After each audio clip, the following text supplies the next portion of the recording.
Good morning, race fans, and welcome to Zwartkops for day 2 of the 2024 Top of the Hill. It's the inaugural event.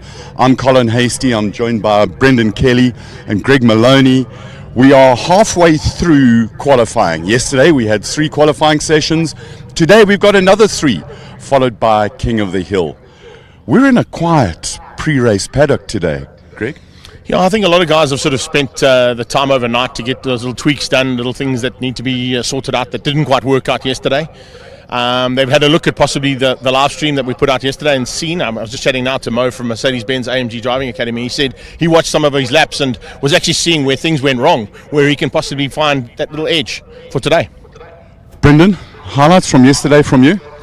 Our highlights were obviously the B5 class is always a big draw card with the Nissan GTRs, but problems for the guys. Green mentioned little niggles. There were some big niggles as well. Aldous Grabante in the Audi S4 having to change a gearbox overnight. Franco in the Sheriff having to replace a prop shaft, and then Reinhard Rutz. Also in Armageddon having to change the gearbox as well. So these guys have worked through the night, but they're all confident. They've got their game faces on, and we are in for a crackerjack one here today. We've just seen Rodney Green drive past in the oldest car, 1946 MG. Not the slowest car here, but the oldest.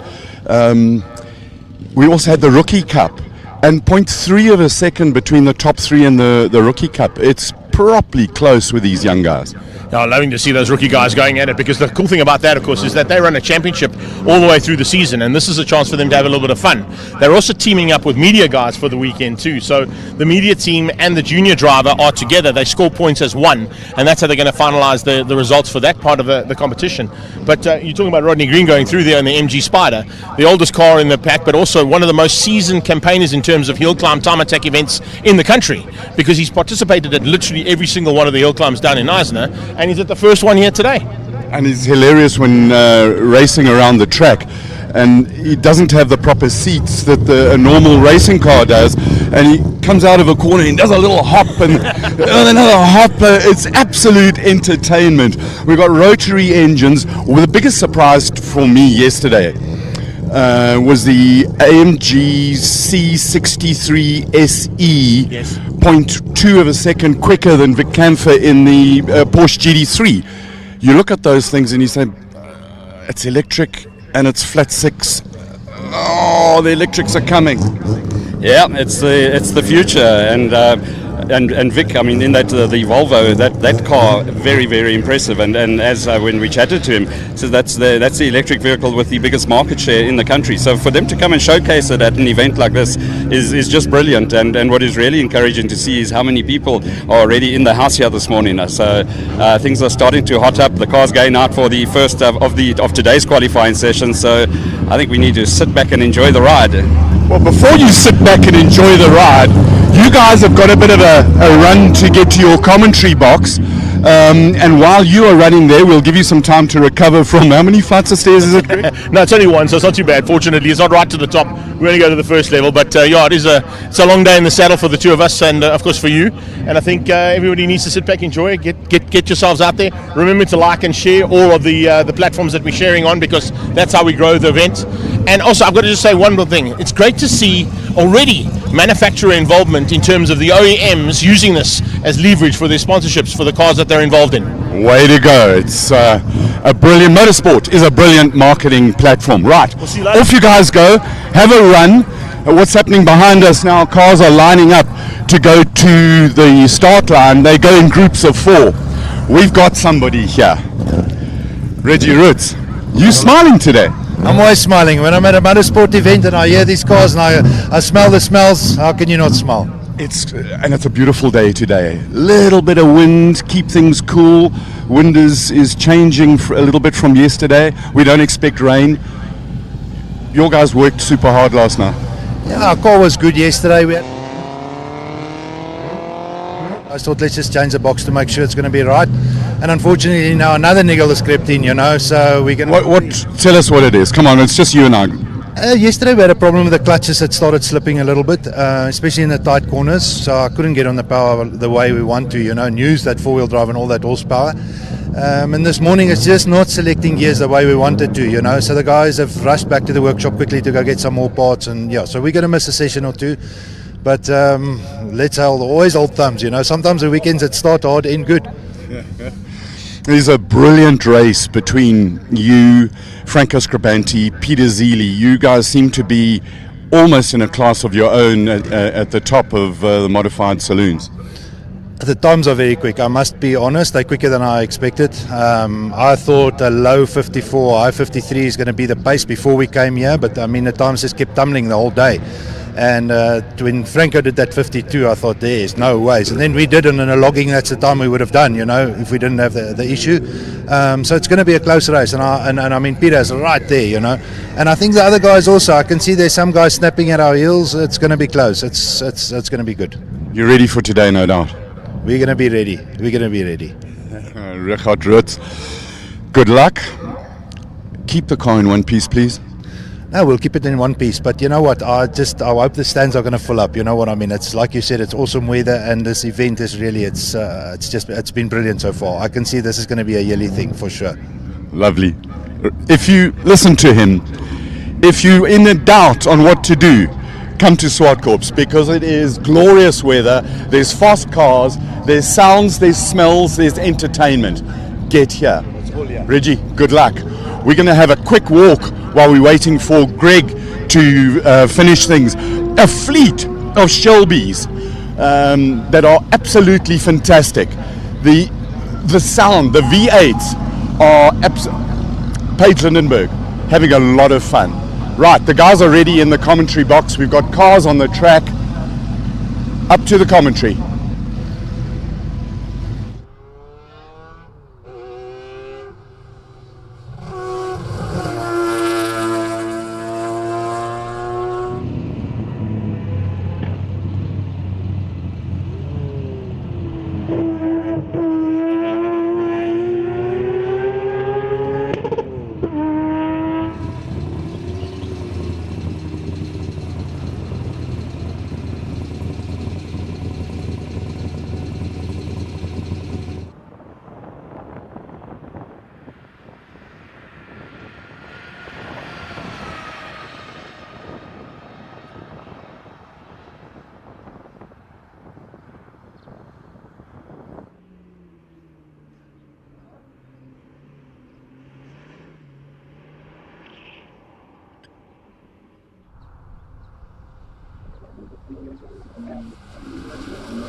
Right, from myself, Brendan Kelly, and Greg Maloney up in the commentary box. I believe we are good to go live.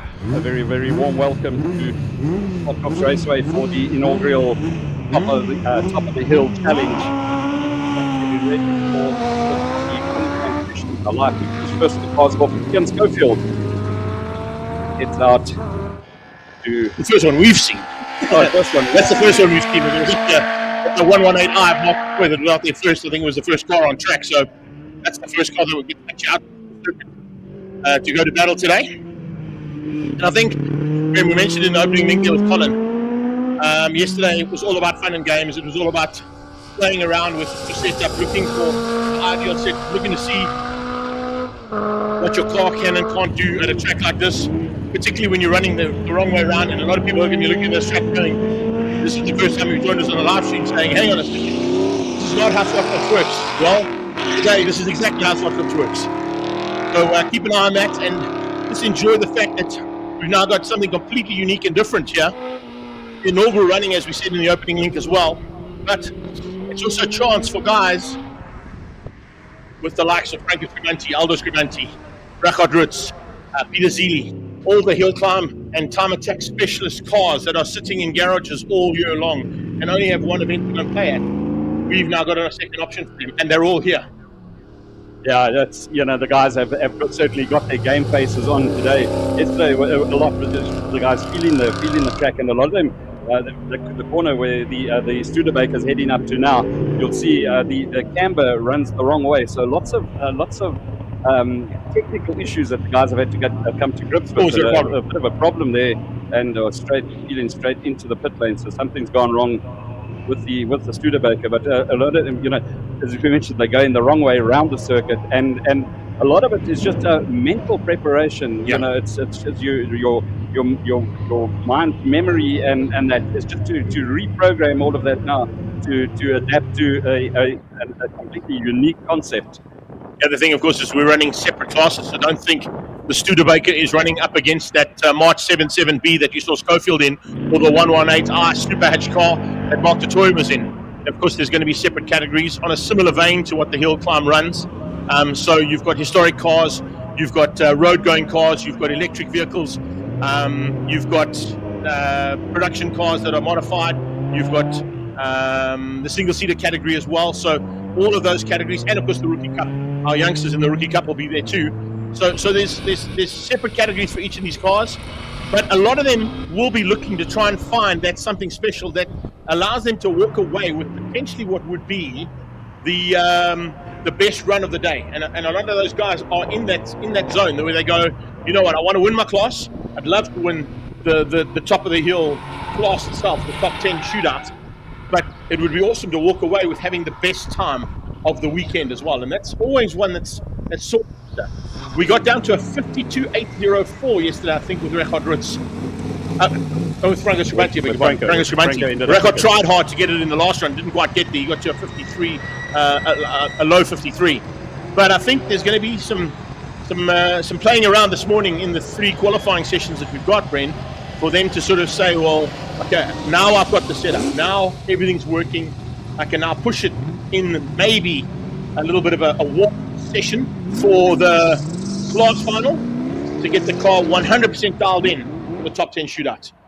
Absolutely, and you could feel the nervous tension from the crews.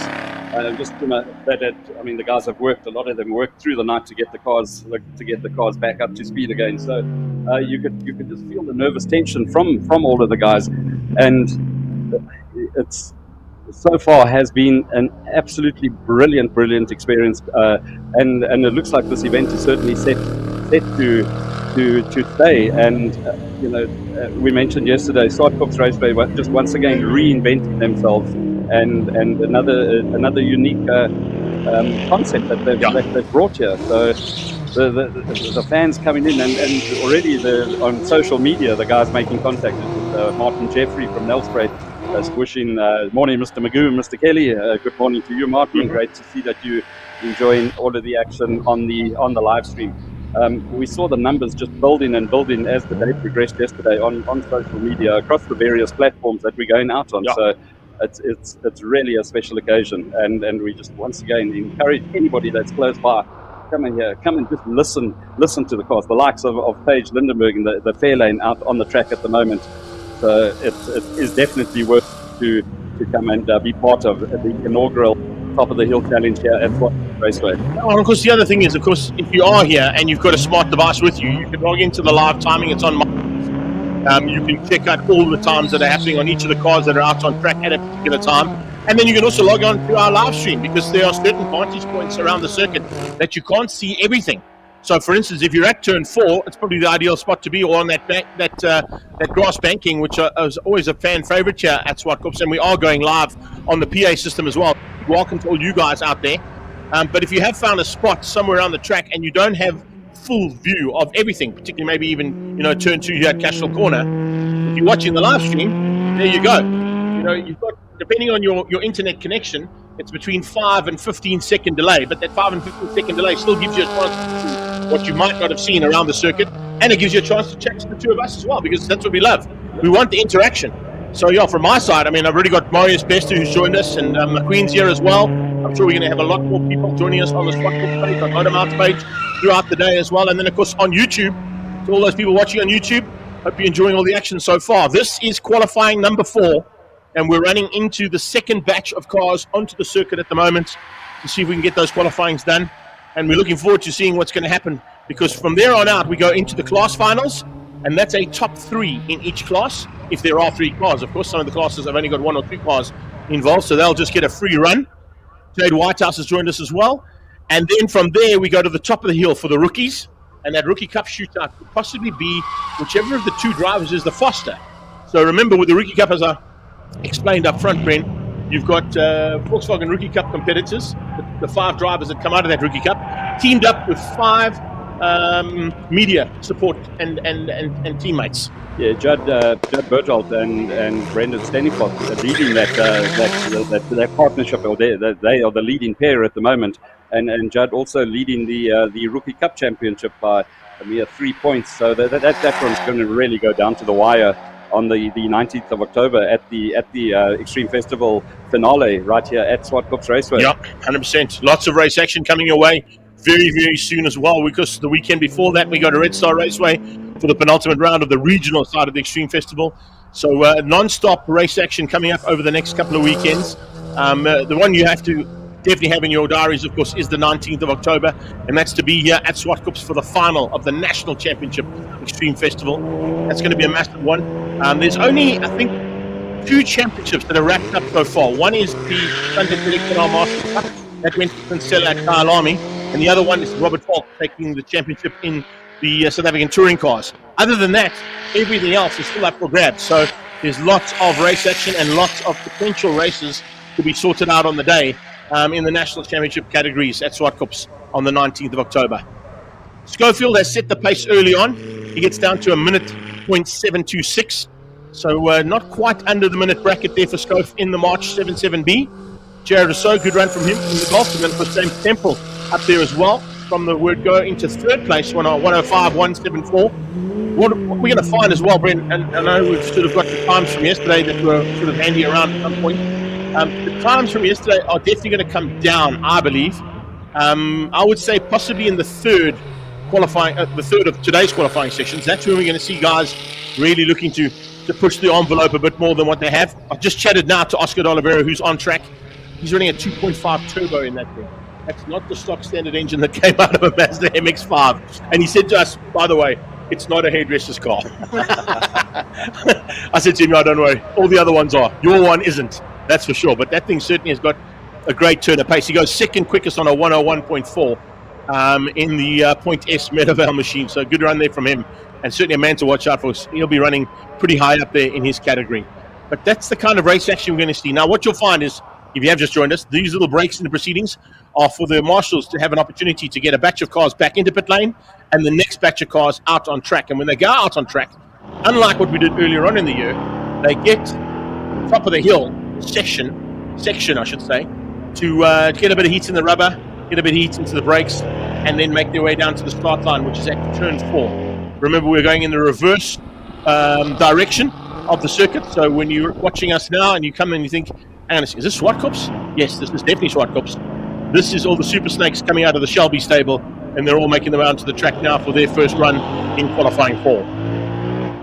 Yeah, the cars have been put into batches of 6. We just sort of felt the way it worked yesterday, and now they've got the happy medium 6 cars going out in a batch, and it's really working like clockwork. And you know, there were a couple of people concerned about safety issues with cars crossing the tracks, but it's all controlled by marshals. It's all legit and working very, very well. Fantastic to have the Shelby Super Snakes customer cars, Lindenberg Racing, with a massive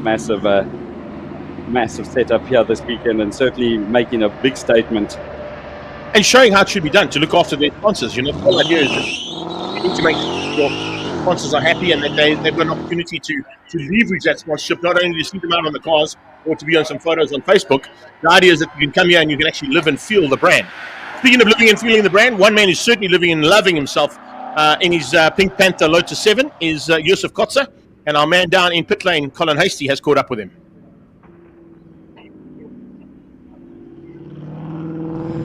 Joseph Kotzer, we love Birkins. How much fun is this car this way around on the track? Amazing. It's super fun to drive around here. We keep it pinned most of the time, so it's really scary and fun. Scary at the same time is also fun. Scary, yes. Especially the first corner going through. You come down to turn 2 with a hell of a lot of speed, so it's really fun and scary. Are you happy with your time so far, and what are you aiming at? I am happy with my time so far. I'm trying to get to a 104. If I can get there, I'll be really, really happy with this weekend. What's the most challenging part in this car? I would definitely say the rear end when the tires are cold. It's quite tail happy, especially because these little black top motors make a lot of power, so it gets quite cold. And the color, why pink? I just like it. I don't know, I just like the way it looks. Other than that, I just like the way it looks. Joseph, awesome. Thanks for chatting to us. Good luck. Be fast. Cheers. Working overnight with the Skrabanti racing team. Franco's getting his kit on. Let's see if he'll have a quick chat with us. Franco, I know you're trying to focus. You worked hard on the car yesterday. You put in an unbelievable time. What's the plan for today? Look, we're going to go out, we're going to scrub in our set of tyres now. We're not going to launch because, I don't want to spin it up too much. So this is more of a feeler lap, and then from the next session we'll start to really pedal, Colin. So more of a warm-up and warm the driver up and warm the car up. Yeah, that's it, yeah. Awesome. Thanks for chatting to us at this time. Good luck. Have fun. This is from yesterday, has emerged as the favourite. It's also got one of the finest paint jobs in the world. Right, let's go back up to the commentary team and we'll come back to the pre-race paddock a little bit later. Yeah, thanks, Carl. We'll be back and forth with Colin Hasty down in pit lane all day long, giving us the insights of the drivers and what potentially could go right or wrong with the cars that are out on track. Getting a couple of guys joining us here. Jade White, as I said, joined us, but Graham Nivens joined us from the United States of America again. He's asked if that 52-second run, have we worked out what the top speed is yet? No, not yet, Graham. We're kind of waiting for them to get to the top end of the race. But Dave Peterson came in yesterday and he said, listen, if they get down to a 50-second run, that's probably an average of 200 k's an hour. So that's probably what you're going to be looking at close to that. And a big welcome there, of course, to Brendan as well from Graham's side of things. And he says, Peter Henning sends his regards. So I hope that's brilliant. Thanks. That's someone thank that you know. Peter. Yeah, Peter Henning. He's in Stateville for the next round of the Algoa Rally Club Championships that's taking place in Stateville, and I believe the weather is absolutely perfect down there. It's going to be a real stinker in Stateville. But just chatting, Colin chatting to Joseph Kotze there. I'm so happy to see that Joseph is on the entry list for the 19th of October at Aldous Skrabanti Raceway down in Port Elizabeth for the Lotus Challenge, next round of the Algoa Motorsport Club regional and club championships, but also incorporated into the event is the Lotus Challenge and the Mini Classics as well. So we're looking forward to a big one in Port Elizabeth on the 19th of October. 19th October. It is 19th October. Yeah, same as us. Correct, yep. Same day as us. We're here for Nationals and you're down in your hometown for your regional site and the rally. So some good fun and games happening down on the coast as well. Speaking of fun and games, this is a car to certainly watch out for. Yesterday, top 10 overall for Courtney. And certainly showing that the AMG Driving Academy spends a small amount of time here at the Zwartkops International World of Motoring. They split their time, of course, on their Driving Academy duties here at Zwartkops and at Duratec as their two chosen tracks to teach people how to drive these cars. Mo's looking good as well. He actually said to me this morning while we were just standing by for our opening link, I popped my head in the passenger side window, and he said it was so nice to watch the live stream last night because he was seeing where he could potentially make up ground. Now that just shows you that whatever we're putting out here is worthwhile, because if the drivers are watching it going, okay, I messed up there, I could have braked later there, I could have turned in earlier there, I could have got on the pedal a bit louder there, whatever it is, and they're using our footage to try and work out how to get that half a second more, it just shows you that we might just be spot on in terms of what we're putting out here, Brent. No, absolutely. And just once again, a big thank you to Dave Peterson, along with Daryl Cookard, Paul Bedford, and the rest of the team for putting this production together. It's I think a nine camera shoot in total. We'll have some Dave flying the drone a little bit later on during the day as well. So it really is exciting to be part of the first Top of the Hill Challenge. Okay, well, Mo said yesterday he tried to find a full lap and couldn't. There you go, Mo. We just gave you a full lap now, but that's it. That's it. We're not going to give you another one for today. Use that or don't, whatever you want to do. It's not a problem. But there you go. 7th place for Mo. Courtney moves up to the top 3, 101.84 courts, and it's Mo down on a 105.3. So a nice run there from the 2 AMG Driving Academy test pilots, and of course those guys are both instructors at the academy. Based here at Zwartkops, you actually pass it on your way into the final turn. It's right in front of you, you turn left in front of it, and then of course then you've got Volkswagen Advanced Driving here in the house as well. They do a thing called the Night School, which is pretty unique here at Zwartkops as well. Check out their website if you want to. There's lots to see and do here as well if you are at the circuit. A big welcome to everybody, because we are going live on the PA at the same time as we live on our live stream feed on all the platforms that we're going out on. So do yourselves a favor, go down to the skid pan. There's some drift cars on the skid pan. You can have a ride in a drift car and a passenger ride there too. There are lots of vendors here today as well selling merchandise. And of course, the Pit Stop Cafe is open with some specials running for the day. They've got the Bikers Breakfast, they've got the Driver's Platter, and of course all our other vendors that have got some specials running for the day as well for food and beverages all around the circuit. And then, as I said, if you have got a smart device, do yourselves a favor, turn it on, put your live timing on. It's on MyLaps. You can probably pick it up on one of the other timing monitor apps as well. But do yourselves a favor and check that out, and then come and join us. Tell us where you are. Tell us where you're sitting. You know, if you're around the track and you're sitting at turn 2 and you're loving life at Cashel Corner, tell us all about it. We want to hear. Martin Jeffries coming again, and he said, we mentioned he's in Nelspruit. He's in the bush outside Hazy View today, so live, watching live racing and the bush, absolutely perfect combination. One of the best paramedics in the world, never mind in the country, I've got to tell you. And first time Martin and I worked together was at Westbank Raceway. Also a man of our stature, just to let you know. Probably about you and me together, actually. He's a big boy, so if you ever needed a paramedic to pick you out of a race car or out of a serious situation, Martin's the guy, because he could probably just lift you on his own, put you into the ambulance on his own, put the ambulance on and take you home. But yeah, great to have you here, Big Mott.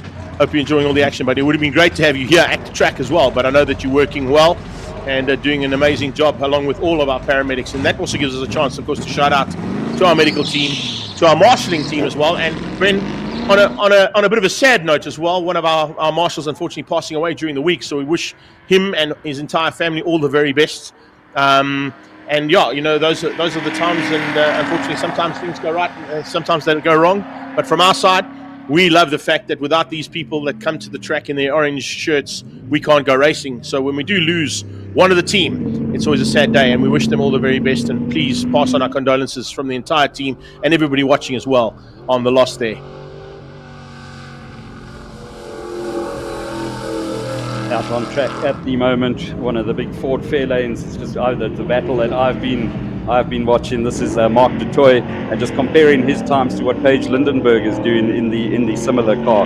These massive cars, a real handful backwards around the circuit, and you can just see how they're battling to get them pitched into the corners. So just a little of the side shows that I've been watching and keeping an eye on what's happening there. No, I love the fact that you sort of pick up on the array of cars. I mean, you've got a Ford Fairlane coming out of the 60s, and right behind it comes a 1990-ish Formula GTI. You know, so it's really awesome to see the whole array of motor vehicles participating this weekend. We start with I think it's a 1946 MG as the oldest car, and the most modern car I'd probably have to say would be the Mercedes-Benz SE. That's the latest car that was launched here only a couple of weeks ago, just before the Festival of Motoring. So you're running with cars that have been around since World War II, and cars that are literally here for the last month and a half. Yeah.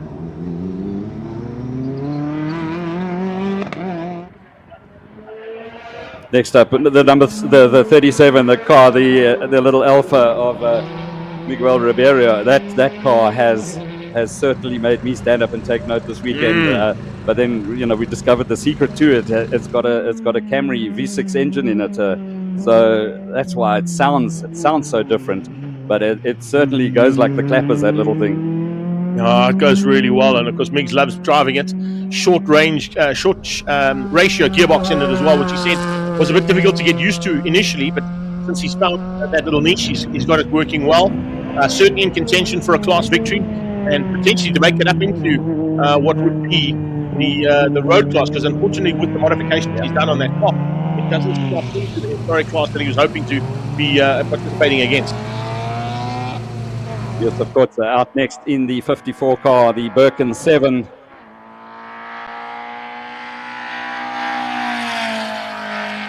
I've been down to the pits a couple of times and just had a look at the build of that car, and just so impressed with how much has gone into the perfection of the build of that little Birkin 7, and it looks like a whole chunk of fun to drive.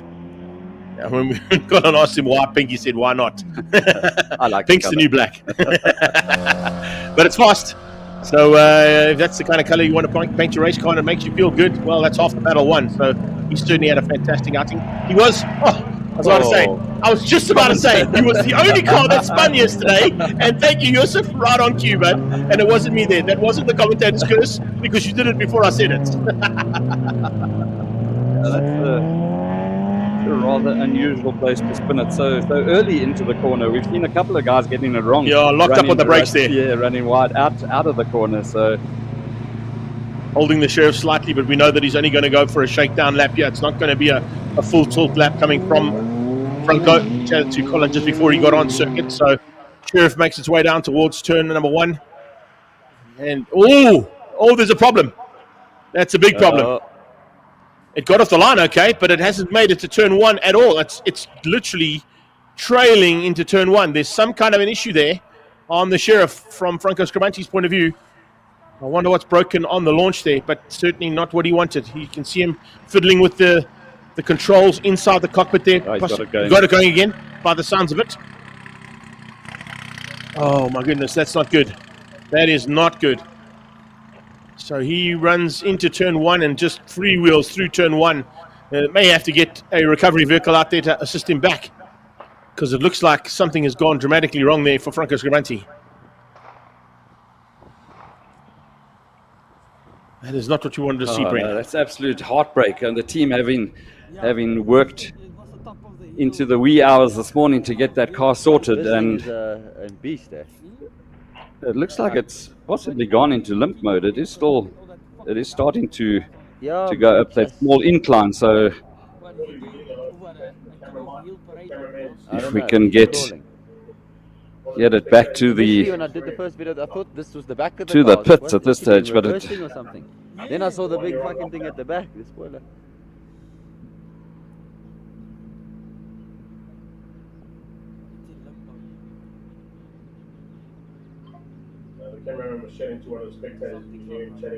it's definitely still running. It looks like it's just gone into complete limp mode, and you can hear the low idle of the car. So yeah, it'll just take a while for him to get back up the hill to the top of the pit area. If you ever wanted to get a good shot of that car, that was the spot to be in right there, eh? Because normally it comes through that corner at Mark 2, yeah, and your shutter speed is a problem, no matter what camera you're running. Well, I can see there's a whole bunch of guys out there on that banking. I hope you guys can hear us on the PA under the blue gazebo there, looking good there. Rocking that beard, I see, sir. Yeah, that's the guy. That's the very guy. Morning, that's gents. about number 1 beard of the day. We're going to be checking for a couple more today. See if we get anybody that's slightly better than yours. But right now, you take the top spot, sir. Well done. Jan van Tonde from Port Elizabeth joined us as well. He says, "Morning, gents. Enjoying the live stream." Franco Scribanti limping, making his way slowly back to the pits. Listen, it's on. That's a good sign. Yes. You know, the fact that the engine is running. I'm assuming it's probably popped into limp mode, and for him to get it out of limp mode means he's got to shut everything down and restart it up. And if he does shut it down, potentially it doesn't restart. That means he's stuck. Then I'd rather get it back to pit lane. Even if I've got to get it, and when we say limp mode, it's tongue in cheek as well, because it's literally limping right now, and that's the reason why it's kind of termed limp mode. Is the car's electronic system shut down completely, and you can do nothing other than just limp it around, as we're seeing here from Franco.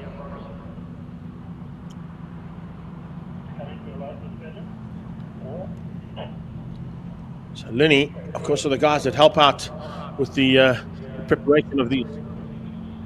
We're going back down. Colin's gone back down to Yusuf to find out how that first little spin went down in there, and see whether or not that commentator's curse was ours or his. Let's find out from him now. Back to you, Cole. Joseph, just before you went out, we spoke about cold tyres, and you did a nice spin for us over here. What happened? Trying to go for the 104, like I said. So pushing hard, tyres are cold. Had to take the chance, didn't work. We'll try on the next one. And what would you do different in the next one? Maybe brake about 5 meters back from where I try to brake now. That might work. Good luck. Have fun. Thanks. Lovely little spin there. You saw the sheriff come through here with Franco Scribanti. Had an issue. They were doing a scrub, and they had a little issue. We're going to walk down here and talk to Rodney Green quickly, but while the cars are getting ready to go, and they think that it was prop shaft issue, because when he came past here, the car was still under normal drive, but not happy at all. Rodney Green. Are you well? I'm great, thank you. Yeah. Oldest car in the field, 1946 MG. It's absolutely lovely seeing you hop around in that car and have fun. Well, it's wonderful to drive. It's quite difficult, but it's a wonderful challenge. Every single corner, you can't afford to make even a smallest mistake, even with an old car like that. And you weren't the slowest. This I'm very happy about. Keep it up. Thanks for chatting to us. Have fun. Great. Right, let's go back to a commentary team and let the cars do the talking as well. Well, Ben, those cars were certainly talking quite nicely there, because that's a car we haven't seen on track yet. It was supposed to come out yesterday with Jonathan DeToy at the wheel, but he came out, of course, in the Daytona, the second of the Daytonas out of Trans-Africa Racing. So whatever they've done, they've also worked overnight to get Jono's Chevy Nova, or as it was also known here in South Africa, the Chevy 2, up and running. And when I say up and running, he was arguably as sideways as we saw from Yusuf there on a few occasions. Certainly pushing it to the limit there, and a good recovery. And just have a look at his time, a 110. So that is very, very impressive for a car that size to go around here, do a 110. And he can probably, if he could just neaten up there, without a mistake, exiting that turn, we can probably see him dipping into the 109s there. Yeah, single digit side of that car was certainly what he'd be liking. Gavin Rook is on track now. That's a 911E. It's also one that, of course, is road looking but race prepped. So it's kind of a bit of a, what do they call them? They call them a ghost, on the side of the road if you're doing road racing. Something that you walk up on, you go, there's nothing under that bonnet, and then he drills you to the next robot. You go, hang on a second, something not right there. Speaking of under bonnets, though, that car there with Devin Robertson at the wheel is from Zank Racing in Clarksdorp. Devin got the car on Tuesday. I chatted to his dad Wayne yesterday and this morning, and he said, listen, Dev got the car on Tuesday night. We literally went to Midvaal on Wednesday to have a little shakedown. They ran late into the night, and down the back straightaway at Midvaal Raceway, which is almost a kilometre long. It's not quite a K long. 249 k's an hour in that this GTR from Zank Racing in the twilight with no headlights. So I think we can expect a little bit more from Devin Robertson here today.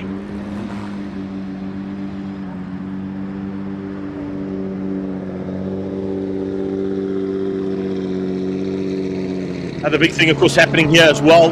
Just getting a heads up as Gavin Rook makes his way down towards turn 1 for his first run in qualifying 4.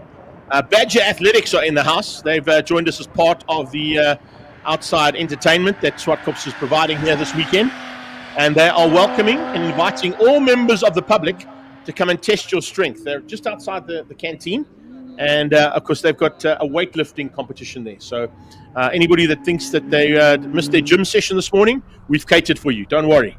You can try leg day. You can try arm day. You can try bench pressing, whatever you want to do. They're there with Badger Athletics. And then we have mentioned it already, 200 Rand a person. Get down to the skid pan. Our drifters are in the house, and you can get a drift ride on the skid pan. And I promise you right now, other than I'd say, where was the best one I've been on so far? Disney's Raceway.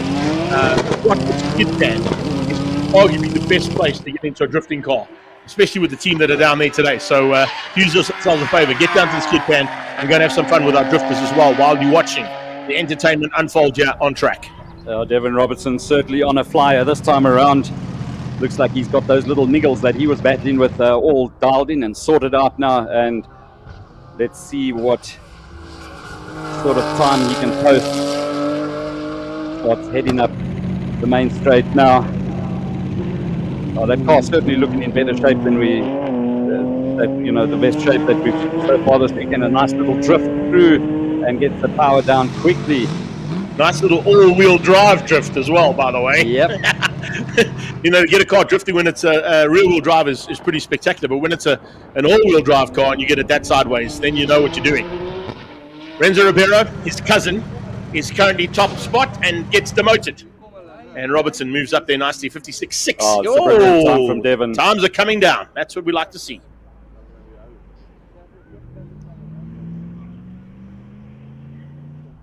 We got some Japanese extremely huge power on circuit at the moment, as well as big vehicles. 4 tons of Nissan Patrol with our good media friend there, Mr. Ruben Finnekirk at the wheel. Going to try and get his times down from yesterday in the big Patrol. We were chatting yesterday about the incredible amount, or the incredible lack of amount of body roll on that car, despite the fact that it's such a big machine. Ruben doing a fantastic job behind the wheel. They also had a little niggle with that yesterday. He aborted one of the runs that went into limp mode, but they've obviously got that all sorted out now. There's one that's going to confuse us the whole day, hey? Yeah. 21 on the car and 23 on the side. Yep. That's Sefi Fari. He started yesterday in the red Daytona Coupe. He's now in the metallic blue one out of Trans-Africa Racing. So that's possibly why we saw the change up from Jono in that car back into the Chevy Nova, because Sefi unfortunately didn't get the red one to work all weekend long. So he's just changed allegiance there slightly in terms of the color of the car. Other than that, it's still all Trans-Africa Racing, and it's all sideways. Same as what we saw from Jono. Yeah, just to hear that V8 passing us past the commentary box up the main straight, absolutely goosebump stuff. This is Pierre Bester, first run from him as well in the AMG. That's the A45. Pure Connect car of his, seasoned veteran when it comes to time attack and hill climb events of this nature. And he'll certainly be looking to try and get that car up into the top 10 shootout for his class, but possibly even into the top 10 overall as well. It has got potential to do that. But there are some very, very excited competitors in this paddock that are also looking to try and do the same. You know, we break them down into the rookie, the classic, the road car, the modified production cars, and the single-seater classes. But at the end of the day, there's still going to be a top 10 overall that will be published, I'm sure, at some point in time to show who had what it takes here on this weekend. Some more messages coming through on social media. Martina Spitzer that has joined us says, great to see the live feed as we can't make it all the way up to Zwartkops. Thanks very much, guys. And then Team M71, Thundercat Racing South Africa says, thanks so much for the live stream. Absolutely awesome. Good luck to Reggie Roots, cheering all the way from Plettenberg Bay. And chatting to Reggie, him and his wife, Dags, not going to be taking part in this year's edition of the Trans-Agulhas It's a pity, hey? inflatable powerboat race from Plettenberg Bay all the way down to Cape Town. So they're certainly going to be missed. Always a fierce competitor. I'll just also take nothing away from his missus as well.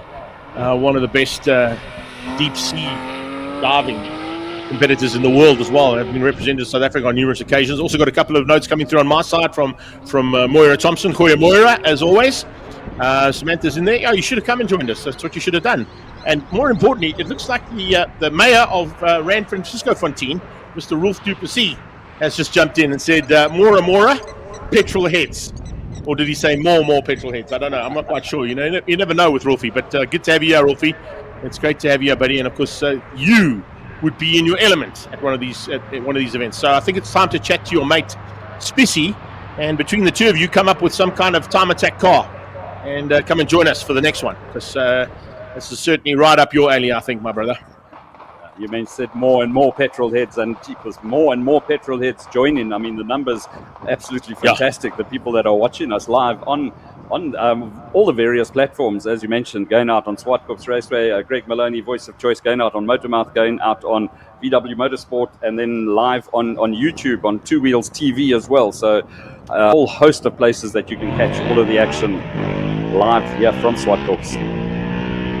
If you hear something out on track that sounds like a KTM 1290 adventure bike, that's because the single-seater behind the Westbank Modified is powered by a 1290 KTM adventure bike motor. I'm not quite sure how they got that in there. Okay, getting information in my ear as well. Looks like Franco's broken the prop shaft on the Sheriff. Whether or not they've got another one in that Franco Scribanti Racing truck of theirs, we'll have to wait and see. And hopefully they got one, and if they do, I'm sure it's going to be a rapid change there to get him in line. Look, the cool thing with this event and the way that they do these time attack events, Bren, is he put a banker in yesterday, so he's already got the time to beat. Whether or not he gets it in, fixed in time to be competitive today, we hope and pray that that's the case. But if he doesn't make it out, even for the next 3 qualifying sessions, so he didn't make it out, he didn't go 100 meters before he broke. Qualifying 5 and 6, he doesn't have to go out for, because he's already set the time yesterday. I think it was in qualifying 2 where he put in that blitzer overlap. So he's got the lap time already in the bag. So now the team can take their time to get that repair done properly. Mark Dutoy, the next of the cars going out, the little Opel Westbank V8 car. Yet another of the absolute classics that you can find stashed away in a garage. I could spend hours just walking around all the various garages, taking pictures of all the absolute beauties that are stashed away. Yeah, it's Zwartkops Raceway. There's a couple that are hidden away as well, which you don't know about. Yeah, they can tell you. They get brought out on a few occasions, and you think, hang on a second, where did that one come from? I don't remember that one. Yeah, that's new. I chatted to Peter Dutoy yesterday, and he just said, I said to him, I just cannot believe, the quality of all the cars here. And then he across to Colin. Colin has got the driver of car 41 with him, so let's go back down to Colin. With Charles Fowles in the Subaru, how did your day go yesterday?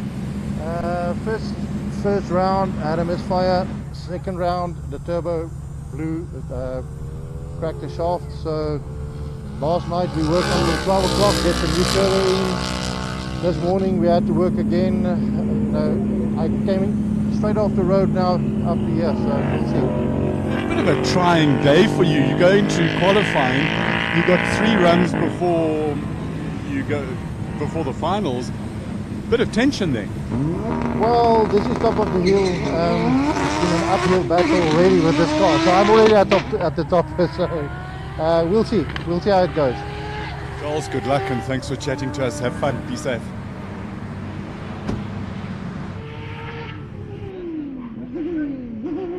All right, this is a car you've definitely been looking forward to seeing out on track. So have I. The amount of work that was done by Scuderia Scribanti last night, it certainly looks like their work has paid off nicely with the gearbox change they've done here on the tap for Audi. That Audi, of course, a former production car, and now in the hands of Aldo Scribanti, all the way from the friendly city where my fellow commentator comes from. He's loving the fact that this car is in full flight, and it looks like whatever they've done overnight with Byron and the team seems to be working pretty well. You could just see the goosebumps on my arms watching that, watching Aldo going through the corner there. Absolutely brilliant, and on the limit, no doubt. Let's see. I think we could have a new car at the top of the leaderboard. Yeah, there we go. There we go. 55.642 for Aldo Scribanti in the Audi S4. Yes, I think our outside chance of potential victory here. It's always a threat to the big cars. And is having problems. I think Aldo and Pete might be in with a shot of the first title of Top of the Hill. Yeah. Zili has had a phenomenal run so far in the MR2, and he'll be looking to try to squeeze maybe just one up and one slightly higher. Another man to watch out for starts his first run of qualifying 4, and this is, of course, all the way from KwaZulu-Natal down in Potchefstroom. The Daisy's Raceway based team of Steve Clark in the backdraft Cobra that him and Mike McLaughlin usually pilot in the events. We got going over the top. Did he go quickest? Let's see if he did or not. Not like Time hasn't come up yet. I think he's third quickest there for Peter in a 57.2. But while we're watching Steve Clark fly through turn number 3, let's go down to the pit lane and catch up with our fastest rookie yesterday from the Rookie Cup, Judd Berthold. Judd Berthold, you had a good day yesterday. 0.3 of a second between you rookies. What you're looking for today? Yeah, hopefully looking for the win again, trying to be the fastest still. But the cars are so close, we're all good drivers. All you can hope for is just good luck and not to make a mistake during the session. And you're having a lot of fun. It's the most fun I can have, hey? To be blessed around all these cars, driving a car, it's all I want to do. Awesome. Good luck. Have fun. Be fast. Another one, the youngest, Josh Moore. And the smallest, it's almost like he's got a cushion on his seat so that you can see over the wheel. Josh, how's it going? It's going good. Yesterday was good. Improved my time by quite a bit, so I'm excited for today. Where can you improve today? I'm hoping to improve a bit up on the top section, just roll more speed. Just for the record, tell us how old you are. I'm 14 years old currently. Living the time of your life. Yeah, it's pretty cool to be the youngest racing driver here today, so I'm looking forward to that. Good luck, have fun. 14 years old, he's about this tall, and I'm a midget as well. The Rookie Cup is really doing a lot of development for motorsport, where kids come out of karting and into proper track racing and live the time of their lives. Back to commentary. Cole, I think Josh is actually a bit taller than you, bud. We didn't want to get out the car and make you feel bad, but yeah, Joshy is the youngest and the smallest driver out there, having an absolute blast and teaming up with one of the media contingent for today, because remember, the Rookie Cup is divided into two classes, the rookies themselves and the media drivers, and they will then be teamed up together to see who's going to take the overall honours there for that category. They run a separate class, of course, as well to everybody else out there with the Volkswagen Rookie Cup. But great to have them part and parcel of this inaugural event. And of course, the next batch of cars on track will come from the Volkswagen Rookie Cup. Yeah, Josh Moore, just 14 years of age, he's the real deal. And already having been overseas a couple of times, competing in the World Championship karting events overseas, and certainly one to watch for the future, as well as his younger brother Jack as well, also going to be a superstar of note. Yeah, if we look at what our potential talent pool is at the moment and where they can go and what they can do and the opportunities that are opening up from Motorsport South Africa's point of view, with the Extreme Festival, with the other categories of racing that are happening out there, motorcycle opportunities opening up as well. So it's all good because, as I said, our talent pool is massive here. And if you watch what our drivers are doing internationally right now, it's just world class that we are providing for the world to see. And if more of the same can happen, as we're hoping it's going to via these development programs that Volkswagen, Gazoo Racing, etc., are doing, even with the introduction of next year's MSA4 single-seater class, we've got huge strides to make in the world of motorsport in the upcoming future. Yeah, you mentioned the South Africans competing overseas. Absolute heartbreak for Brad Binder this morning. Sure, horrible. Second lap of the race, his KTM said enough. They just said there was a problem on the dash, a warning light on the dash, and having to retire from the sprint race. So hopefully they can get that sorted out, and we'll see him. He should be a podium contender tomorrow. Yeah, and if he can get the front end sorted out on his teammate or stablemate's bike of Pedro Costa, who also had a nightmare with 3 laps to go, losing the front end, leading the race by almost 2.5 seconds. I think we could potentially see 2 KTMs onto the podium tomorrow. I know that the championship battle, those guys are on a knife edge, so they cannot afford to make any mistakes. So the risk versus reward factor comes into play now, particularly for Pecco Bagnaia and for Georgie Mott. But I think there's going to be some fun and games at the front end with the guys who are not involved. And those guys, like with the likes of Enea Bastianini and Marquez in the mix there this morning, certainly could be in the running. Here's another one of the Evans. This is the older one, and he's loving life. Is Richard Evans in this massive Corvette Stingray. This has to be one of the best sounding cars out on the track this weekend. 69 Corvette Stingray, and it is absolutely immaculate. Lovely to see this car in full flight, and of course he's got a couple of them in his stable. The one he runs normally at the hill climb is a Corvette Stingray, a sort of 68 option, which is the rag top, and it is just beautiful. It's an American flag colours as well. I thought he'd have it here this weekend. That's why I had my American shirt on yesterday. He did let me down. He brought the other one, but needless to say, another man who's been around in the world of hill climb and time attack events for a long time.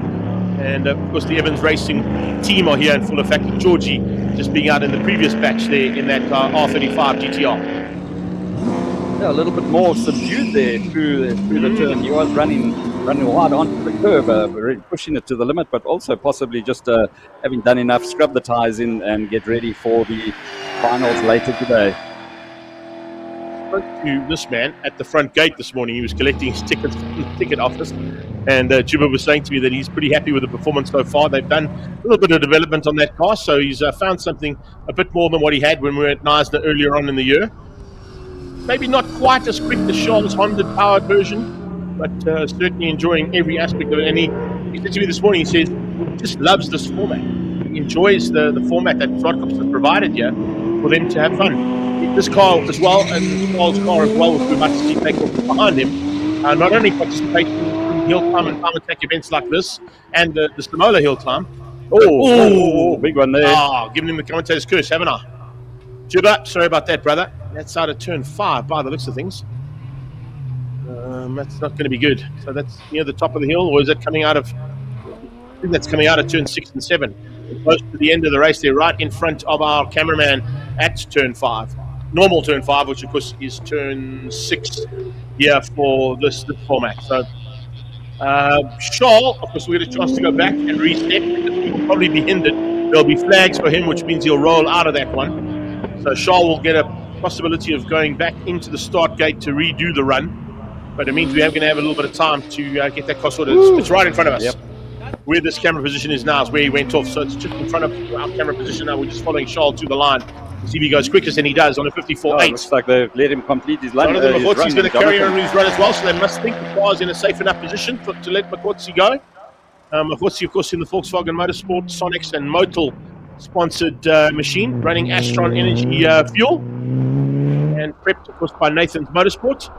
This car was one of the original Super Cup GTI Polos that run in the Super Cup version of South African touring cars, but this has got a slightly modified version of that one. It's got a bigger fuel tank, it's got some more air ducts, and you can see Jono rolling out because of the yellow flags. Yellow flag is out. They're probably going to hold, well, maybe they won't. Or is going.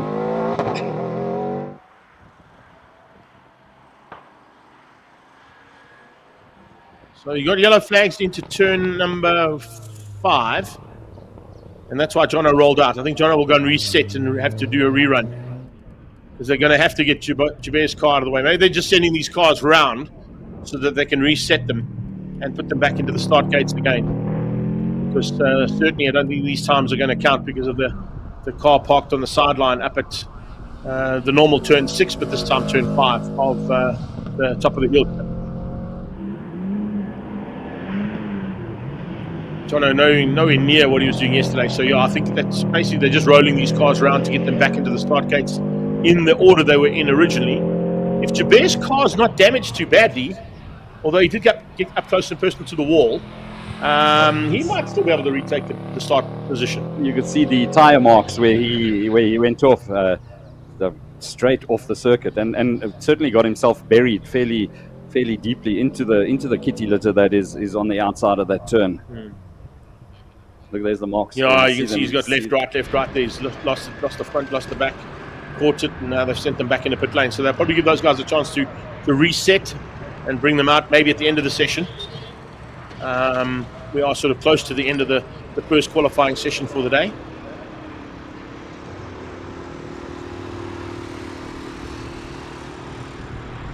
So those guys, if they did do their runs, they would have just had those as installation runs, having been told that the car was stuck. And we'll probably have to wait for that car to be recovered before they send the Rookie Cup Polos out on track. I was about to say, as I was chatting there about Peter and Charles, they don't only participate in these kind of events with those two cars, but they also are quite seasoned campaigners in the extreme supercars driven by Dunlop. So could potentially see the two of them here on the 19th of October at the final round of that championship. Yeah, it's amazing how the motorsport season has suddenly come into a climax. It seems like it was just 2 weeks ago that we were starting the various championships and getting going, and you wait, anticipate the start of the season, and we suddenly reaching the climax of the season, and it has been one hell of a year. So I think what's happened here is Peter's car's been able to get going again, and when he came back on track, that's the remnants of whatever the was stuck underneath those scoops and bits and pieces.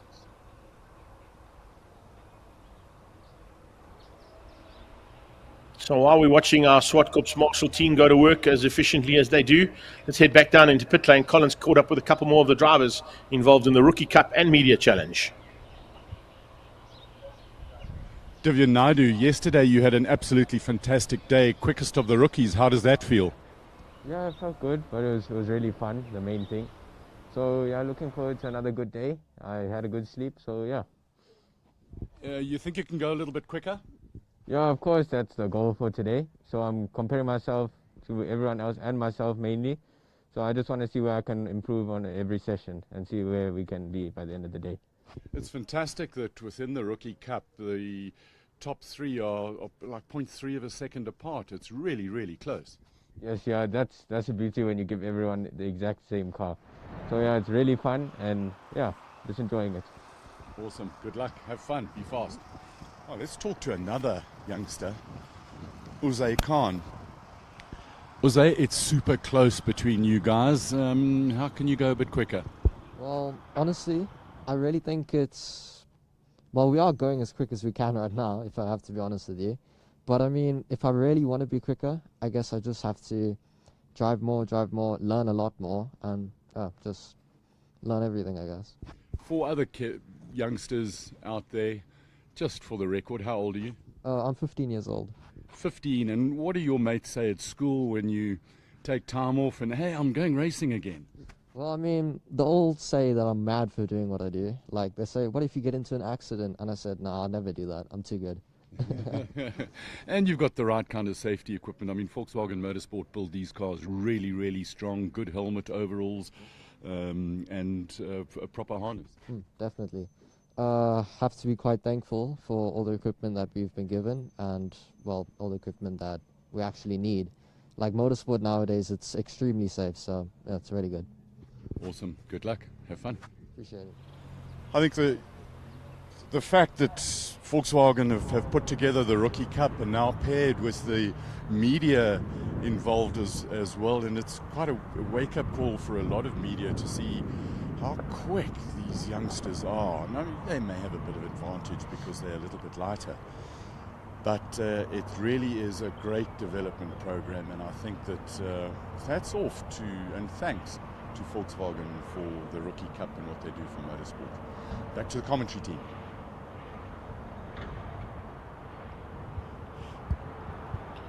So just giving confirmation there, car 38, 42 and 41, the three cars hindered in that last run will have a chance to redo their runs if they wish to do so. They don't have to take that opportunity if they don't want to. So that would have been Charles Joubert, it would have been Jonathan Mahotsi, and the last car there I think was Charles Fowles. Charles Fowles, that's correct. So those three cars possibly, if they want to do their rerun, they have got the opportunity to rerun qualifying 4. But they don't have to. It's all up to the drivers. If they feel they were hindered in some point or some way, and they were looking to try and get something good out of that qualifying session, they can go back and reset themselves for another run at it before we close the session off.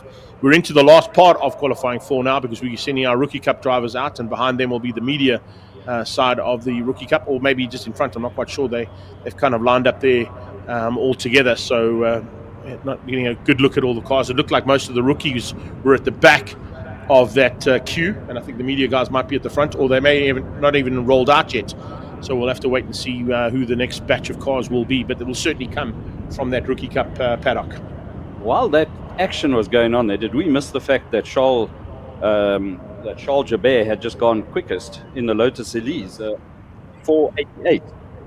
I did see it go across, and remember I said to him I wasn't sure if that run was going to count. That's why I didn't make too much of a mention of it. But if they've put it up on the timing monitor, then it counts. So Charles doesn't have to go out. He was quickest. Colin's back down in pit lane, and he's catching up with a couple more drivers. We're inside the Scribanti pit. The sheriff had a bit of a problem, and it's prop shafts again that have got some issues. Now they've got to build a proper Frankenstein prop shaft to get things all sorted. This is the piece that broke, and it's still nice and hot. You can still build a new one today. We hope so. If we get enough parts, BB said they can lend us some But there's another issue there, Uncle Colin. It broke all 3 pieces of the prop shaft, so there's something wrong. Something is not happy. And that was a prop shaft that was going to be the strongest one ever. What did they call it? The Sleethond? Yeah, well, the Zwartkops Stiefkind. So, but there's a different problem. It's not on the prop shaft itself. Something with the electronics and the clutches. Yes, something's not releasing quick enough, or something. We'll see on the data what's the problem. Marco's in the back. I don't want to go and disturb him now. No, leave him. He's gonna do some homework now. Yeah, but there's something wrong. We have to sort it, and I'm not sure what it is, but we'll check it. Awesome. Good luck. Thank you, Uncle Colin. There's a lot of stress in the pit here. I'm going to get out of here and leave them alone. Back to the studio. Yeah, thanks, Col. I think there is going to be a lot of work being done there. As you said, it'll be a bit of a Frankenstein maneuver they're going to have to pull there. How awesome is it to hear, on a similar vein to what we saw at Hill Climb earlier this year, one car breaks, you go down the road to your teammate and your arch rival. Your opposition. And your opposition and say, listen, by the way, have you got a spare part? Yes, I do, take it. They want to win on track. They don't want to win by default, or by something going wrong with the competitor. So hats off there to BB Motorsport. If they have got spares that can help Franco get back on circuit, that's the way we like to go racing. And speaking of going racing as well, a couple of more comments coming flying through there. Rulf has said, right, we're going to come join you next year in a big V8 monster, him and Spissy. But Colleen Veltman, yes, we do love the ladies. I promise you we do. And ladies love speed as well.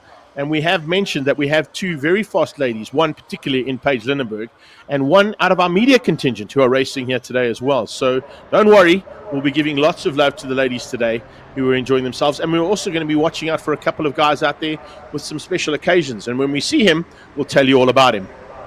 Yeah, the second of the ladies will be out shortly. Rebel Niwa Semakani, in one of the VW rookie polos. Her times have just got better and better all weekend. Mm-hmm. She has had some experience around Zwartkops Raceway, as she mentioned, but the opposite way around. So this all completely new for her, as well as all of the other drivers. Yeah. But her times had just got better and better. So just another unique initiative, bringing the media contingent in to just grow this event and get as much media publicity as possible. That's the whole idea. That's why we're going out on our live stream platforms. When we ask you to watch on our live stream platforms and comment, we do appreciate all of that. But more importantly is we want you to like and share them and pass them on to all your friends, fans, and family all around the world, because the idea is that we want to grow this event into something big, something that becomes an annual event like Zwartkops has done on a few occasions with big events that they run throughout the season. I think we're going into the 26th or 27th running of the Passion for Speed Festival next year. In fact, I've got that here. It's the 24th version of the Passion for Speed Festival. So it should have been the 26th because we missed 2 years because of COVID. But nothing wrong with that. 24 years of Passion for Speed. And that's the opening of the motorsport season in South Africa. A massive event that brings international drivers from all around the world to participate. We've got the Zwartkops Annapolis that happens here as well. It's a 500-mile race. Brent, if you want to come and join me for that one, please do, because I can tell you now, after about 100 miles, you kind of tend to run out of things to say. Yeah, no, I would love it. I would jump at the opportunity to come up for that one. Unfortunately, I didn't come to the Passion for Speed up at Zwartkops, but I did manage to get to the Kalani version, yes, which was absolutely brilliant to see all those international cars coming out and the old Formula One cars, and that was absolutely brilliant and one of the highlights in what has been a rather busy year for me.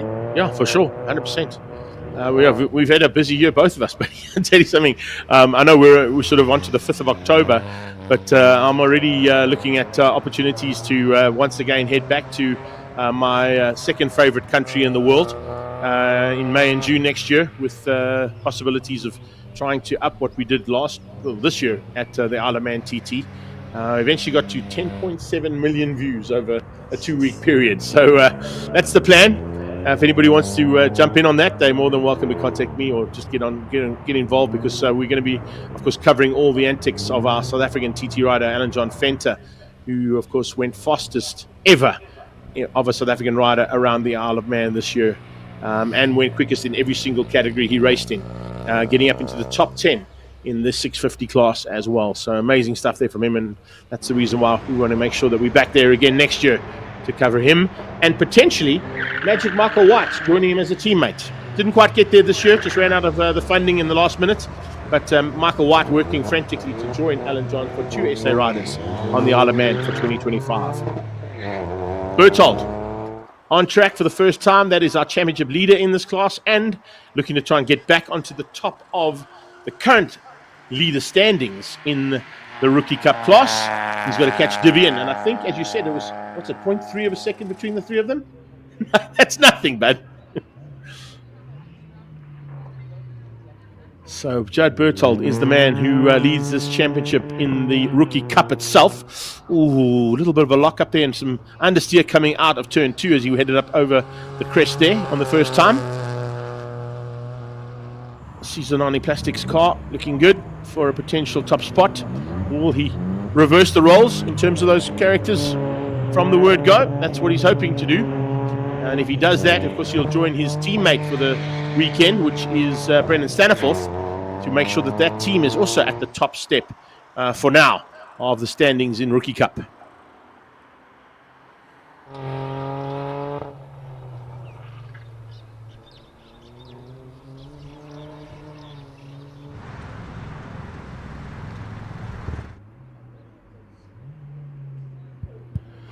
Also, just some information there from our COCJL, just bring to our attention that it looks like only Charles Folds will resume and have a chance to do a rerun of qualifying 4.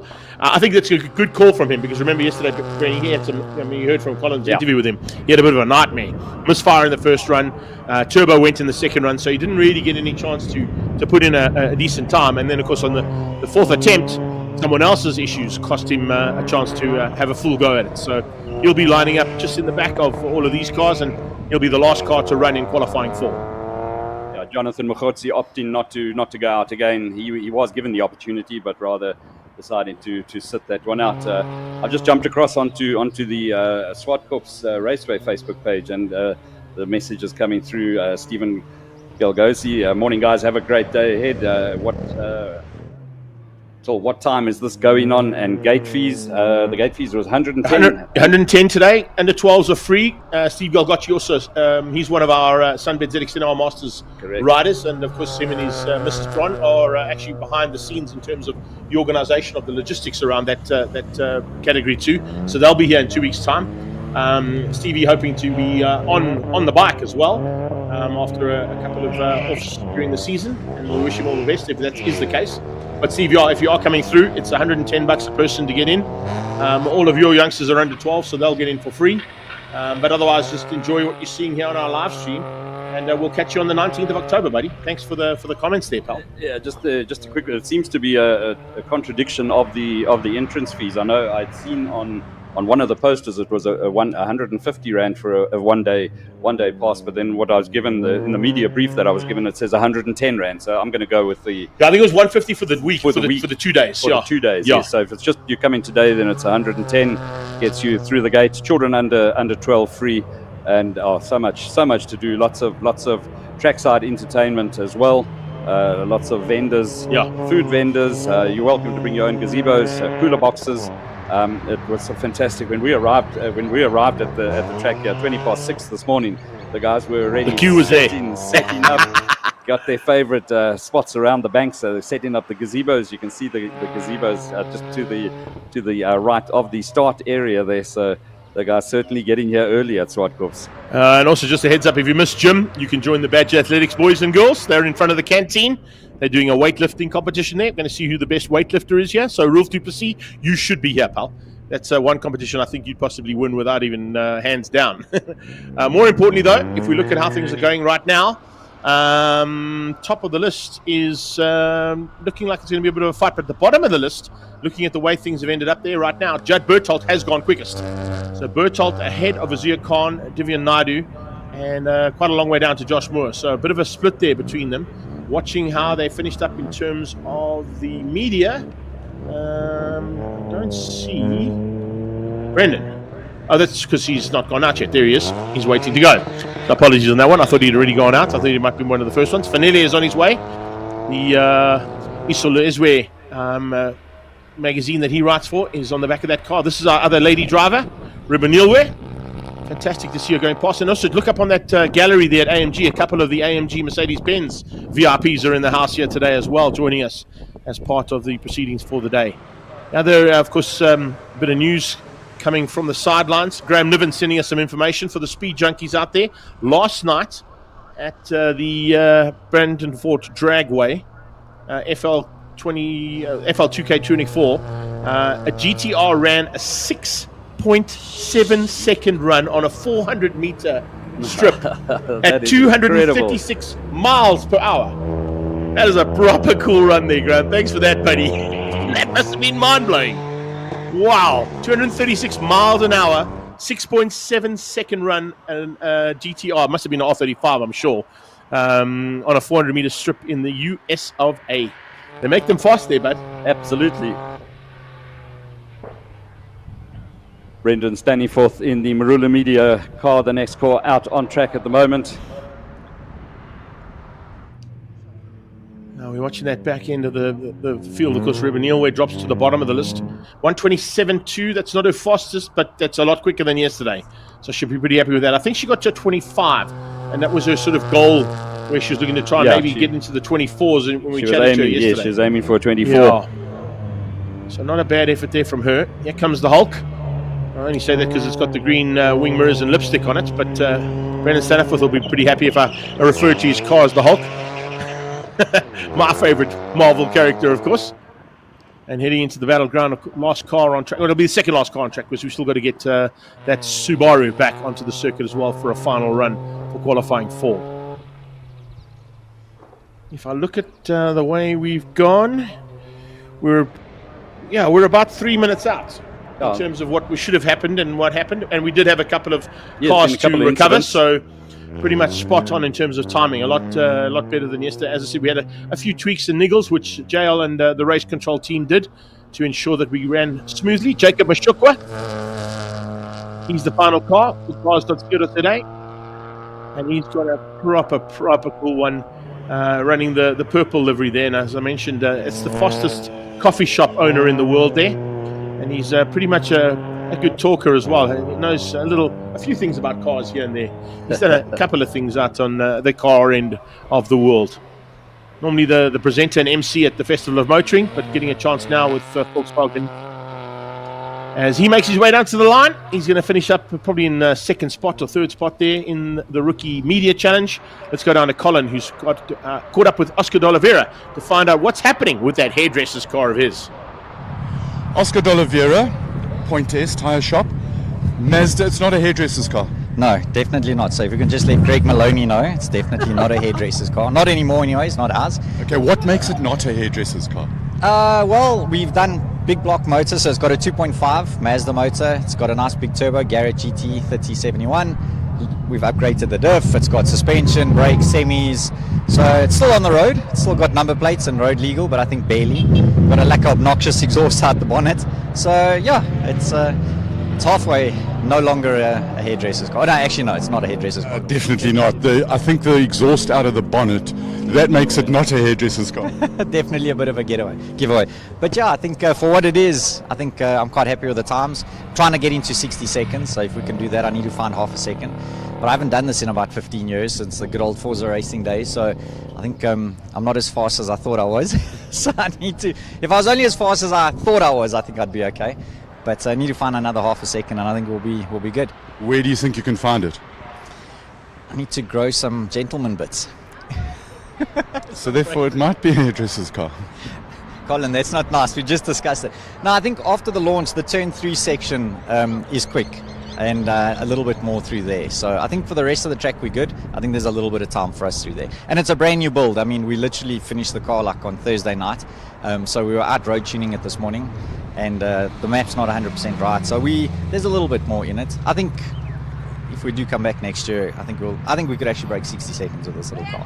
One of the fun things about talking to drivers is some say they're excuses, I say they're reasons, and at the moment you've just mentioned 4 of them. Yeah, no, we can keep you busy for 20 minutes with excuses and reasons. But I think it's like, I love this kind of event. For me, I think it's different. It's it's a bit of a challenge. You got to switch on immediately, so it's not like you got lots of laps. So I think this kind of thing is cool. I think South Africa needs more of this. I think we need a proper time attack. I've been saying this, if you look at what the guys do in Australia, proper time attack series. So yeah, if I had the time and the money, but I don't have either. So, but I think especially for cars like Franco and Reggie and that, you know, those cars and the Joubert, those cars come out once a year for the hill climb, which is a great event. I mean, give it credit. But I think, you know, 3 events, 1 year, PE and Cape Town, proper time attack would be great. So any big sponsors out there, you want to throw some money at us? I think that would be something worthwhile to try and do. How's that for a punt? Oh, love it. Right, Subaru is about to finish its lap back to commentary. It is indeed. So, Cole, I'm going to change my mindset right now. I'm going to go from hairdresser's car because he's just explained what's underneath that bonnet. And, of course, with that barely legal version of an MX-5, I'm going to call it the barber shop of horrors car. Yeah, no, Oscar and I go a long way back. So, it's all tongue-in-cheek when we mention it as the hairdresser's car. But, of course, as you can see, if it can get just to within the 60-second bracket, you must know it is a car that is certainly worth looking at and taking into account for being in contention for wins. And following on the sentiment that Oscar's just spoken about there in terms of a time attack series in South Africa, I've been chatting about that for the last 15 years, but I went down to the Desi's Raceway for the time attack event that Desi ran every single year. Actually, I celebrated my 40th birthday at the time attack with Desi's Raceway and the team down there. And I can tell you something, the cars that come out for those kind of events are pretty spectacular. And we've got 4 or 5 of them here that are usual contenders in those kind of events. But more of the same would come if, you know, it's like that movie with Kevin Costner. If you build it, they will come. Yep. So if you put it on, they will come.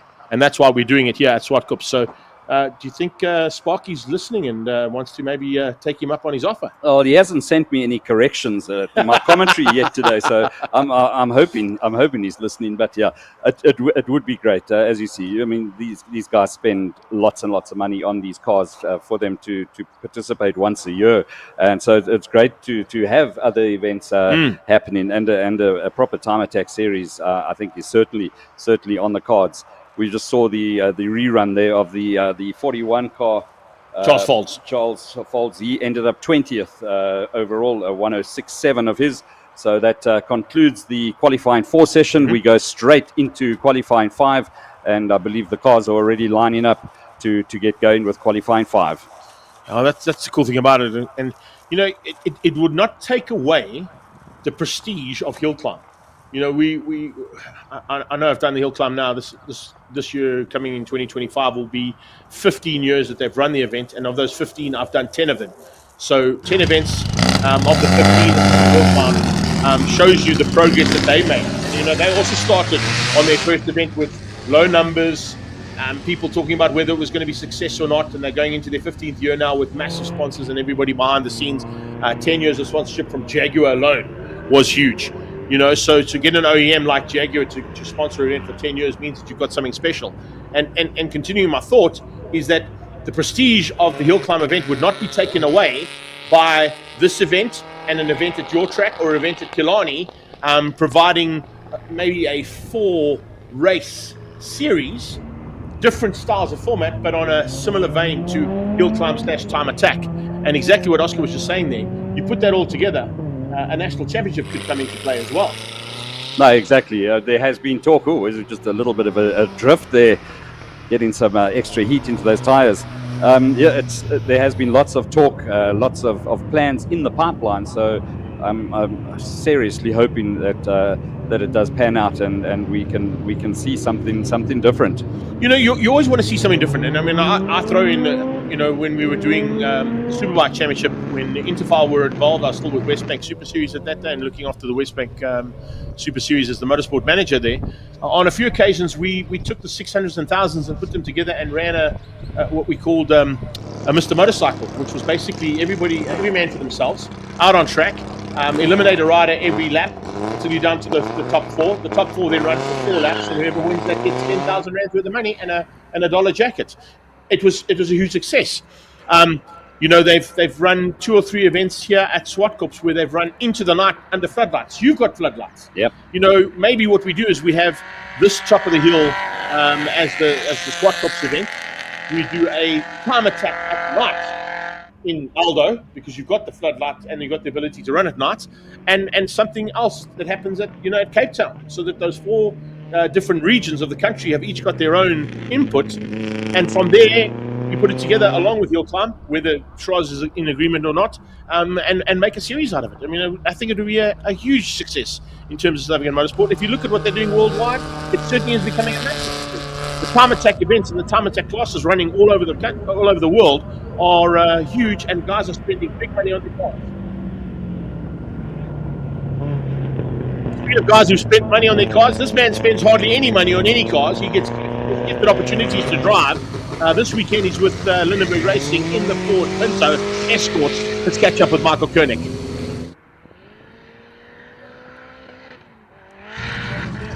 Michael Koenig, Escort Mark 1, you're having the time of your life. I'm loving this car. This is one of my dream racing cars ever, and I get to drive it. It is absolutely everything I've ever thought it was going to be. And are you happy with your times? Yeah, yesterday's 10s. I'm more than happy with that. This morning, we were just warming cars up, getting back into it. I'm happy.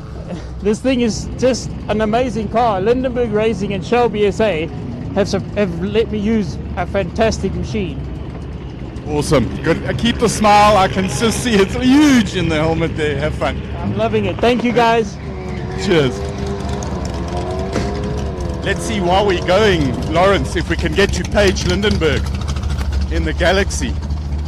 Fairlane. Got to get it right.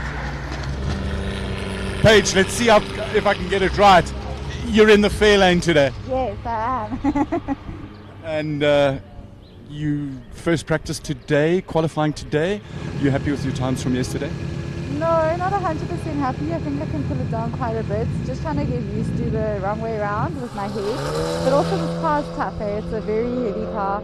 Not enjoying the tight turns in, the brakes. I'm not loving these short little straights. So yeah, struggling a bit with a few setup things, but it's just a matter of getting used to the car the wrong way around and trying to figure out the setup according to it. I'm changing my brake bias a lot during it because it's just not stopping, especially at the top of the hill. So yeah, just trying to figure it all out, but I'm loving the event either way, so whatever happens, I'm just really glad we're here, and I'm so glad there's more of these alternative motorsport events coming out. I think that's the secret to it. You say you're loving the event. It's a fantastic event. Yeah, absolutely. We needed this for motorsport, so it's really cool. Great day out, and spectators have been pouring in from early on, so I think we're in for a really lucky day. Awesome. Have fun. Thanks for chatting to us. Cheers. With that, let's go back to commentary.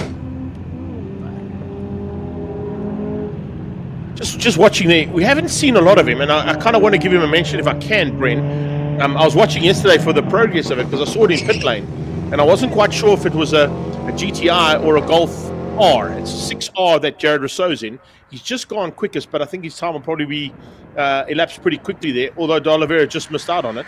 Potentially Charles Falls could be quicker, but that doesn't sound like a full flaming Subaru through turn one there.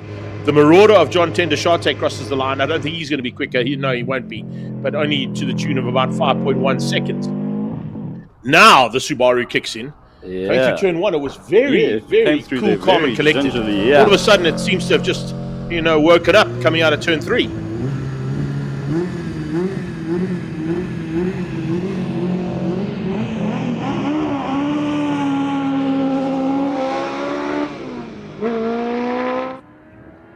Good morning, Mr. Schofield. Welcome to the party for second run of the day. His first one was kind of cool, calm and collected. Schofield eventually finishing in ninth spot in the March 77B. It's a 1977 model, that car, by the way. And running top 9 overall is a pretty awesome effort there from him.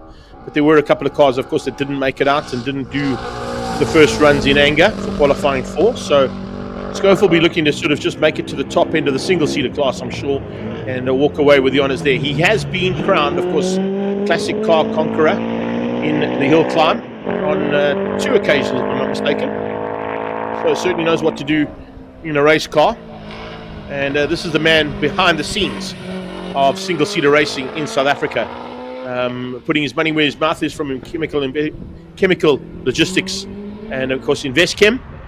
And they are the main sponsors of what is currently the Formula 1600s and will become MSA4 next year, our Formula 4 category launching in 2025 due to the input that's come from that man behind the wheel of that Benson and Hedges March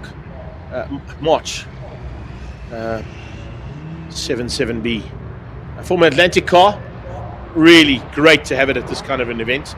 As I said, he was here earlier on in the year in the classic running of it as our test run. And there are a couple of other drivers that will be making their own to the circuit in the very near future as well that are also here for that initial test run that we had as the classic top of the hill earlier in the year. Also, quite a nice turnout. This is the man I was speaking about earlier on, Brent. Welcome to the track, Mr. Warren Lombard, and on behalf of the entire team, happy birthday, brother. The birthday boy is in the house. Very, very happy birthday to Warren Lombard. Cobra. Haven't seen too much of that car so far this weekend. No, he's kind of been there and there, hiding in the background. Yeah. We haven't seen a lot of the potential of that car, but as I said, he has one in that car, the Ashwell TT here at Passenger Speed this morning. Jonathan and Mark have got it 7 times. So they know what to do to get the slightly elderly statesman cars around this track in a rapid way. Warren's won it once. James Temple has won it twice. Peter Lindenberg has won it as well. Paige hasn't won it yet. And I say yet because I think there's a potential that she could be there. One man who's missing from this event, which I thought might be here, is Roy Campos. But of course, he's also won the TT on occasion. He actually was in a Lola T70 Spider when he won his TT a couple of seasons ago. James Temple, double TT winner, on track right now for Lindenberg Racing in the Daytona Coupe, and looking to maybe get back up into at least the top 10 overall, because he was down in 18th place on his first run this morning in that Lindenberg Racing Shelby South Africa Daytona Coupe. It's from 1965, this car. Unbelievable to see these older cars running with the more modern day machinery and still giving them a very good run for their money. Just an update coming through from the MotoGP sprint race this morning. The problem that Brad Brinder had, their team have identified that the issue was caused by an unexpected electronics malfunction, and this in turn affected the engine's performance. So the team is already working hard to figure out exactly what happened to ensure that this won't happen again. So heartbreak for Binder once again. Yeah, hopefully they've got that sorted out. I think he's going to be in contention. Looks like off the line there, Paige was a little slow, but eventually coming into her own as she heads into turn one. As she heads into turn one, also joining us there, Donnie Bossoff has just joined us, and especially liking all the varied engines there. But his particular favourite, of course, is the Jabir Lotus. They're big fans there. But Pops is in the house as well. Morning, Dad. Hope you're enjoying all the action. One of your boys from the Mobil 1 V8 Supercars about to get onto the track for the first time. It's the birthday boy. It'll be Warren Lombard. He'll be the next car onto the circuit for Pet Boys Automotive. Normally in the Mustang that runs in the Mobil 1 V8 Supercars. Today he's in his second choice. It's probably his favourite car, though, I've got to tell you. What he's told me. That one right there. John Speed Racing, Gavin Wilkins Racing, and Pet Boys Automotive, Cobra. So as we stand by, Colin is standing on the pit wall as Warren's heading down towards Castrol Corner, hoping to see that car come flying past on a similar vein to what we under Colin. Crazy how these cars, it just confuses you. We're used to them coming out of here down the straight. Warren Lombard in the Cobra, watch this. It's a difficult corner. How cool is this going the other way around Zwartkops?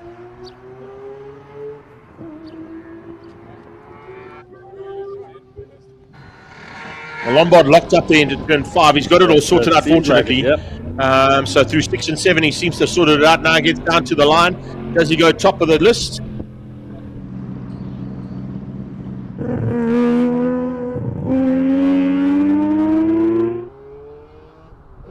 No. second place there for Lombard. He tucks in behind Schofield, so Warren Lombard at the top end of the field initially.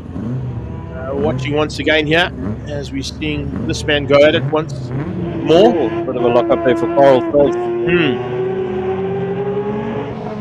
Coral usually piloting a Toyota around the circuit. It's normally the first speed he prefers to be in. Sponsored by Pretoria No Toyota, of course, who are the safety car and pace car suppliers here to Zwartkops International World of Motoring. But still see that. Oh, what a shot. Did you see that? Yeah. The fire-breathing dragon there from that rotary. Oh, and again. And some more flames down the hill. I like it. Bring more flames. That's what we love to see.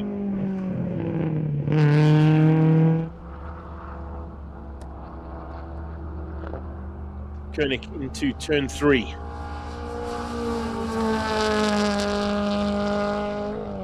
This man, of course, has just come back from being one of the first South Africans to win at an endurance level in historic racing for a long, long time, and it's awesome to see him in full flight as he heads up to the top of the hill. He's going to be followed by some of his Shelby stablemates. There's a whole contingent of clientele there.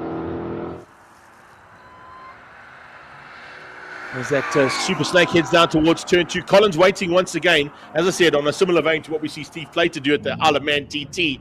Let's see if Colin can get a little bit up close and personal now with these Super Snakes as they come past.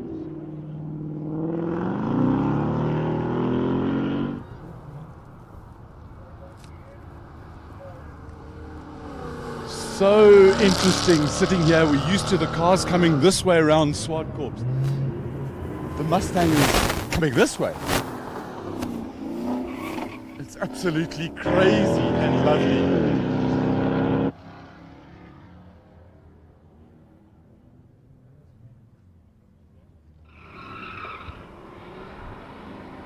So these Mustang boys are starting to put a little bit more effort into their attempts to get around this track. I think they're realizing that the confidence is growing. With that confidence, you don't want to be sort of going into maybe a little overconfident, like we almost saw there. But needless to say, still a great battle amongst the Shelbys, and all having some fun and games as part and parcel of this. So good to see them putting in the efforts that are required, and Paul having a super run there in the number 33. Yeah, and yet again, a very conscientious driver putting his indicator on. It is a complete road car. I had a chat to Peter Lindenberg yesterday about the cars and asked them about traction control, and he says, yeah, there's a certain amount of traction control. You can turn it down a little, but they're not going to do it. These guys not seasoned racing drivers, as customers in their cars, so... But just what an absolute privilege to see these Super Snakes going out on the track in anger. Yeah, Paul was quickest so far in qualifying 4 for the Shelby squad in terms of the clientele. He was followed, if I go down the list there, by Vinesh Padiachi. He's in the Super Snake as well for Team Shelby. And then further down from that would be Dion Smith. And then I think the last of the Super Snakes was Josh O'Callaghan. So those are the 4 cars from the clients here at Zwartkops International World of Motoring that Shelby are looking after this weekend. And those are the drivers that are behind the wheel of those cars in their attempt to be the fastest Super Snake of the weekend.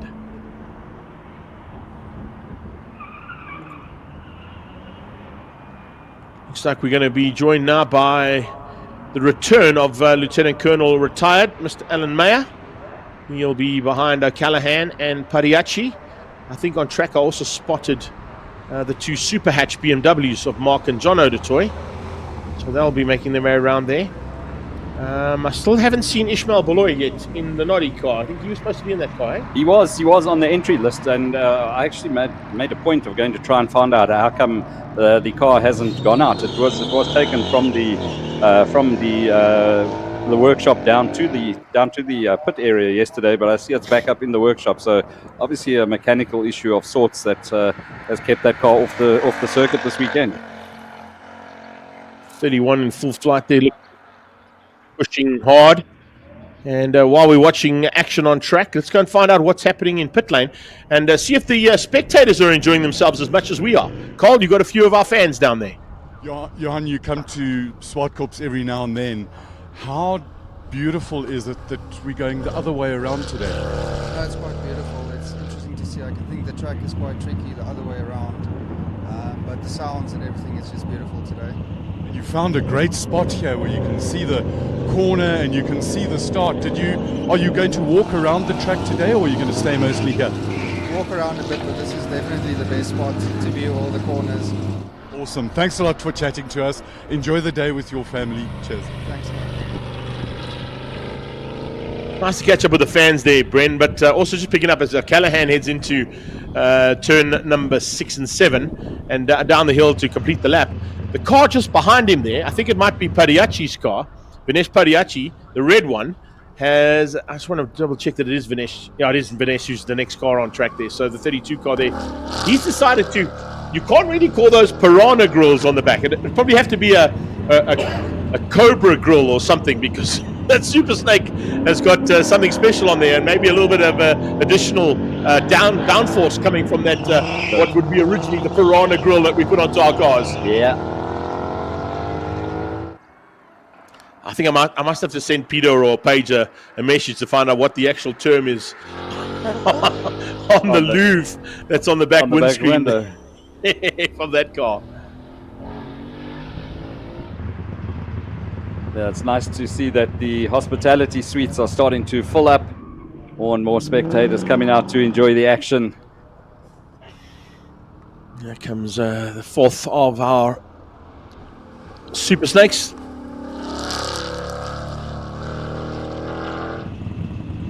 Heading across back down into Colin and the Volkswagen gallery there. He looks like he's picked up a couple more fans. What's happening out there, Cole?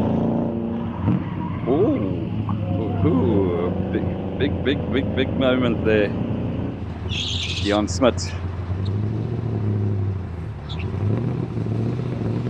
Martina, with Mike Rowe. That's the boss. It's lovely that VW spends so much, invests so much in motorsport, particularly with the youth. Are you enjoying today? Yeah, very much so. As you know, I'm a big fan of motorsport, specifically of Volkswagen Motorsport for some reason. No, I'm enjoying it a lot. I'm very happy that we get the possibility also to showcase that many cars from ours, and I particularly love our youngsters racing against the journalists in a way. So that's a nice thing. Incredible, 14 years old. Some of them they really are tiny. They need super booster seats to get them to see over the steering. Yeah. No, when I met Josh for the first time, I was like really impressed, like that height, and but see how he's doing. They still try to get me also on the racetrack, but I need some training to not be an obstacle, because I believe all these 4 or 5 will beat me anyway, like way. But there's just next door to us is the Volkswagen Academy. Should be easy to, maybe you know some people that can get you a seat. Yeah, no, I've asked for it. I need to pull some strings, to make it happen. No, it's more my calendar. I promised to do an endurance race, which I didn't manage to do this year, but we are negotiating, Mike and myself. Yeah, no, I'll watch the space. We will really watch the space. I think on behalf of all the motorsport family in South Africa, thank you very much to VW and VW Motorsport, to you and to Micro for everything you do for racing. It's fantastic, and we do appreciate it. No, it's always a pleasure, and you can count on us, because it also does a lot for our brand beyond the motorsport scene, but also in the motorsport scene. So we like what we do. Martina, MD, CEO, the head honcho, the big wheel, the top of the pyramid in South Africa for Volkswagen. Thank you very much. Back to commentary. Right on time, Cole, because you missed out on a massive moment there from Lieutenant Colonel Alan Mayer. How was that for a recovery, though, Brendan? Hey, onto the grass, lit it up, got a full 360-degree spin, and managed to bring it back on track. The 27 car out there, that's a fantastic number on that car, by the way. I've got to tell you, best number in the world. Let's see what Jonathan can do. Toy can do in it, though, as he runs wide as well. The guys are Looks really like it's starting to get slippery out there, bud. Yeah, either that or the guys are really starting to push it now. I need to get to the top of the pile in your class in the qualifying. They're just qualifying 5, just one more qualifying session after this before we start going into the various class shootouts. So the guys certainly now getting the hammer down and putting in some exciting runs. The toy, I think, has gone quickest out of the runs that he's done so far. In that's the 125 I think he's in. It's the 118 I that Mark's in. So nice little run there, and pretty spectacular run as well, I got to say, from both him and his stablemates there in the Studebaker. Lieutenant Colonel retired Mr. Alan Mayer in the Studebaker, giving us a full 360 in the dirt. So if you think drifting is good, maybe you should up to turn 4 and 5 and have a look at some of the spinning that's happening there from the Studebaker and Alan Mayer. As I said, though, if you are here at the circuit, a big welcome to you all out there on the grass bankings, on the grandstands, down in pit lane. We hope you're enjoying all this action from Top of the Hill's inaugural run here at Zwartkops International World of Motoring, and of course to all our friends and fans all over the world enjoying the action on our live stream. Please like and share that to all your platforms so that people around the world see what we're doing to just bring something completely different and unique to South African motorsport up here in Gauteng. And of course showing that we've got an opportunity to bring the motorsport competitors events that they want to be part and parcel of. And looking at the way things have gone so far, it certainly looks like everybody is pretty happy with the results that have been out there, and we're just looking to see what the improvements are throughout the day and potentially the fixes that have got to happen in the next hour and a half or so before we get into the class finals and the all-important top 10 shootouts later on this afternoon. Greg, the little battle that I've been keeping an eye on, the battle of the Ford Fairlanes. I see Paige's last run there. She was just slightly off it. I mean, running a 118, where her best so far has been a 109. She did a 109.425. So Marshall's out on the track, just doing a little bit of a cleanup, getting rid of some of the stones that and dirt that Alan Mayer just deposited on the track. Clean up there. So Paige slightly off on her last run, but I'm sure we'll see her coming back a lot stronger and harder in the next qualifying session before going into the finals. Well, while we're watching those marshals work hard, it's always a good time to say thank you for the incredible effort that they put in. It's a joint effort now, because remember, Kyle Army Marshals and Zwartkops Marshals are one team, and they're based here at Zwartkops now full time. They do an incredible job at most of the events we go to. But I can also see up on top there, and hopefully they can hear us on the PA, some of our friends from AMG Driving Academy. I see you guys are at the VIP section there. Are you enjoying yourselves? You're on the live stream right now, so give us a wave if you can hear us on the PA system up at AMG Driving Academy. Hopefully they can hear us. Doesn't look like they can, but anyway, there are a couple of people around the track that can hear us. I can see down that back straightaway the guys are shouting and screaming. They love to be on TV. Those are Leon Undal's best friends. All those oaks on the back straightaway there. He's normally on the PA, of course, doing the live stream, but he's down in pit lane working frantically this weekend to get the cars out of their pit boxes and down to the pre-race area on time, so that we don't lose any time at all. Some more fans down in pit lane that Colin's caught up with. Let's head back down to our pit lane and Colin Hasty. Chris, always good to chat to spectators. You've got a great spot here. Are you enjoying the day so far? I'm loving it. This is brilliant. It's actually so good to see these kind of serious cars out here in Joburg instead of being by the coast in Knysna. And I'm actually surprised there's not more people here, because there's such cool stuff to see. This is amazing. Preach the message. Yeah, man. Come to the track. You have to see this. I'll get photos for you if you don't, but otherwise come see these cars in action, especially Reggie. He's my boy. But you're not really just a spectator. I do like to shoot. I do shoot often, but I don't have MSA accreditation, so I can't get on track today. But I'm shooting from the normal spots, and I'm sure I'll get the shots I need, but it's not as cool as being on the start line. Chris from CW Media, thanks for chatting to us. Cheers. Thanks, Colin.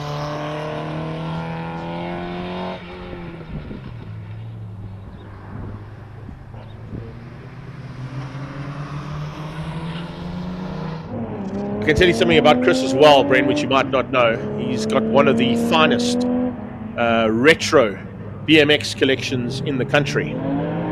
There's a couple that are sort of sitting in his garage that if they find another home, he mustn't come and look at my house, because he won't find his ET Kuahara parked in my garage if I could get into his. But he also does an amazing job. One of our media contingent there, a fan for today, as you heard, standing on the sideline, getting some shots from wherever vantage points he can get to. And there are a lot of vantage points you can get to here around the circuit. One of the best spots to be would probably be just on the right-hand side of the shot you're seeing on track right now is Turn 4's main grandstand. I think it'd be a pretty popular spot to be in because you get to see the start. You'll see Turn 1, you'll see Turn 3, 4, 5, you won't see 6. You'll see 7 in the finish line. So it's about, I'd say about 80% of the circuit if you're sitting down there on that grandstand. Correct, yeah. And Thursday when we got here, I actually went down to that area and had a look there, and that is probably, you know, one of the better places for spectators to go and watch from. And they got vendors, some food vendors in that area as well. So really is a great place to go. We did mention to Yusuf that cold tyres are important to get up to heat. The Dunlops he's got on right now, hopefully up to temperature, as he heads down to his favourite corner of the circuit. And this time he doesn't make me look bad. Thanks, Yusuf. Appreciate that. He has spun up going in and coming out. And this time he keeps it all together. Courtney on his way in the Mercedes-Benz AMG, and AMG Driving Academy standby because both your pilots are about to get onto the track for the first time. I actually think that might be Mohammed that's in that car. Let's just have a look when that live time comes up. Courts is in the black car, Mohammed's in the white car. Is that the way? Yeah, that's the way they've gone, yeah. They've kept us confused all weekend. Yeah, that's how they've gone, yeah. Ooh, So it's nice Courtney in the black one. And looking forward to seeing him. The 29 car is Mohammed, yeah. Correct. Courtney actually finished up just outside of the top 10 there in 11th place in that C63. And remember last time I mentioned the fact that we hadn't given Mo a full run of his car on the camera.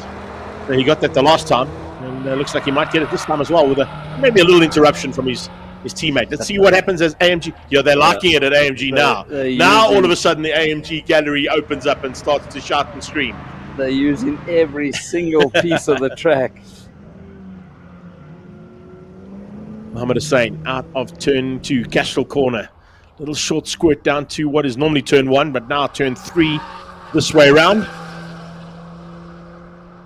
And these guys, as I said, usually have a little bit of an advantage because they do tend to run on a few occasions the wrong way around the track when they're doing their driving academy training sessions.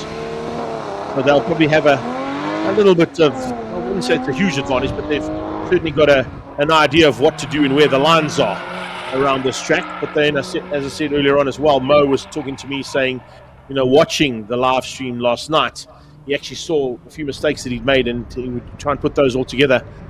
And by doing so, he's gone to 7th. So 104 from Mohammed Hussain. And where did he finish up his last run? Got down to a 105.3. So he's gone a second quicker. Second quicker there from Mo. So that one lap we gave him in qualifying 4 that he watched. And I say that tongue-in-cheek because I don't know if he did. But he said he would be. Maybe he saw exactly where he could find that second and he found it.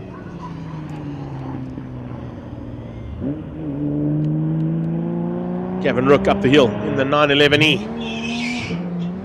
Speaking of 911s, that is a GT3 RS in full flight with Vic Camphor behind the wheel there. The man from Tom Camphor Volvo. He'll be out a little bit later on in the EV version of Volvo's stable. The electric vehicles here this weekend too. It's fantastic to see. And as I said yesterday, and I'm going to mention it again today, so good to see the involvement already of the OEMs and manufacturers into an event like this. More and more are going to be coming along, I'm sure, once they see the success of this first running of Top of the Hill. That sounded very Chevy Corvette-esque as it came past our window. That was most definitely the Stingray that's going to be obviously heading out in the next session.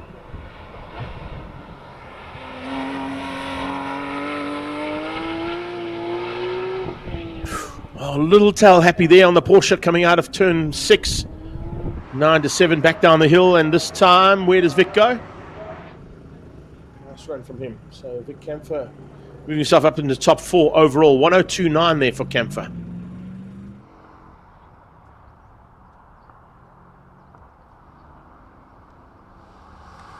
big SUV fans, this is arguably one of the biggest SUVs in the country. 4 tons of vehicle heading down towards turn 3 and 4. Good on the brakes there from Ruben van Niekerk.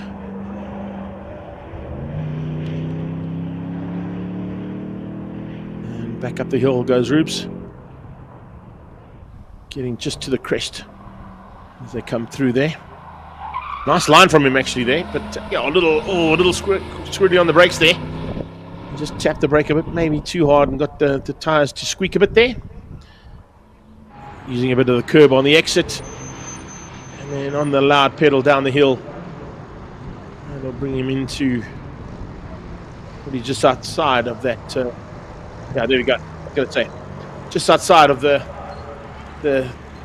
teens and into the 20s. 20th place, 1:13.823 there for Ruben van Niekerk.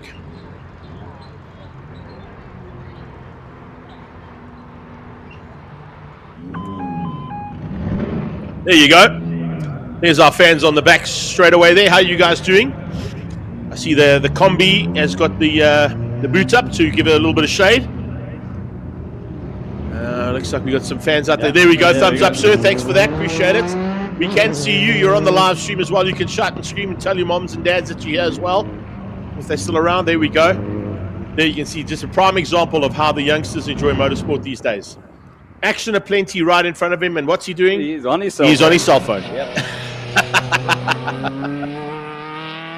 watching the live stream. We hope. Yeah, of course, we're hoping he's watching the live stream. stream.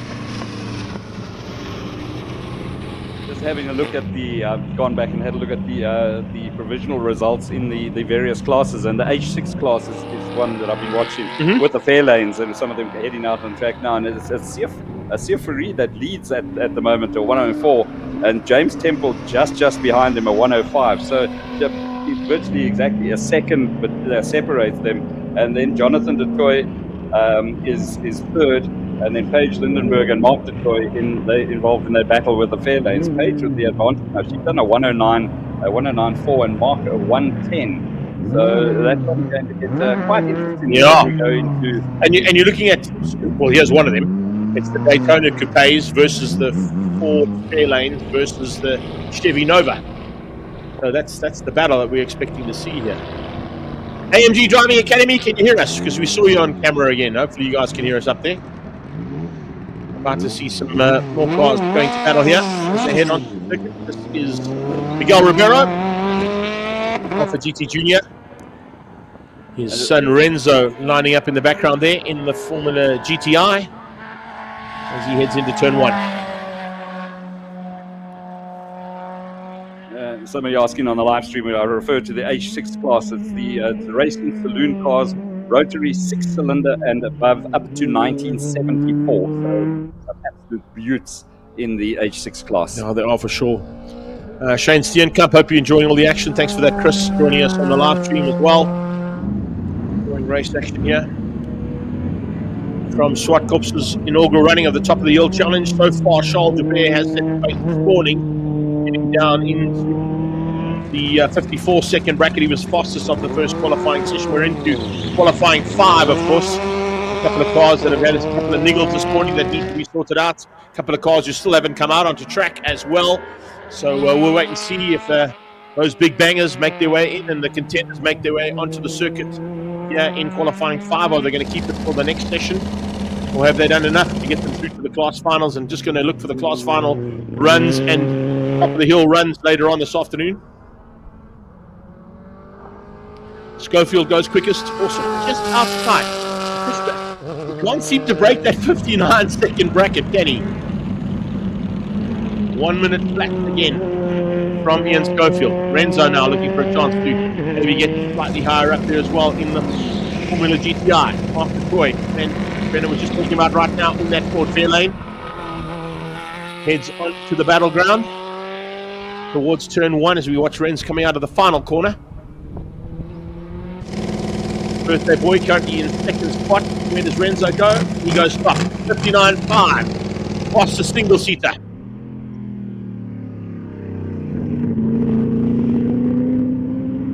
Incredibly, at the hill climb, there is a Lotus 7 that is classified in the single-seater class. So Josef Kotzer could potentially be scoring in 2 classes if he entered both. I don't know if he was allowed to, but I know they classify a 7 as a single seater. Nice run there from Mark so far. Smooth. Georgie Evans is going to follow him. And it looks like Richard's going to be behind him. Yeah, Richard's just behind George, so going to try and catch this Japanese monster.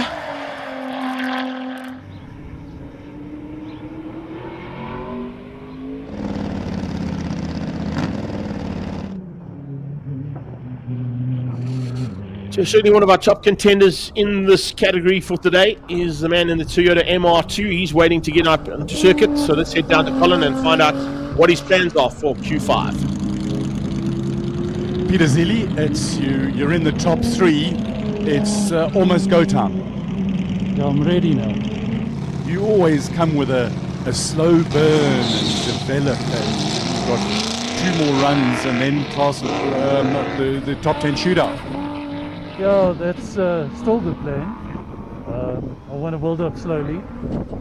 I don't drive regularly, so for me to go and just test the limits, I can't do it. I've got to build up slowly to it. How's the brain feeling this morning? The what? The brain. Oh, the brain. Yeah, it's got to start working. Peter, thanks for chatting to us. Good luck. Have fun. Enjoy the fan. Thanks, Colin. In the top 3, right behind Reggie Roots over here, who's had a number of issues. Reggie, all the issues you've had, the prop shafts, the gearbox, gears weren't gearing, but are the pistons working? Colin, it's a bit of a, I think cross our fingers and hope for the best now. It all seems okay, but you know these electronic ferries are different kind of animal, you know. So I'm trusting and believing it's going to be good. And you focused properly this morning? I'm always focused. Focused like a locust. Thank you, Reggie. Focused like a locust, he says. Man's crazy. Back to commentary. Yeah, no, there's one guy that if you chirp him, he's got to come back for you straight away. Every time, Every single time. You think you're going to catch him out? There's not a chance in hell. No ways. I'm not quite sure how focused a locust would be, but nothing like Record Roots dropping that bomb on us, particularly on Colin Hasty. I love when Cole gets sort of at a loss for words because of what a driver's had on a comeback.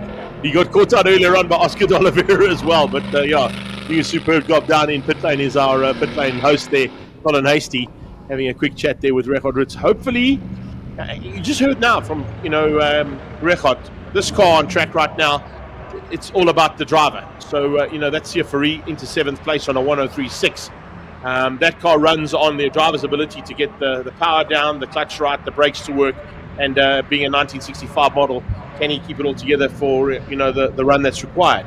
Record Roots' point of view is he has to rely on his mate in the pit lane with the laptop with the strapped computer. to the car. Correct. Yep. Yeah, no, lots and lots of technology involved in the big Skylines, and even more in Franco's car as well. You heard from Colin. I mean, Marco's working frantically in the background on all the laptops to try and work out what's gone wrong, what made that prop shaft break. And three individual clutches in the car as well on the Skyline. So it is state-of-the-art equipment, and unfortunately, as we've seen, when it goes wrong in a big way. Yeah, maybe we should tell Colin he must get some Sparko gloves to pick up parts of cars before he just decides to just pick them up out of nowhere. I know on a few occasions he's also tasted some oil and lubricants that have been on the floor, and brake fluid doesn't taste good. It kind of stays with you for a couple of days. For a couple of days, indeed. Just going back as the results are coming through, the H6 class that we've been watching, Jonathan Toy, Mark Toy having gone quicker. Mark's in the fair lane there. Having gone quicker than Paige Lindenberg, taken almost a second of her time. So there has been a little bit of a change in the procedure. But Paige didn't look comfortable on that run, though. No, the initial part of the run was slow, and then she sort of got going again. So must have been some kind of an issue, which I'm sure they'll sort out. It's called Fiat that leads the H6 class as we get ready for the man from I see, he rubs his hands every time Alma gets to the line. B5 about to go to battle. You This must- is the big fight, of you course. must stand next to this car when Yeah, it is an traction awesome control feeling. kicks in. It is an awesome feeling when he just goes and he gets that right. Yeah, no worries on the transition from the cement to the tar there as well, Brent. Yeah. First run yesterday damaged a part of the gearbox, but they've got that all sorted out. The team worked until midnight last night. They said they got out of here. Listen after to that having thing, man. replaced the gearbox. Oh, it just sounds so good. He ran a bit wide, a bit high. He did, yeah.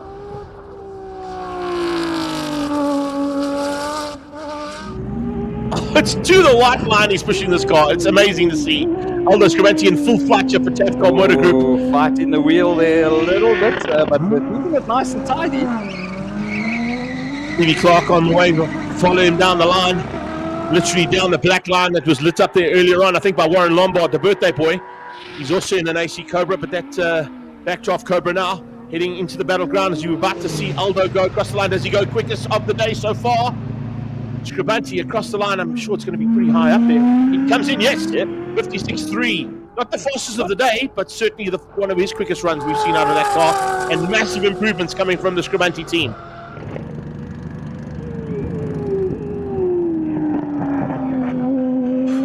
And then like some flames out of an exhaust pipe. When it comes straight up the side of that car.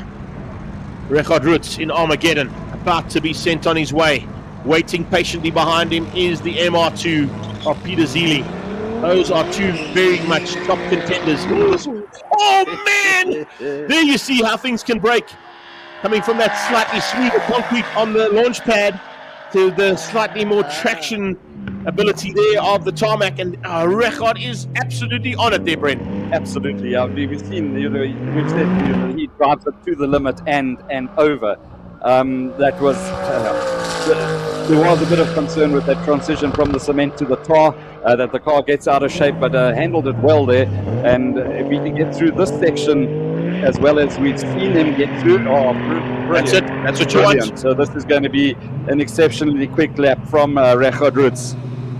Roots heading into the final corners. We're about to see Zeely sent on his way. Here he comes down to the final corner now. Perfectly done. Smooth transition down the hill and coming to the finish line. Do we see him go top of the class? Clark goes quick. 54. That's good. That is a good run there from Richard Roots. Colin Hasty. It was him and I chatting about Peter Zeely last night, and he said if he was a gambling man, he would be putting his money on Peter being crowned the champion here later this afternoon. Get progressively better and better. No matter what happens at the moment, Franco Scribenti still has the fastest time of the weekend. That 52.8 has not been bettered yet by anybody. Although he would want to cement that top time with the win if he can. And I'm sure the team are working frantically to get that car ready for the class finals and for the top 10 shootout. Right now, Zeely in with a chance of going even faster than what we've just seen coming out of Richard Roots on his first attempt for the day. Roots sitting on a 54.5 from Clark, and Zeely goes second, 53.434. Oh, how close do you want it, pal? What is that? 13 hundredths of a second. That is just mind-blowing. 13 hundredths of a second there between Zeely and Roots heading into qualifying sixth. B5 has just decided to bring us back into life again there, Brendan. Absolutely. Big moment for Jonathan DeToy in the 21 car. Chevy 2 out of turn 4, and not the way that Jonathan DeToy wanted to go into it. That's a 1965 Chev Nova that has ended up facing the wrong way. Trying to get it to fire up again. They might hold the car that's on the line if there is one. But I think Jono might have been the last car in this batch, so no, it's not. JM's still got to go. So start delayed there for JM. It's a bit of a pity though for him because he's now sitting with. Okay, well, Jono's got going relatively quickly, so it's not too much of a wait there for him. Will Jono go straight back into pit lane? I think he might, yeah. He's heading back to Trans Africa Racing. He's going to abort that run and open up the track once again now for JM to head out in the KTM powered Formula GTI.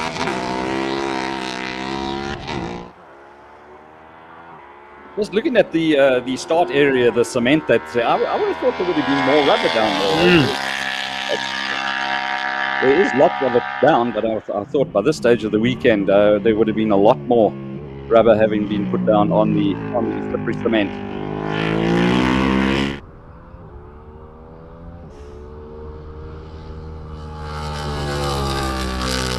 Something that they talk about the whole time, and sort of Gary Fleming and myself chat about when we're doing the live stream and the live commentary at Hilltime. On that start line, remember, it's a tar road, so it kind of smooths out and there's a bit of traction available, but it's also a slight incline that they start on, whereas here it's on a flat surface.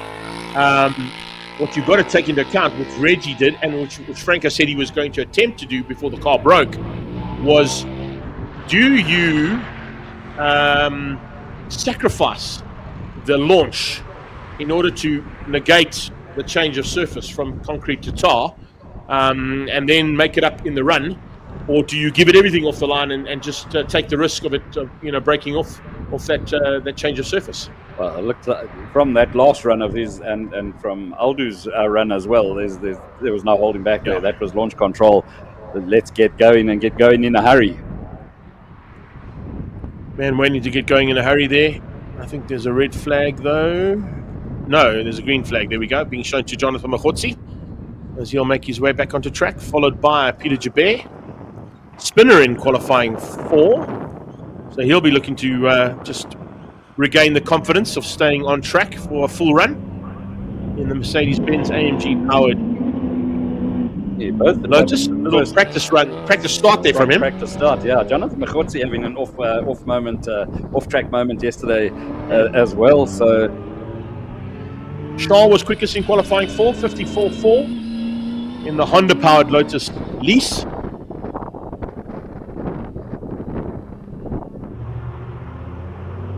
Joining them is going to be Mark Dutoy. Yeah, the Dutoy boys are working hard today. Eh? busy. BMWs, Chevys and Ford Fairlanes, and then checking into an Opel Astra V8 West Bank modified saloon car as well.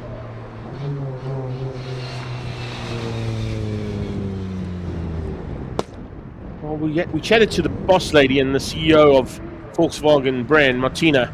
Great to have her here, by the way, as part of the event, showing that she's got this event in mind for future support. But Machotsi definitely in with a shot of getting top 10 overall.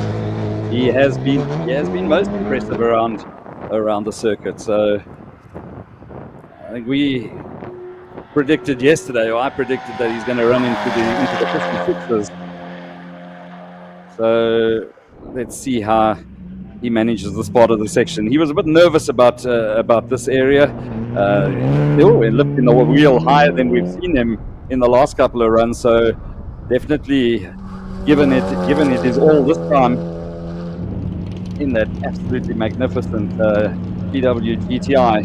Remember in the qualifying run 4, he had to roll out because of the spin from Jabert. So this time he went ahead of him. He runs a little bit high and wide on this one, so I expect to see him underneath that minute bracket as the spinner from qualifying 4, Peter Jabert, makes his way down to the never-ending story at turn 1. I say that tongue-in-cheek because it just seems like that corner just doesn't stop. You keep going left, and all of a sudden there's Castrol, and you're at turn 2. Machotsi across the line, and it's a good run there from him. Oh, it's a really good run there from him, actually. Making his way up back into the top 5 with a 57.5, so he's just off where you predicted.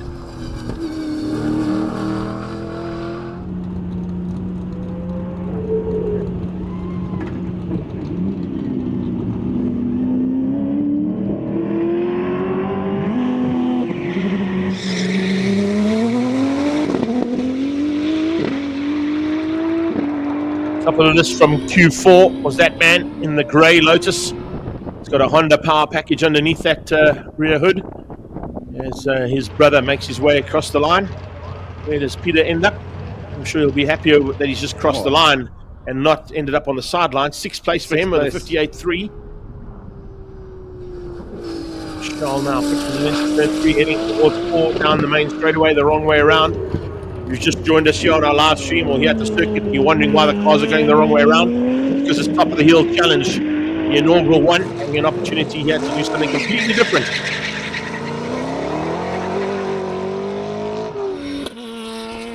Good comment coming in, I think, from Graham Niven as well, saying, why don't they use a bit of track bite or something at that concrete area to negate the change of surface? It's not a bad option. But of course, it only works when you're sort of looking at guys who are running slicks or semi-slicks. Charles Jabert coming across in 4:55 from him. So that is very, very quick in the Lotus Elise. Yeah, so he finished up top of the list with a 54.8 in qualifying 4. So he's just off the pace there of his original run. But Graham, yeah, that comment is valid. If you look at the drag racing events that we attend on a few occasions, I know Brendan does a couple down in PE as well. They either tend to run some track bites or they give the guys a chance to sort of spin their wheels up on some water just to get some heat into the rubber to negate that slipperier surface that they're starting on. But as Brendan is saying, there is some rubber being put down, maybe not as much as what we thought by this stage, but certainly it's not as slippery as what it was when we started yesterday morning. But a lot of the guys said that due to the smooth surface, you've actually got more of a rubber footprint on the track because you haven't got stones, normal stones, with grooves and that in between. So they were saying, it's actually quite fine for them to be starting on the cement, but it's just that transition. It's at a bit of an angle, so your left, especially for the four-wheel drive cars, your left front bites first onto the more grip on the car, and it just pulls it slightly out of shape. Yeah, we saw that with Records Run. We saw that with a couple of runs, actually, and we'll probably see it throughout the day, heading into qualifying 6 now. We're almost at the end of qualifying 5. We've got 2 more batches of cars to come. In fact, they might send them all out at the same time. I think the rookies and media guys all went in one batch on the last run, so this could potentially be the last batch of cars. I did see there was a chance for one car to do a rerun, but I don't think Jonathan's going to take that up because they said he may have been hindered by the spin from Alan Mayer. He's already out in his other car, so I don't think there's going to be an issue there. So it's now time for Rookie Cup and media contingent to be on track for the last run for qualifying 5. And then we'll be standing by to see how the times wrap up for Q5, heading into Q6, the final qualifying of the day, before we start to get into the class finals and, of course, the more important top-of-the-hill runs for the top 10 in each category. Just got a comment that's come through from Charles Jubert on the live stream on the Zwartkops page. He says JM Gerber is racing a Formula M. It's not a GTI.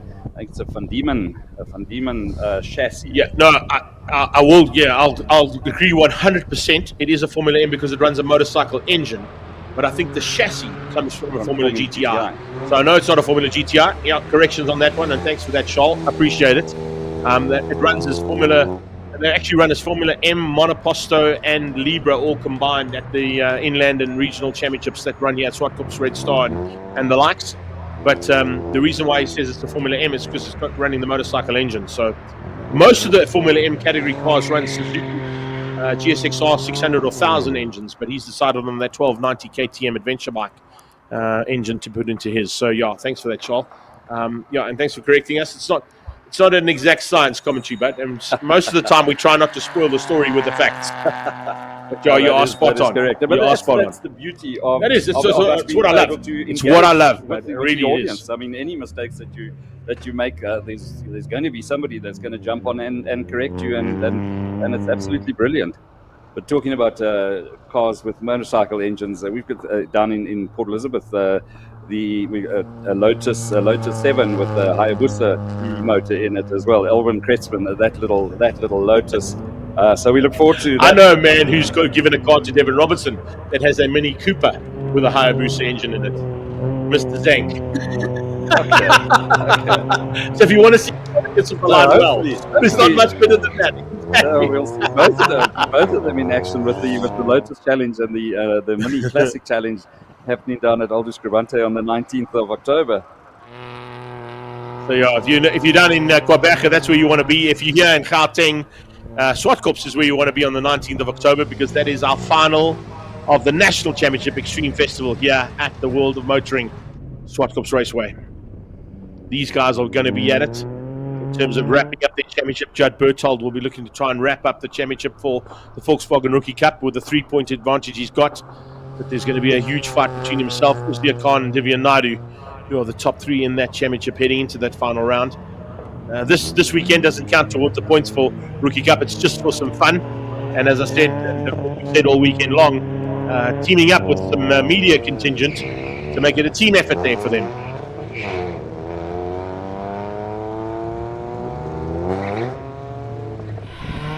Let's keep an eye on the rookies. We've watched Judd coming through on the first run, exiting the main straight on the sharp right-hander, the back wheel of the car, lifting fairly high in the air. So he's pushing it to the max. Let's see how the rest of the guys fare as they come through there.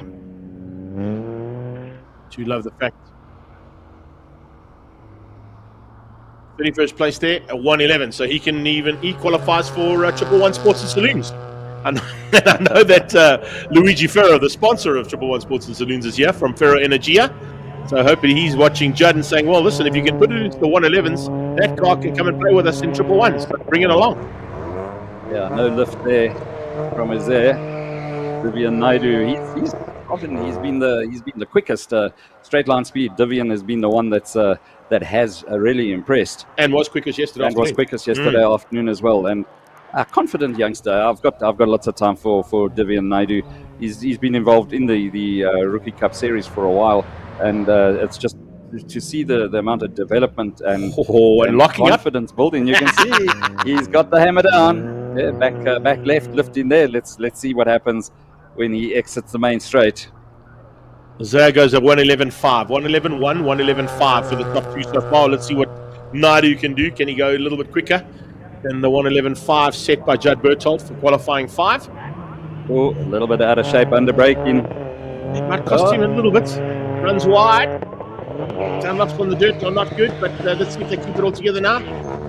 Benele Bengu makes his way out into the track for the media challenge. Car number 5 of the Rookie Cup contenders.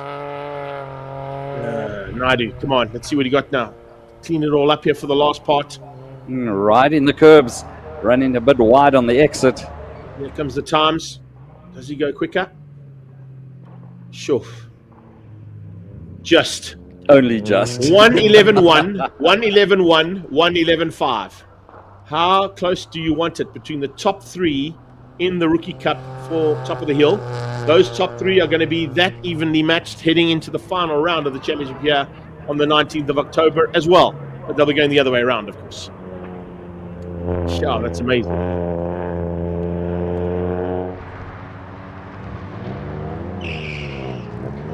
Lebanilwe, Simakani. Out there for Rekocho. And the young lady, of course, has improved. We mentioned yesterday, we haven't actually mentioned it today, I don't think, Bren. Her initial time to what she's doing now is almost a 30-second improvement over the space of what they've had yesterday in 4 practices and 3 qualifyings, and today another 2. So what's that? 4, 7, 9 runs. She's gone 30 seconds quicker. Pretty impressive. Brilliant. And yeah, her smile in the interviews with Colin just says it all. She's loving it out there. Slightly different line, not quite the race line you want to be on there, but Rebs is still giving it everything she can. 1.1 litre turbo engine. It's also going to be the power plant behind MSA4's single-seater championship next year, so nice bit of a negotiation happening there between the likes of Schofield and Rowe. They had a bit of say in that as well. So we watch Brendan Stanifer head down to 1. Let's go down to pit lane because it looks like we got a bit of news out of the Franco Scribanti racing stable. Colin's down there with Franco. Franco, the update of the prop shaft sagas. The boys are really, really working hard underneath. How's it going? Well, it's not going well at the moment, Colin. I mean, we broke basically from the front to back on the warm-up lap this morning. We've got a software issue here. It's no finger error or anything from our side or the team's side. It's just that we've got the latest software and there's a gremlin in there somewhere, it would appear. It would appear that the diff's not releasing when it's supposed to release, and that's causing all the damage. I mean, it's weird that mechanically the guys are, as you say, no finger trouble, they do their job properly. And then somewhere in a bit of codes, problems. Yeah, and like I say, since the new software, this is where we got the problem. So we've had Martin in the truck now. He's looked at a lot of stuff with Marco, assisted where he can. I don't know. I don't think we found anything definitive. We're clutching at a few straws, but like always, we'll figure it out sooner or later. Just that today it might be later. Well, I was about to say, hopefully it's sooner. Last qualifying session's about to start. Doesn't really affect you with that superb lap time from yesterday. There's a lesson in that somewhere that sometimes it's good to lay down a marker early. Yeah, because irrespective of what happens today, if that stands as the fastest time, it makes you feel good, it makes you confident for the next time, it rattles the other guys for the next time, so better that than nothing. Awesome. Well, I hope your prop shafts get propping and the pistons keep pistoning. Good luck. We'll see you later. Thanks, Colin.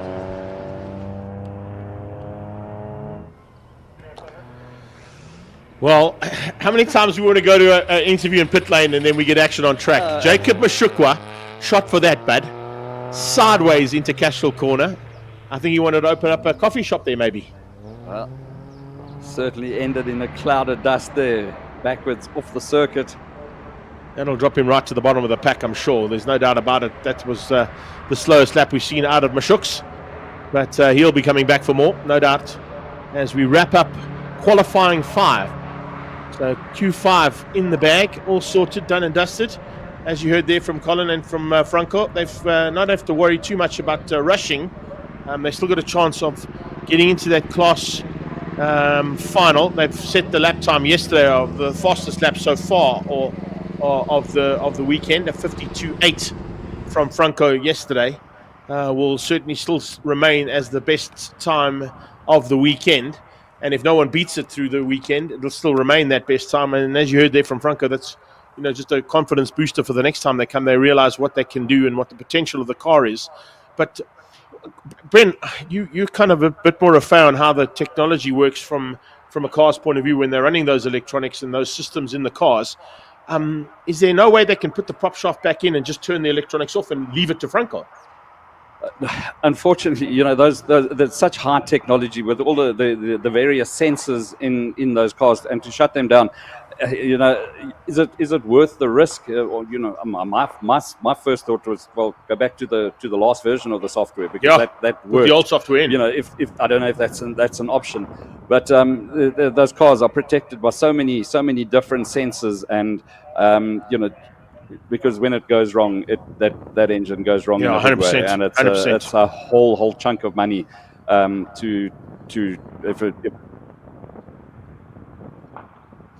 Let's join Colin. He's having a look at the back of the engines of one of the cars. Let's go straight back to Colin Hasty in pit lane.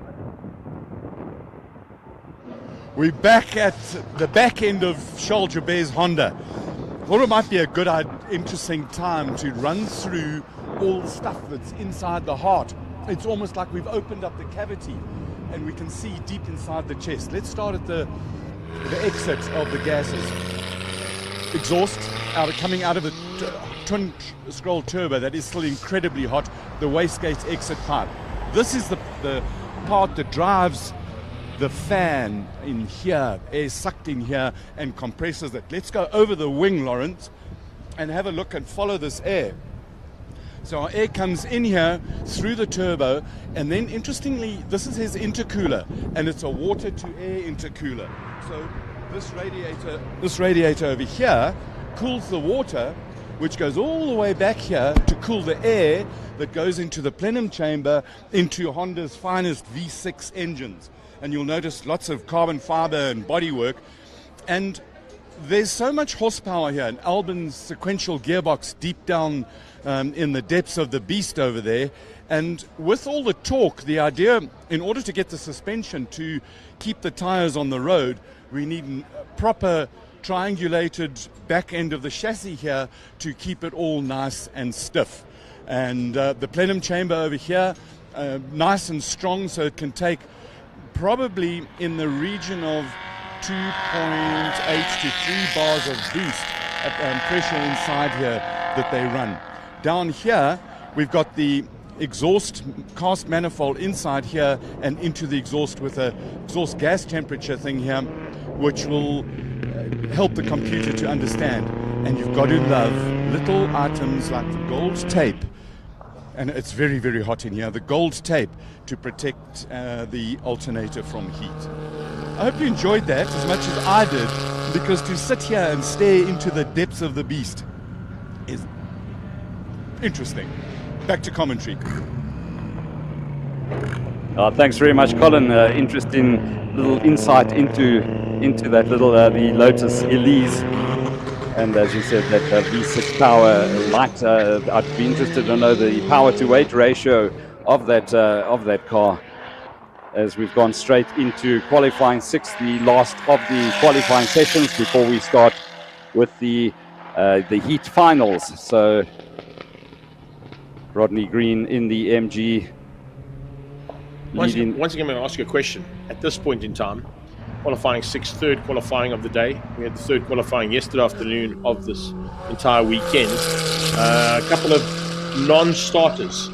So guys that have set their benchmarks, potentially not going to be coming back out again. I just heard though from Franco, completely contradicting my theory is that if you've got the banker end, you go again. If you've got the niggles in the car, certainly sort those niggles out. If you don't, you hold back and wait. Yeah, I suppose you could look at it both ways. I mean, you want more track time out there, more chances to try a different line, different setup.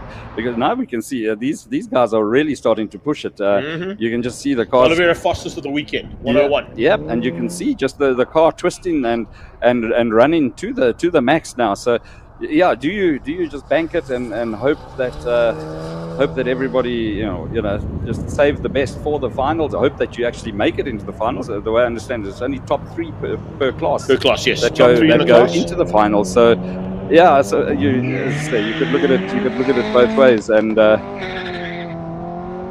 weather conditions. I mean, the wind did come up a little bit, but it's completely subsided. We've got no wind noise in the effects microphones today. So, and the track temperature must be getting warmer and warmer. So conditions leading up to the finals would be getting better. So I'm sure that this qualifying session we're going to see the guys really pushing hard.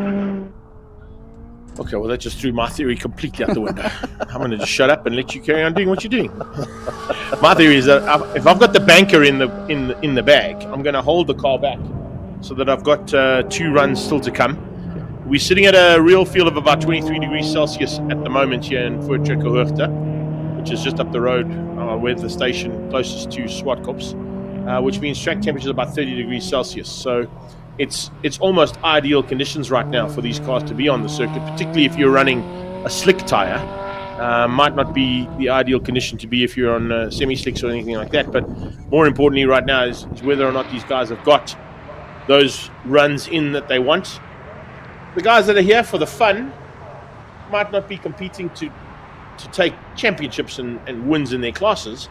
They'll certainly go out for another run. If it was me and I'm here, yeah, you got the opportunity. I'm going to go and have a run, Absolutely. no matter what. I mean, it's not every day that you get to play backwards around the circuit. So I would grab the opportunity with both hands. I agree with you on that one. So just looking at that time of Oscar Oliveira's, when we chatted to him, he was looking to try and get under the minute bracket if he could, and he thinks the potential of that Mazda MX-5 has got what it takes. But going purple there on that last run is his PB for the weekend of a 101.011. So that's a decent effort there from Oliveira, and I think he'll be pretty happy with that. Certainly going to put him into the class final, certainly potentially into even into the road car final. So maybe we'll see.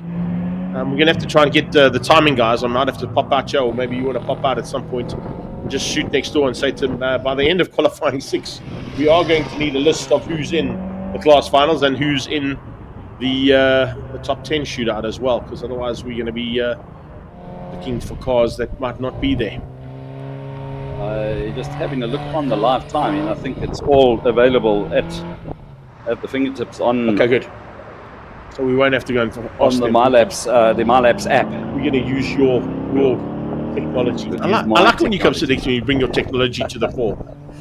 Yeah, it's one thing, evolving and learning. And if somebody had said to me 2 years ago, you would be commentating at both Kyalami and Zwartkops Raceway and Killarney, I would have said you're absolutely smoking your socks. But here I am.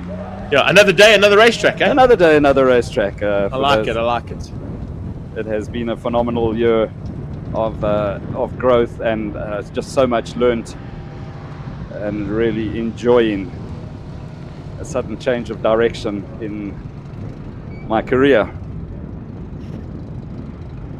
So here we go. Clear view, Subaru WRX Impreza.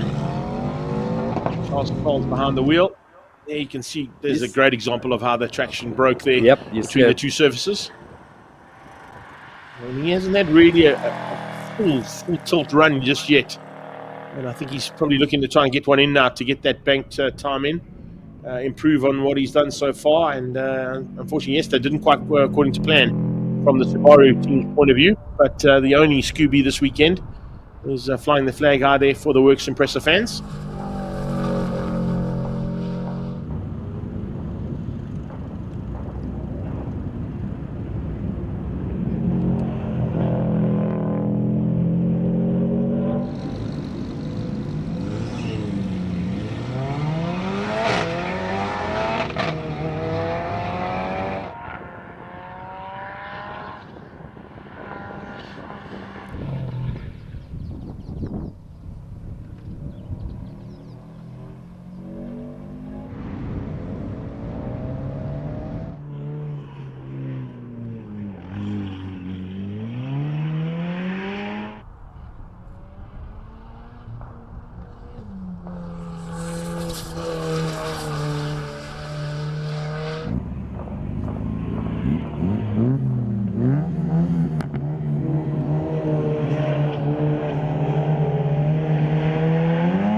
Bester on circuit now, the Pure Connect Mercedes-Benz. Joseph Potts about to join him. Just getting some information that I love when we sort of talk about it, and 2 seconds later the man who's in the know steps into office and goes, "This is how it's going to work, Greg. This is how it's going to work, Brendan." So yeah, JL just giving us listening to us. It's great. Yeah, they must be. I think Race Control are loving our live stream feed. Olivier still stays top. Pure Bester goes second on a 102.7. And just getting that information passed on to us that on the WhatsApp group, we are going to get a chance to see all of the top 10 and 3 up. And peering into our office here is a young lady superbike rider who is exceptionally fast with a future superbike rider in her arms there. So nice to see Landy Sinden and Mr. Sinden Jr. in the house. I'm sure loving life here this weekend.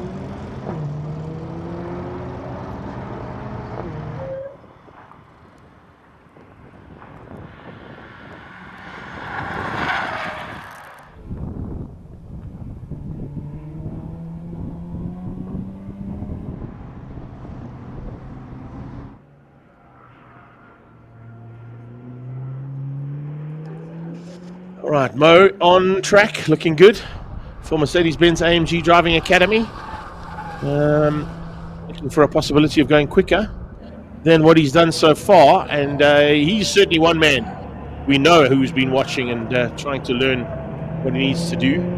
Get that exhilaration up for the AMG Academy as they head up towards their stable. Looks like Hawkins decided to stay out for this one. He's done enough. Or maybe we'll see him in the second batch, but those batches of cars, as we said, are going to be put onto the WhatsApp group. There you go. Check them going crazy up there now. AMG Driving Academy.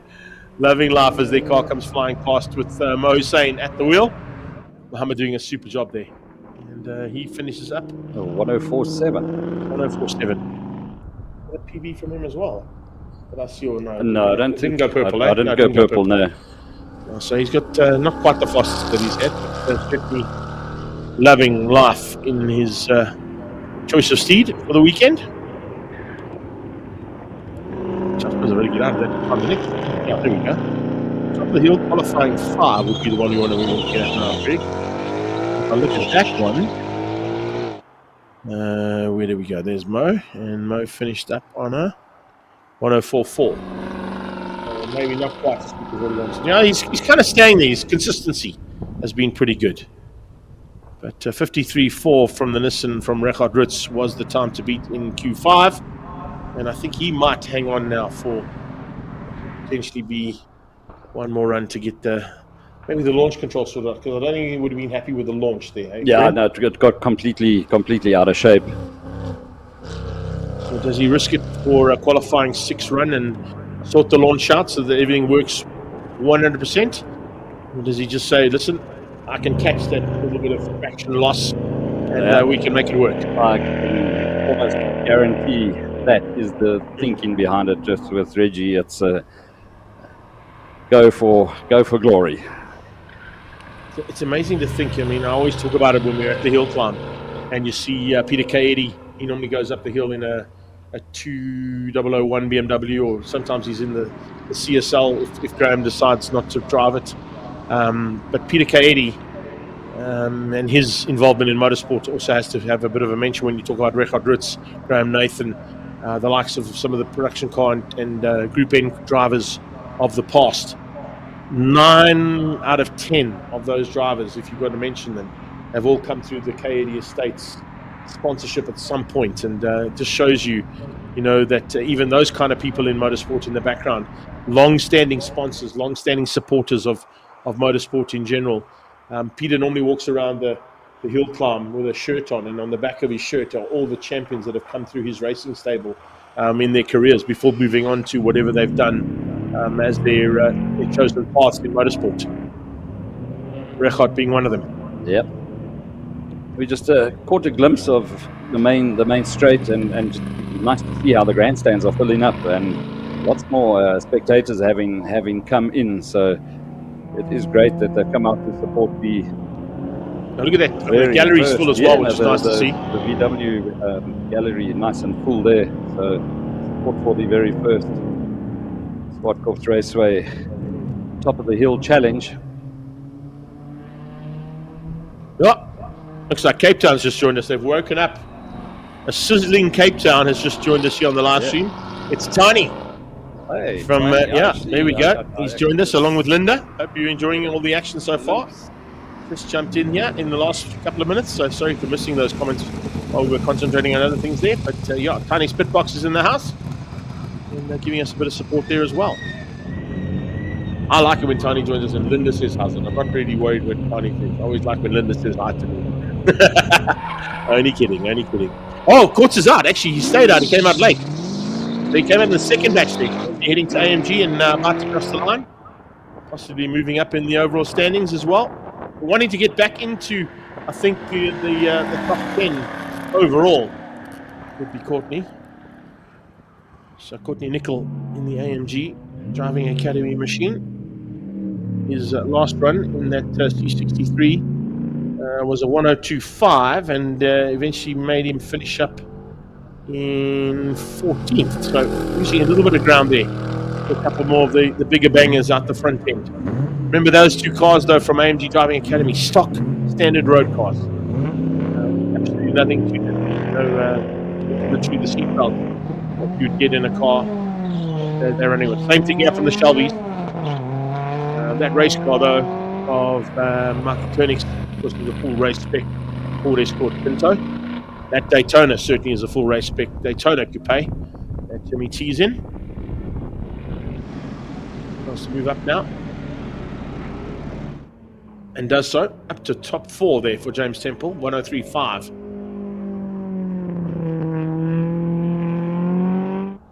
Timing monitor changes now. They're flicking through. We were talking about the fact that we didn't have the top 5. We had the top 5 only yesterday. Now we're getting everybody. We have to wait for that screen to flick over. James 105.174. But Michael Koenig on an absolute flyer here. I just interview that Colin did with him, just the enthusiasm and his all-time. He's just one of his dream cars, and he's in there. And it's just a comment that I saw coming through from one of the guys down from Border Motorsport, Luyolo. Says it's so nice to watch the live stream and the live stream at top of the hill and hear beautiful stories and names of East London drivers like Paul Berry, Tiny, etc. So, well, thanks, Luyolo. We've got some big drivers, obviously, that have come out of East London over many, many years. Jody Scheckter obviously being Yeah. top of the pops. I was about to go there. There's one guy I can think of. Robert Walk, another one. Yeah, exactly. Interesting story with that though. On a similar vein, with our interactive commentary that we do. One of the endurance races that I commentated down there in when Stuart White broke the outright lap record in that Janetta, yep. We were sort of having a bit of a back and forth with a whole bunch of people that had joined us on the live stream, and we were chatting about whether he would actually break it or not. And when he broke the lap record, the very first person to jump onto the live stream to congratulate him was the current holder, or was the current holder of that outright lap record, and that was Ian Scheckter. And he did it in a March, I think also March B77 or whatever it was, or 77B. And people were going, oh, but no, one of the V8s was quicker than him, and one of the other. And of course, with that, you can see back.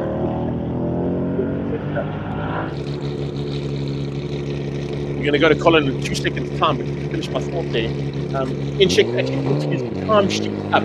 There's the official time that's just been broken. So that's quite cool. Colin's down in pit lane, though. He's found a unique car that Ishmael Baloy is supposed to be piloting today. It's the Noddy Mobile, the Ford Metropolitan.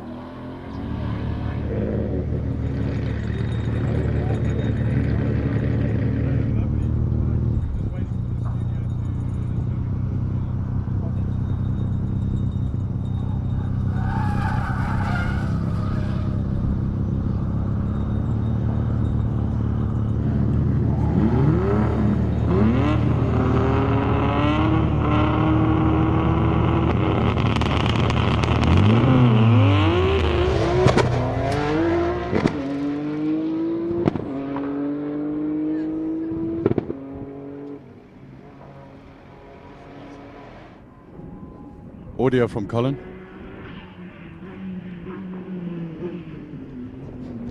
Ishmael Baloy, you haven't been out in Noddy. What happened, and is the car ready to go? I haven't been out. I'm going out now for the first time. I'm still trying to figure out, how it will go, the gears and all that. But I think I'll see my way. I will find my way. Why was there a particular reason that you didn't go out in any of the other qualifying sessions? Unfortunately, I had family commitments, and I couldn't do without addressing those commitments. It was the bank issues and all that, so I needed to be there because I'm one of the signatories. Well, we're glad you're here, and we're glad that you've got Noddy out and ready to go. Thanks a lot, and good luck. Thank you so much. Enjoy the day, and stay safe. Awesome. Noddy, beautiful car. Back to commentary. Ford Metropolitan is the official term, but yeah, that's the Noddy car. Great to have Ish here. I didn't think he was going to make it, and thank goodness he did get back in time to get the one qualifying run in. Otherwise, he wouldn't be classified. He's got to do this run no matter what time he posts to be included in the class final if he makes it through. And then, of course, into the top 10 shootout, if that's the case as well. But it's an interesting car that Ishmael Baloy is racing, because I think, as I said yesterday to you, Brent, I think it's the only one in the world that's in race trim from the Ford Metropolitan point of view. But just while Colin was busy with that interview with Ishmael there, we saw Devon Robertson's run, and you picked up straight away a different line that he has taken, and going through a 50, he's trying to put him up into fourth place with a 56.6. So Devon also one of the dark horses, and should, if just the way things are going to pan out today, should be right up there at the sharp end of the field going into the finals. Just looking, the last one we didn't see a run from him. So qualifying 5, he wasn't there. Qualifying 4, he was, and I don't think they told Ish that he's allowed to do a half a lap warm up. For a moment, I thought he was going to go the right way around the circuit. Yeah, he was in a driver's briefing, so he went out. See, that's the route they took at the Classic event earlier on in the year. So they might have to just give him a little heads up there that he has got about a quarter of the lap to do some tyre warming. Not that the Metropolitan needs to warm tyres up too much. It hasn't got a huge power train behind it, and traction control and all the other systems that these guys are running in the more modern cars. But as I said, great to have Ishmael Baloy here. Ooh, I wonder if Vic was listening to our commentary there, because he decided to go and do the exact same line as what Devon did. Just slightly right out of the start gate. This gives you a smoother transition from that cement onto the tar. It was the first time I saw it in anger where I saw absolutely no break in traction over that transition period. And that's the reason why. Vic Kempfer, dude, my man. He's on it. That was sideways out of 2.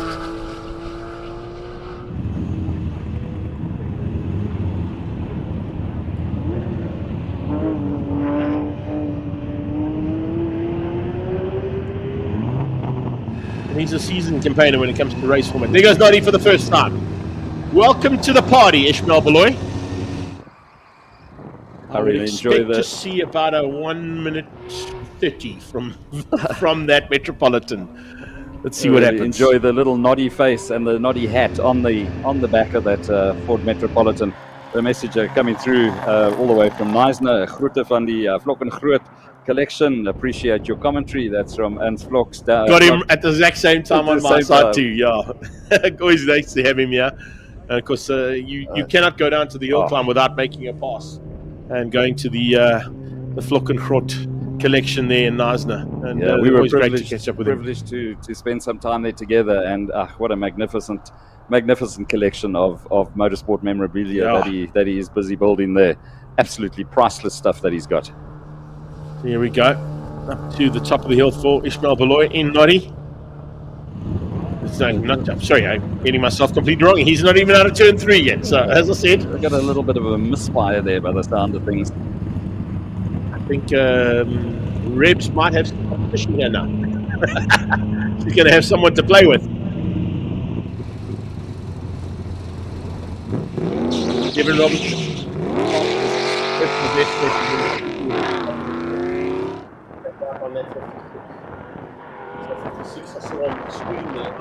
On us. And if it does, it's a personal best there from Devon Robertson in qualifying 6, which means he's now found what he needs to do. There it is there. Yeah, 100%. Goes top 56.7 and personal best from Devon Robertson. So stand by for what could potentially be Robertson warming up for the class final and for the top 10 shootout. I hope I haven't given away his secret by spotting that line.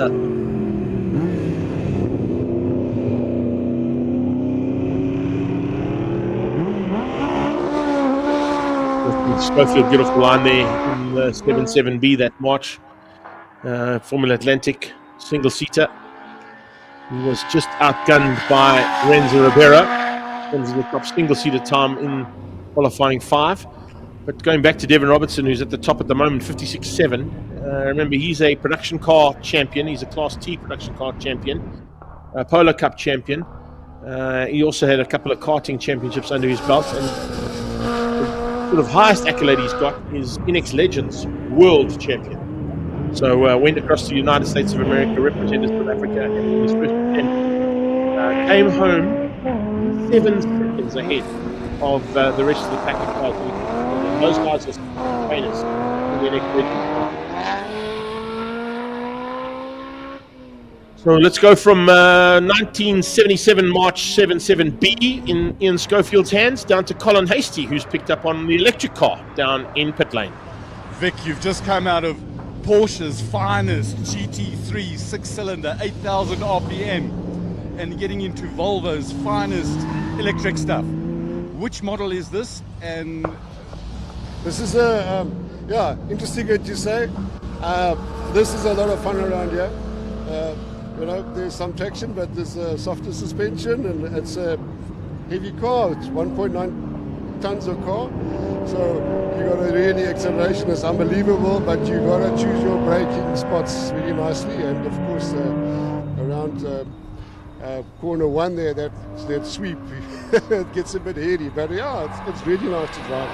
This car's done a 106 already. Yeah. This is the performance version of the. Yeah, so this is the twin. 3.6 seconds 0 to 100. Yeah, so there's 2 engines, one on the front axle, one on the rear axle. And so we switch off all the driver aids, we switch off the traction control, we put it on twin performance mode, and switch off the lane keeping aid and all the warning signs, and there's even a warning for your eyes on the road, so we switch all of that off, it doesn't interfere. And then we just it's a good car to drive. It's just a bit soft, because of the weight, but I'm sure we'll put up a decent time. Vic, thanks for chatting to us. Before you go, just turn your head sideways, please. Love it. Now go and do that. Thanks, Vic. Do love those kind of comments coming out of Colin. But I would have loved to have heard Colin's explanation of how the engine bay works on that car, because I'm not quite sure if he's got the technology and terminology right just yet on EV vehicles. But needless to say, great to have that car here. And Vic Camphor from Tom Camphor Volvo was a big supporter of Zwartkops in general. Evans back out on track. Georgie making his way around to do another run here for qualifying 6. But interesting with that electric car, Bren. It's something I always talk about when we speak about electric cars, particularly when we see them in race formats like this. It kind of just takes you, for layman's terms, back to what would originally be electrics or slot cars. The technology behind, and the theory behind the car is that you put your foot flat on the accelerator and it's like pulling the trigger on a slot car. It's instantaneous gratification. It's direct. It's so direct. I mean, the acceleration on them is phenomenal. Okay. Not quite sure why that came through, but...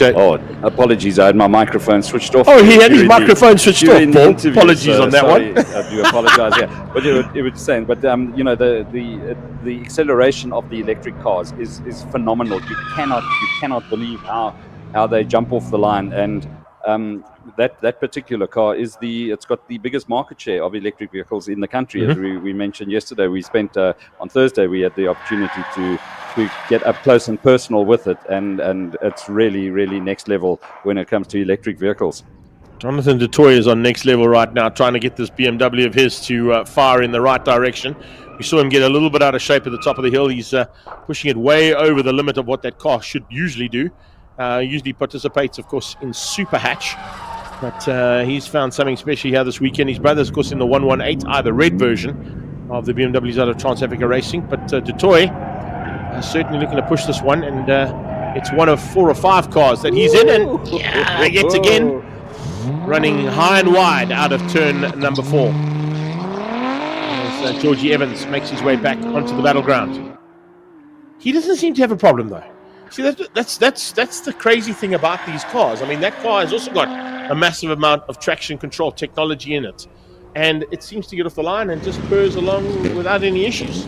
When you look at what Reggie and Franco are doing, do you want to stick with that gets you off the line well? How much boost? The guys still trying to find out the right amount of boost to be using with their launch control, and I would suspect that the guys have got it turned right down. We saw Aldous Scribante the first run of the weekend yesterday, and he had it turned up, and you could see just immediately with the transmission there was a gearbox issue straight away. So I would suggest you just turn it right down, as we saw that launch from George Evans. They've had 1 or 2 niggles with that car. We ran wide out of 7 there. Wide. They had the bonnet wide open. All the guys were spannering there this morning and tightening clamps and changing hoses. So hopefully they've got that all sorted out. And even with that mistake in the final corner, he gets a 59.805. Does George Evans for 3rd overall? That is best so far. Let's see when the time we wanted to pick over.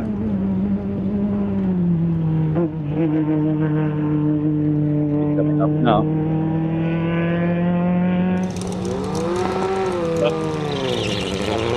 Not quite his fastest.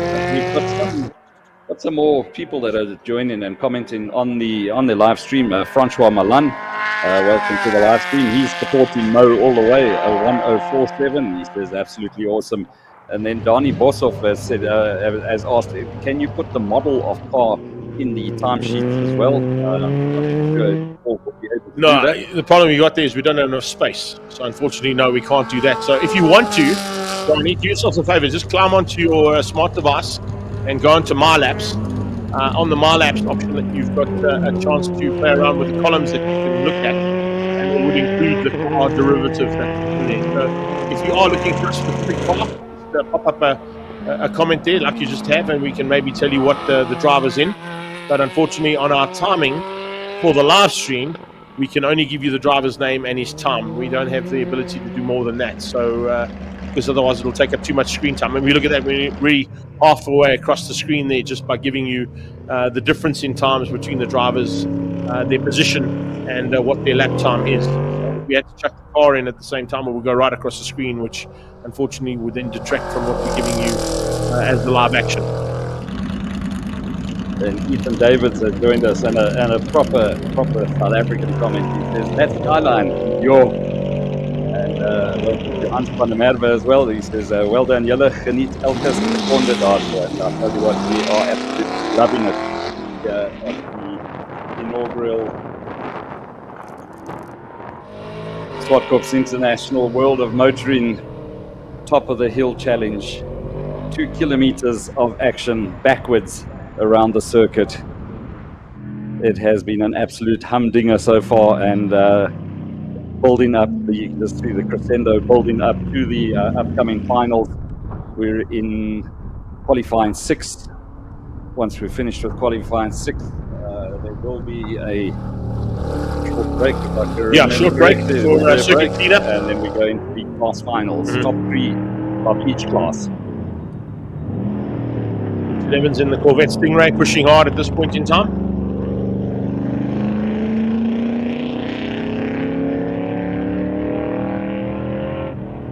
Evans up to the top of the hill now and into the little flick flack that would be 6 and 7 usually, now 5 and 6 up the hill.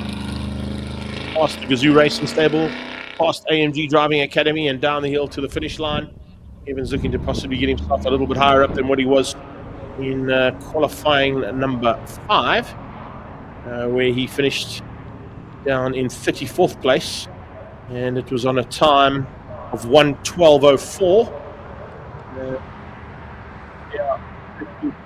So not quite the same kind of time from Richard Evans there, but it's a car to watch out for, of course, in the classic car shootout later on. Probably going to make it into the top 10 there. I think he's actually just inside the top 10 there in that classic car shootout in that Corvette Stingray. One big banger waiting at the gate there. I just saw on that last shot was Peter Zeely.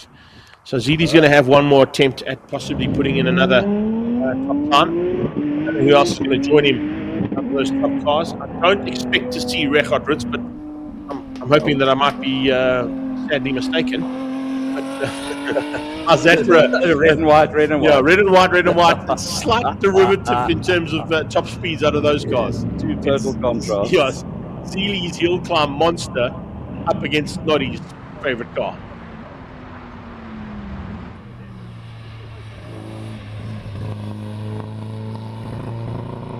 Ishmael Beloya has won multiple championships in the classes that run here at Zwartkops, so he knows his way the usual way around. It wouldn't take him too long to learn the opposite way around. He's going to be joined by Siegfried Jr. out of the stable there, and by the electric Volvo of Vic Camphor.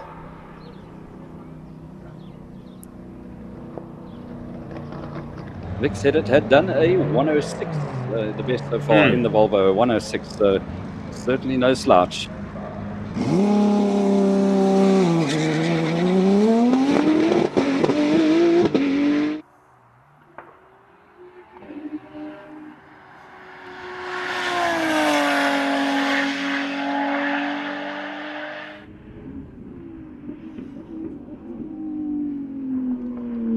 Oh, nice and neat.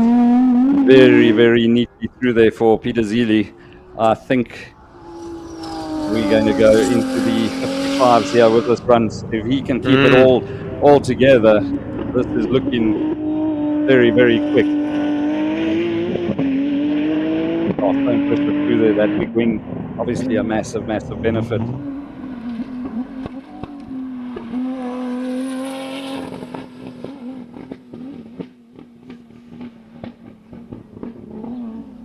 Oh, and almost a little bit of a misfire when he got the sound. No, it didn't sound like it was firing on all cylinders. 55.4 though, with a misfire.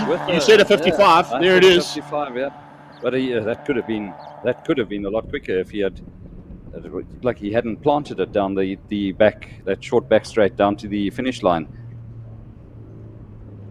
Your classifications, have you got them handy there? I just want to run something with you. Get them in terms of the class. No, the actual explanation of the classes. You've got that there. I think you said it somewhere there. Yep. Just give me what A8 is. Class A8 is standard production, road-going saloon cars, hybrid, electric, or hydrogen-powered.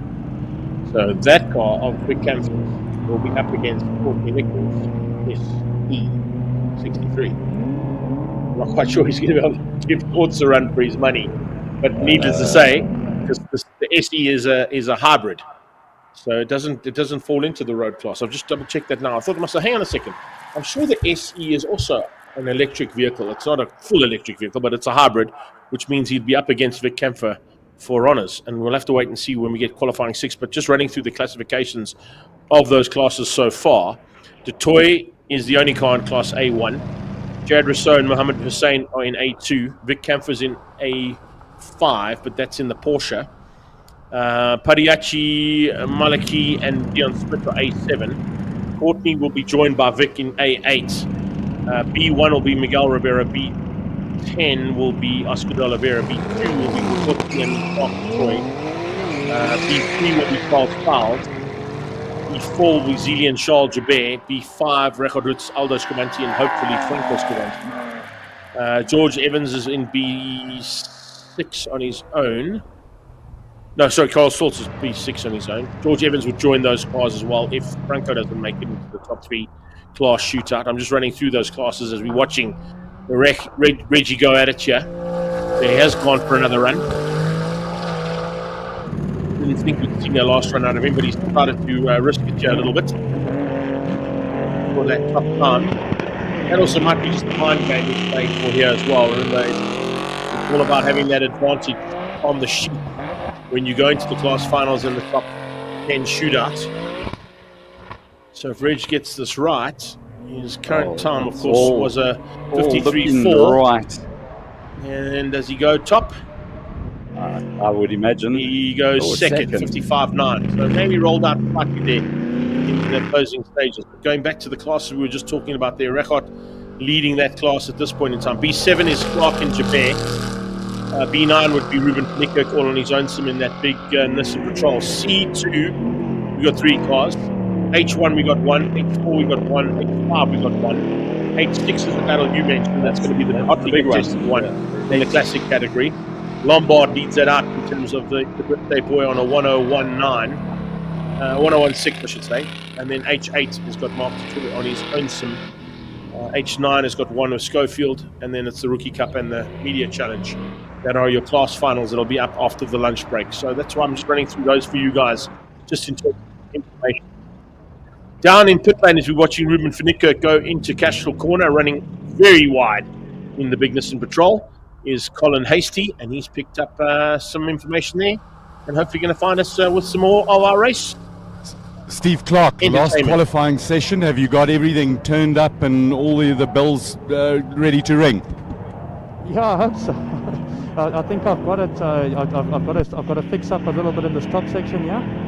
And I think we might be able to get about 3/10 out of it. I'm just looking at times now, and it seems that drivers are going. The track may have heated up, but times are a little bit slower. What do you think? You're looking at the track, you got a bit more experience than I have. What do you think? No, I think for us it'll be a bit quicker now. Oh, so you've got it really turned up. As much as possible, yeah.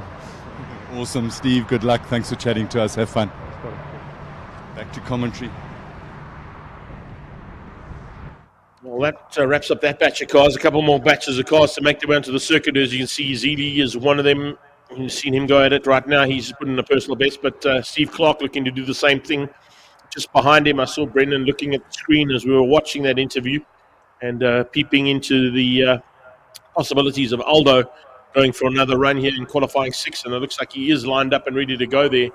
So we'll keep an eye on that as we get into this final part of qualifying 6.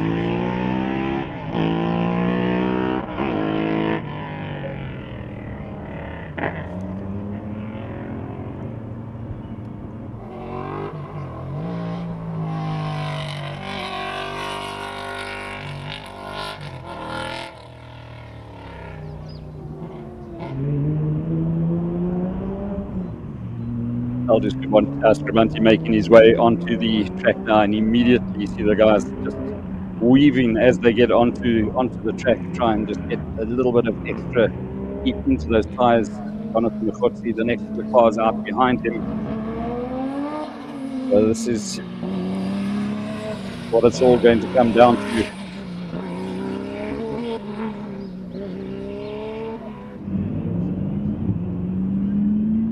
Peter Zili, top of the pile at the moment.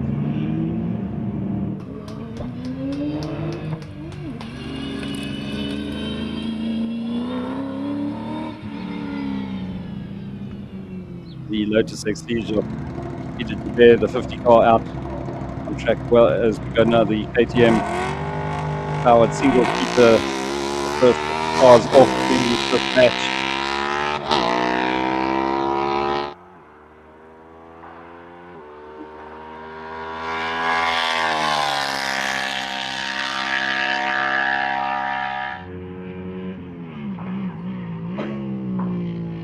Running a little deep into that corner, a different line there, and exiting fairly deep as well, but it seems to work for him.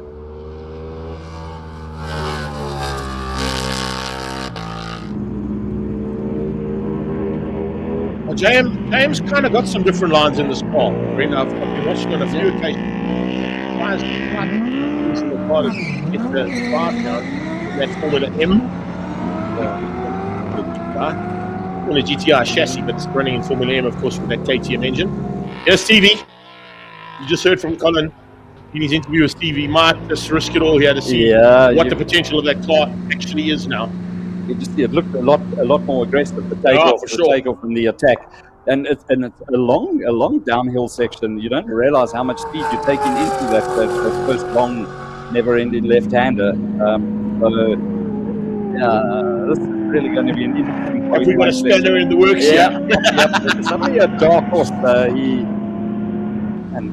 Running very wide on both of those corners. On the few occasions I've coming contention at the end of a time attack event, particularly down at his home circuit and at the Zwartkops Raceway. He is certainly a man who can twirl the apple cart. And there you go, 54-3 from Steve Clark. Welcome to the party for Chipson. He's brought his dance shoes along. You can just feel the aggression when you kick off on that launch. But obviously, Scribanti having a very neat run so far.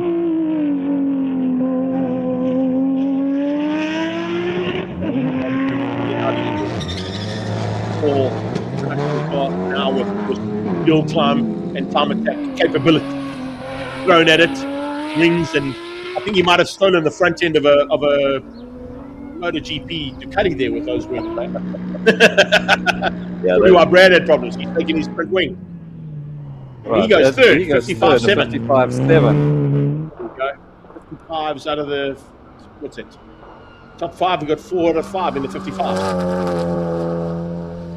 Lovely stuff. Mkhotsi now. Can he get into the 55s? Imagine if Mkhotsi gets into the 55s. I'm going to predict the 55-4 from Jonathan. It's been a smooth run so far. And he also has got quicker and quicker. And his confidence building.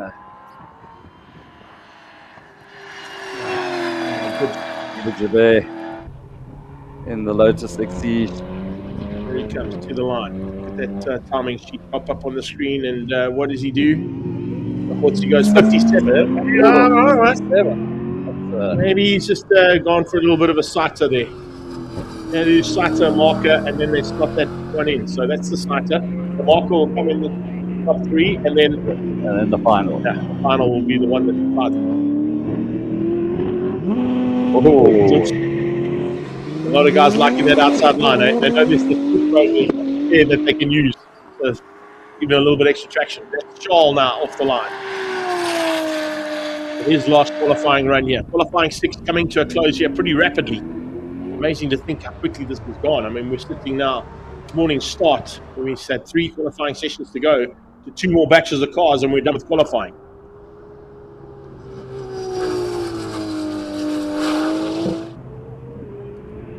Peter Jabir ends 9th, 58-2. Charles now. 4 up the hill, much smoother than Charles, although he does pick up a little bit of the rubble that's been pulled onto the circuit there by the 3 or 4 cars that went off just ahead of him.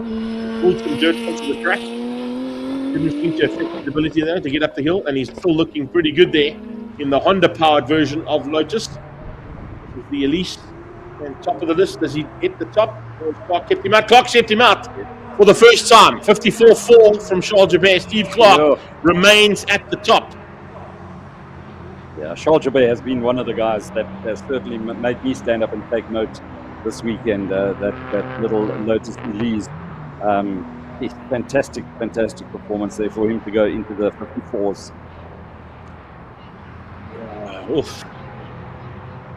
So Reg just got to try and find a couple of seconds there if he wants the fastest time and to win overall. That's whether or not, or taking into account whether or not Franco has been able to get the prop shaft fixed, the telemetry sorted, and the electronics to work with that newly fitted prop shaft. We are into your other exciting class, H6. Is it? The historics. It is, I'll tell you right now, the H6, I'm sure of that. I think it's H6. You said it was, eh?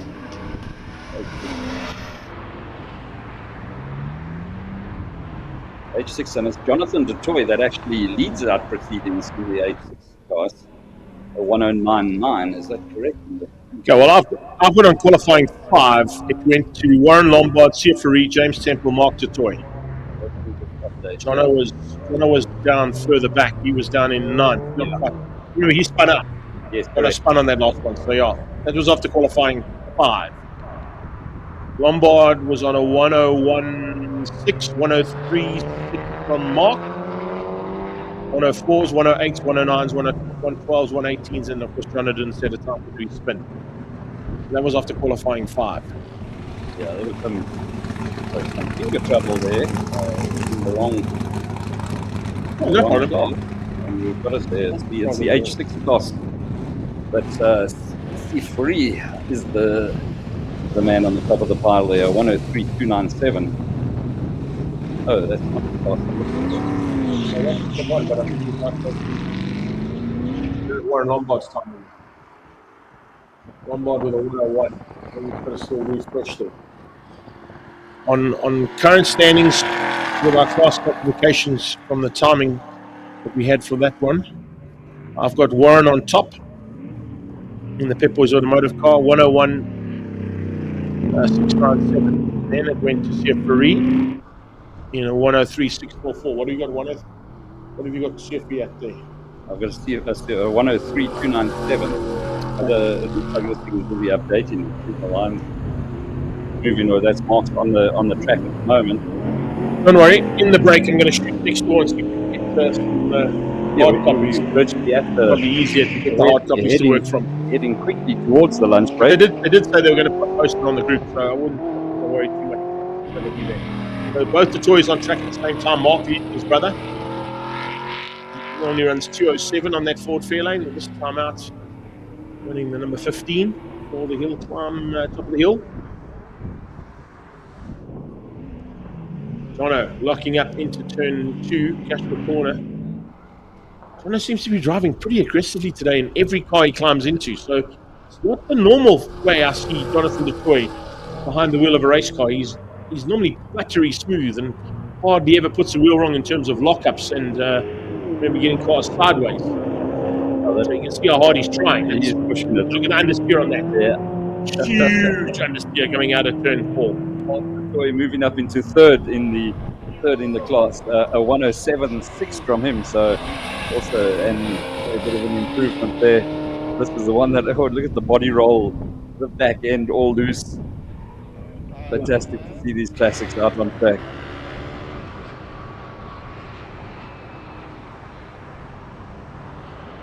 Well, not quite where you want it to be, that's for sure. Still managing to go through, getting ahead of Mark. It was a 107.5.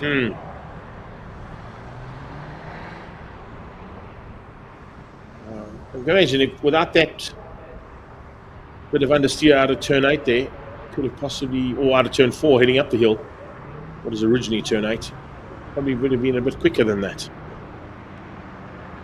Just waiting for the marshal to send him across the road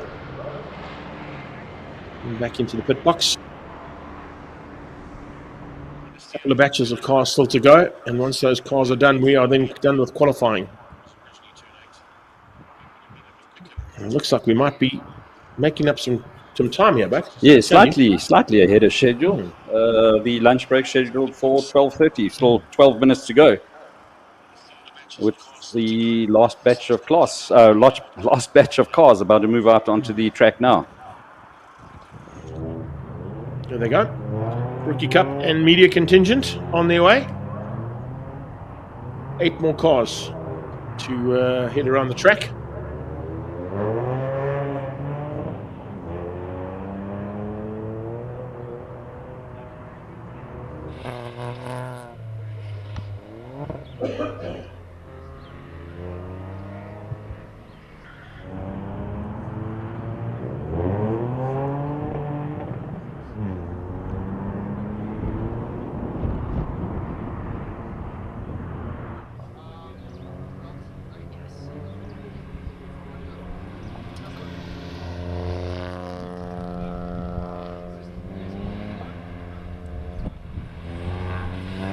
Josh Moore, that's our youngest driver. Probably the smallest of the drivers as well there, in terms of height and weight.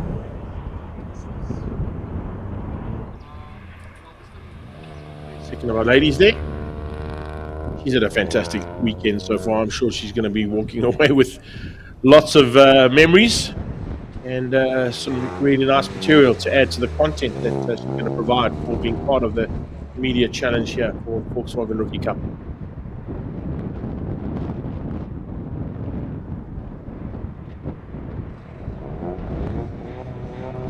You know what's going to count right now is these 4 cars in the Rookie Cup are so evenly matched in their original and format of competition that they usually pilot these cars in.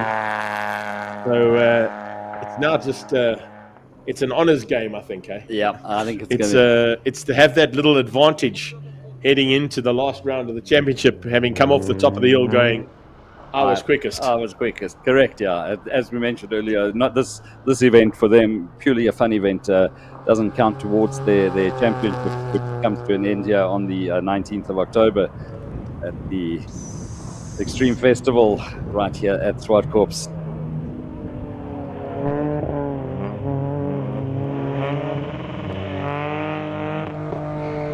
Jad's not holding back. Vivian was fastest in the last qualifying. Can he stay at the top? Is Vizier going to find something special maybe on his run? Jad using the advantage of getting out first every single time, and it has worked for his attempt so far to be quickest. He will set the bar and sets it there. Where does he slot into? I'm just trying to pick him there. 33rd place. 33rd. 110. Hey, 110. Yep. Everybody else was 11s last time. Yeah. So we got a 10. So Judd, unfortunately, you've just gone quicker than the 111 allowed for the Ferro Energia 111 Sports and Saloon, so you can't bring that car anymore. Once again, a little knock up from Divya Naidu heading. Yeah, Paul, I like that. He comes into my ear now with spoiling the story with the facts. Yes, I know it's normally a 2.4K circuit here at Zwartkops, and we're only running 2,000 meters of it. So yeah, okay, I'll give him his fair due. But we're trying to give our friends at Ferra Energia and the 111 Sports and Saloons a bit of a punt there as well. It doesn't matter though. It's all good. 110 is a good run though. Give you a 11-0. Yep, so still behind Judd Berthold in the rookie challenge. Oh, this is going to be a great finish to these 4 cars. I think there's still something special to happen between these 4 when they get into that class shootout and the rookie shootout at the end of the day. Josh Moore drops the hammer and lights those Dunlops up.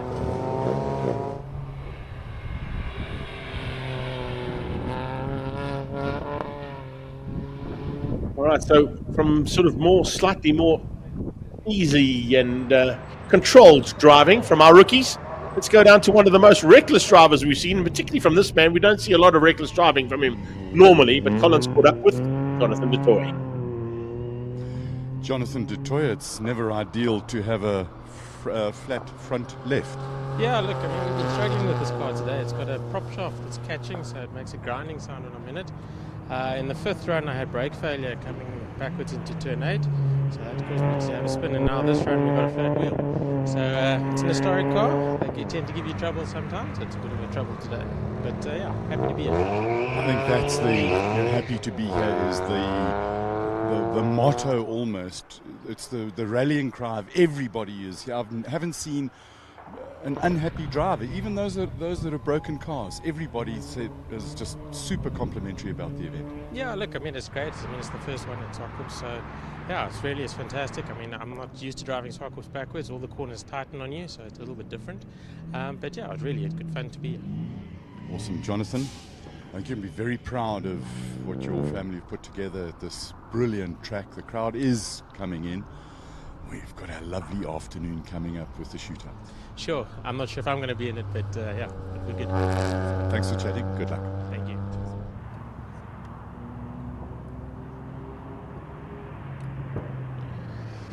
Rebs into turn 4 for the media challenge.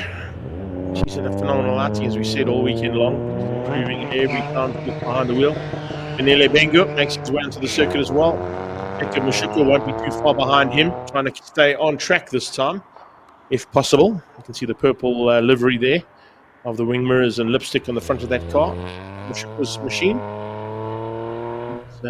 Simakani makes her way to the final part of the track for qualifying. 6 is, 3 more cars to go. She'll wrap up the 4th last car on circuit as Bengu comes out of turn 2, Castrol corner.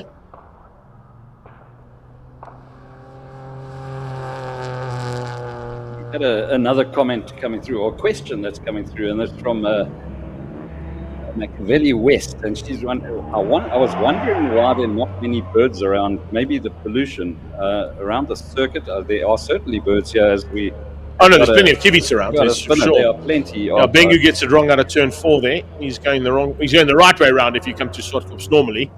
But he's got to turn that car around if he wants to get going again. Are they going to hold Oshukwa up?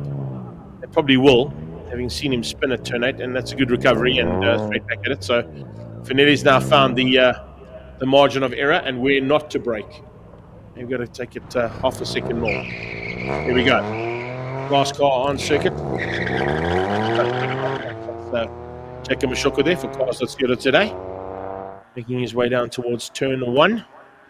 You just got on their comments. There are a huge amount of plovers, the kibitz and plovers around here, that's for sure.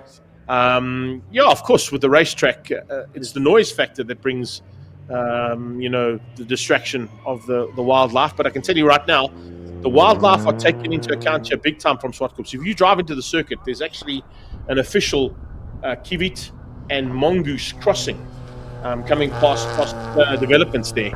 So they do take that into account. I know that also when they do find, as per usual, in tyre barriers, you're going to find our little friends that have a slithery nature to them on occasion. They have a snake unit that comes in to recover those snakes that are found at the circuit and are returned into the wild, just across the road there actually, close to Voortrekker and the army base.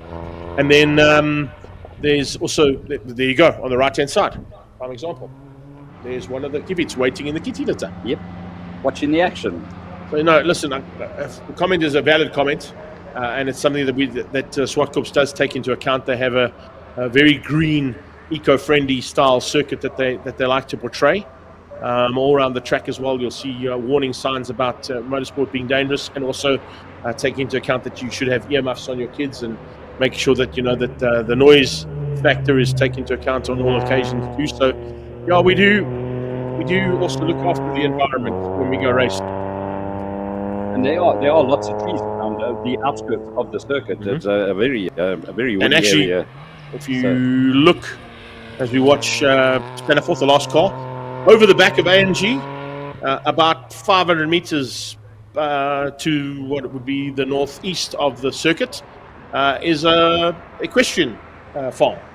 So the horses are also just over the road there. So we get horsepower here and the real horsepower just across the road as well. So yeah, don't worry, we do look after the environment. But a great comment, and yeah, hopefully we've cleared that up for you as qualifying 6 comes to a close.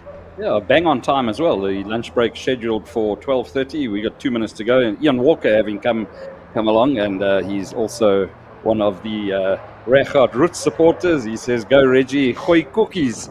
So Ian Walker the Stalker has joined us there from Velo Cycles. I came to visit you last weekend, pal, and yeah, you decided to go and do some mountain biking or something of some nature there. But yeah, thanks Walker the Stalker for coming to support us here. You've got a car that could potentially be in this little running too, in that Velo Cycles Polo of yours. So next year, expect to see you as part and parcel of this. So, Bren, that wraps up what we've got in terms of qualifying. That's done. So we've got 12 runs done. It's 4 practice sessions, 3 qualifying yesterday, 3 qualifying today. So making it 7 in total. So 5 more still to come. But it's the top 3 class shootouts that'll be first. They're going to post that up on the group for us so we can see exactly who's made those top 3, or even if there's only 1 car per class, we'll get to see that as well. And then from there, there's a small circuit cleanup after the rookie shootout before we get into the Classic Conqueror, road car and supercar class, modified production car class, and single-seater class shootouts. That'll wrap up the inaugural running of Top of the Hill Challenge at Zwartkops International World of Motoring. I'm not quite sure how much they want us to hold us for, but I want to try and just shoot next door to just double check that everything is going according to plan from the timekeeper's point of view, and they are going to be posting those top class shootouts onto the group for us. They are, as you speak, the classes have been loaded up. Beautiful, yep, they're coming through right now. So I think with that, we're going to about wrap it up and go and grab something to... Yeah, going to have a quick relief break before we get into the class finals, and we'll be back shortly with action here from the Top of the Hill Challenge 2024 at Zwartkops International World of Motoring.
Welcome back to Zwartkops for the finals of the Top of the Hill shootout for 2024.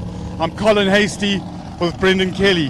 This is when it really counts. All times are set to 0, Brendan. They've got to set a time to get into the top 3 of the class. This is what it all comes down to now. Just the goosebumps on my arms, just these guys coming through. The class finals now, this is where it's going to really start getting interesting. And waiting, much nervous anticipation for the bigger classes with the B5 class with the guys that have had the niggles, the likes of Franco Scribanti, Rechard Rutz. I'll do everything seems to be sorted there. So, and then Peter Zeely very much in the mix. So that final is going to certainly be one to watch. And then obviously with the classics and historics, some fights within a fight going on in the classes. So certainly looking forward to it. It's really, there's drivers, I've been seeing how through the lunch break they've been getting more and more nervous, and you can see there's a little bit of twitchiness, and some of them get a little bit louder, some quieter, and a lot of focus going on. So the class final, some of them are treating as a further practice run for the ultimate top 10 shootout, because that's the really big prize. No, absolutely, and yeah, that's what it's all going to boil down to with the top 10 in the ultimate shootout, and that's where I think that's where the rubber's going to really hit the road, and we're going to see some spectacular times here. And I won't be surprised if we dip into the sort of 52s, 53s. Where these guys have got some tricks up their sleeve still, I think, and one of the dark horses is Devon Robertson. He's just got quicker and quicker the whole weekend so far. I'm going to interrupt you because Ishmael Beloy is out in the Noddy car on track already in the H1 class. So let's go straight up to Greg and he can talk Ishmael.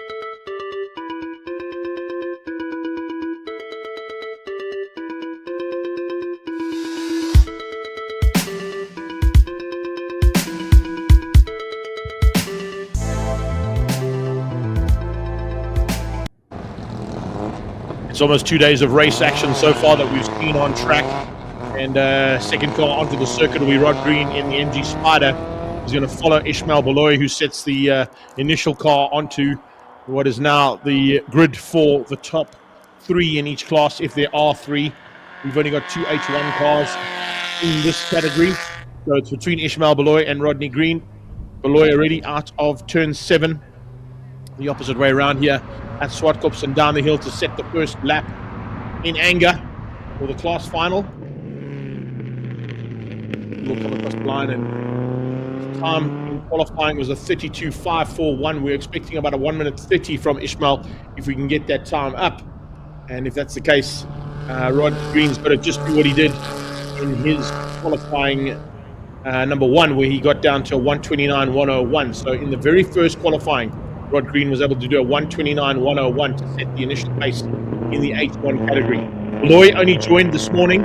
He had some family commitments to attend to, which he then got sorted out, and has now moved on, of course, to possibility now being the man front in this category and working hard to be the top of the class and stay at the top of the class without the competition that he had from Ishmael Beloy initially. But waiting to see what those times are. They haven't popped up on my screen just yet. I'm not quite sure why the timing hasn't come up yet. But no times there for Beloy just yet on the timing monitor in front of me. And of course, Rodney Green is about to complete his one. So the 2 H1 cars have now completed their session. And Rodney Green's time came up.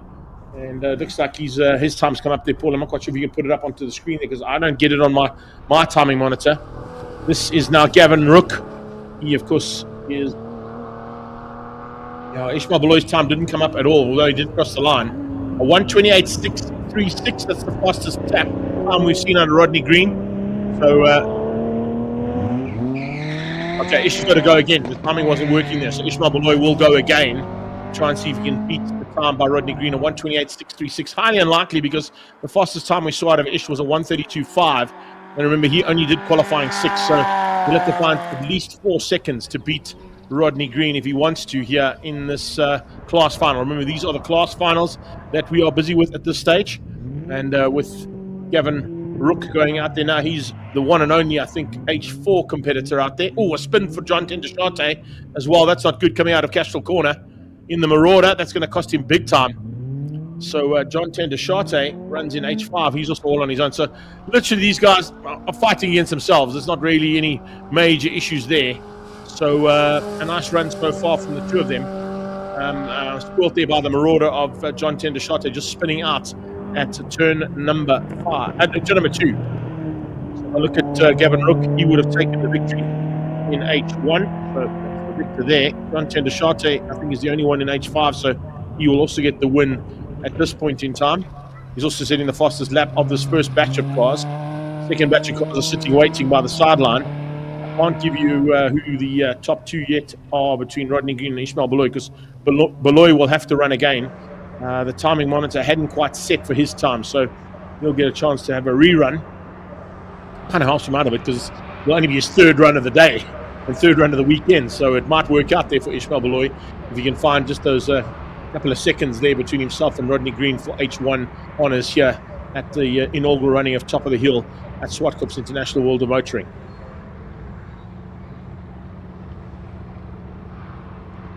So it's Ishmael Beloy will be standing by to go and do a second run, and I don't know if they've sent him straight back to the start gate or sent him back in the pit lane. If he is back in pit lane, he's going to have to come back out again, which means he might have to come back out with the next batch of cars that are about to make their way onto the circuit. And if I go to that next batch, it should be headed up by Siafari Jr. He's on his way up the hill right now. He's in the Daytona Coupe. South Africa Racing, a similar car from Lindenberg Racing and Shelby, South Africa. Jimmy T, James Temple, Warren Lombard in third. How that worked, because Lombard, according to my understanding, was quickest. So he should be at the back of this pack and not ahead of Mark Detroit, but they are sending him out in that order for whatever reason. Because Siafari, because Mark Detroit's in a different class, that's why. Toy's in a different class there. Mark Toy in that car, if I can pick it up quickly, is an H6 category car. Jonathan Toy also H6. So the second car Mark Toy is an H8. Yeah, it's the 8H car, which of course is the Westbank modified saloon car. So that's why Toy is on his own. So the top three here are Siafari Jr., James Temple, and Warren Lombard. They are fighting for H6 honours. I'll mark them on my board here. There's Lombard and there's Siafari. So currently, after the qualifying sessions, the fastest times we've seen out of these three so far are the 101.697 that Warren Lombard did to go quickest. James Temple doing a 103.0. and Siafari Jr. doing a 103.2. So Siaf and James have got to find at least 2 seconds in this run if they want to beat Lombard, the birthday boy. Siafari on his first run down towards turn 2. He'll be late on the brakes. Remember, all the times that have counted so far are negated. It's, what counts now is the time that you put onto the board to win the class final. And everything else is thrown by the wayside, no matter how fast you've gone in each of the respective classes. See if you're trying to put a good lap in, set the benchmark high. The drivers fighting with him, of course, won't get any indication as to what his times are. They're running some kind of lap timer, or maybe they've got their phones with them in their cars to see whether or not they can go better than him. James Temple certainly won't have a chance to have a look at the times, but Warren Lombard will definitely get a chance if somebody's got a watch or a timing monitor down there in the start area. CF's going across.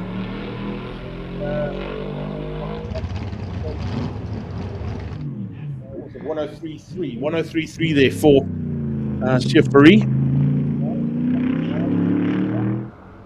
And then now we got James Temple trying to go quicker than the 103.0 he did earlier on in the day. His 103.0 came out of qualifying 1. That was yesterday, actually. So qualifying 5 yesterday in this car. They come through out of turn 8, slightly different angle there. Turn 4 on the track, turn 8 usually here. Lombard off the track, he's on speed, Pep Boys Automotive, AC Cobra, down towards turn 1. And will the birthday boy be able to give himself a victory in the class? as a start to his attempt to be the top classic car as well. And he's certainly in the running for that. Across the line comes James Temple. He goes second. So it's Jeffrey who leads out at the moment. Temple goes to second. And only second. Just 6.6 of a second. So great job there from James Temple. It's like Super Bowl now, Brent. Unfortunately, it doesn't count whatever time you put on the horse. Oh, Lombard locking up properly there into turn 4. So we're maybe pushing a little bit too hard. Don't think it cost him too much time. Remember, he's got about 2 seconds to play with, so he should be okay. Even with that lockup, he locked up again at the top of the hill going into turn 5. Through 6, and now heading towards the final turn at 7. Down the hill, do we see Lombard go to the top of the list? Will the birthday boy give himself an early birthday present? He will indeed. 1:02.078. That's a great time there from Warren. Impressive time. And that is the fastest. No, it's not his fastest. He did a 1:01 earlier on. But that gives the victory to Warren. Second place to Siefri. And third place to James Temple. Cool. We're going to see if we can catch up with Warren Lombard as he comes in there, having taken the class victory. This one's an easy one for Mark Totoy. This one's already done and sorted out earlier on. He's out there, of course, in class 8.8 for this car that he's piloting at the moment. And the H8 car is the old Westbank V8 Super class. So he will take the victory there just after the run.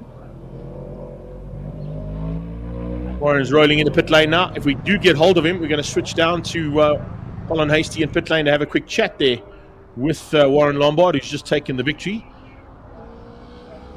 Warren, that's a massive smile there. Congratulations, class winner on H6. Thank you. We were fastest the whole weekend. I just thought this is the only run that really counts, and I didn't think I was actually that good, but I made a few mistakes, so to bring it home, I'm very, very happy. The other guys went faster, you went a little bit slower, but you're still the winner, chicken dinner. That's all that counts. Well done. Thank you very much. Thank you. Oh, happy birthday. What a present. A great present. Thank you very much. Certainly is a fantastic present. Schofield going to come across the line. He's going to take H9. He's the only car in class H9 for the single seater category in the historic side of things. So a win there to Ian Schofield on his first attempt. And Schofield actually goes quickest on a 58.435, which is just slower than his fastest lap of the week so far. That was done in qualifying 6. He did a 57.7. So just getting around and getting the job done. This is the one that we're going to have to just keep an eye on here, Brent. Even though Ishmael Baloy hasn't completed a lap other than the qualifying 6 lap we saw only a couple of minutes ago, this is his third run.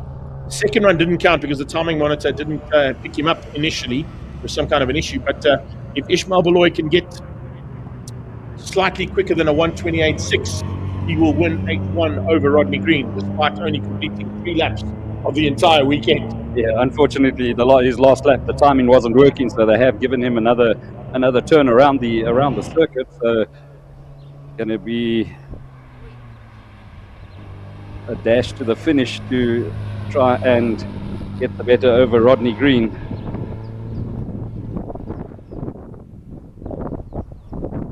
Really feeling his way around the top end of the circuit, and let's have a look what time he is going to get as he crosses the line. Second place. So taking that class win, Rodney Green in the MG, Ishmael Baloy finishing second in the little noddy car.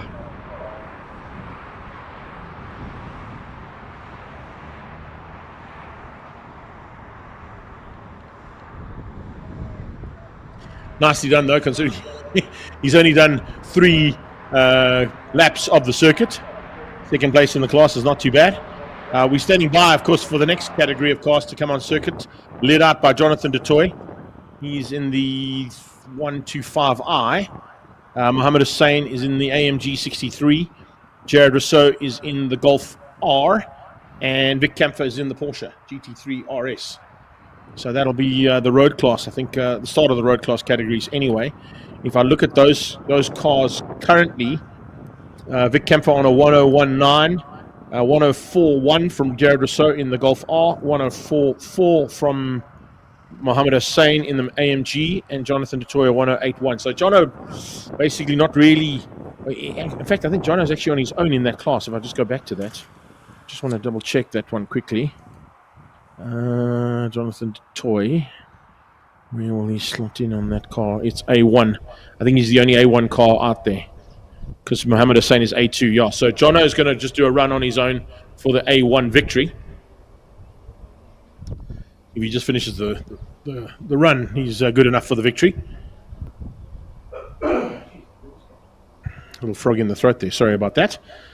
So we got Mohammed Hussein, A2 in the AMG 63, taking on Jared Rousseau in the Golf R.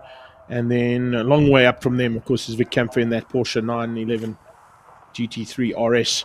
So it's kind of a fight there between Mo and Jared. What's it? 0.3 of a second between the two of them, between the AMG Mercedes-Benz and Jared Rousseau.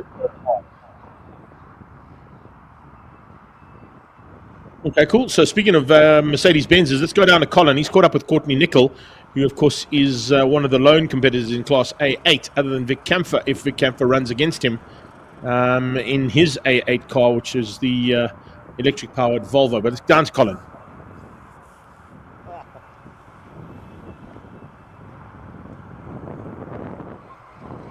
Courtney, it's always nice when you can see your prey ahead of you. That's a 911 GT3, and you're in a C63. Very true, Colin. It's sometimes nice to see the prey in front of you, but it's really all about doing what I can do best at that moment, and hope that it's enough. There's around about 4 seconds in qualifying time between the two of you, so this is the fight for victory in this class. It's almost tempting to say to you that you can actually chill out. I wouldn't say chill out. The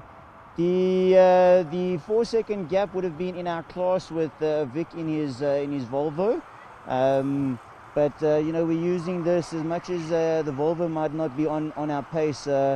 We do want to try and just get a good feel for what our car is doing more with the heat in the afternoon now, and see hopefully we can go for the overall victory in the road and supercar class. I just want to clear up now this in terms of the class. You've got a standard road car and a standard road car. You're leading the standard road car battle at the moment, but that comes out in the shootout. Vic, of course, is in the electric Volvo.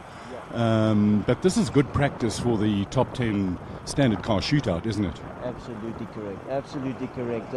Vic has only started getting quicker and quicker with that Porsche, the more confident he's got with it.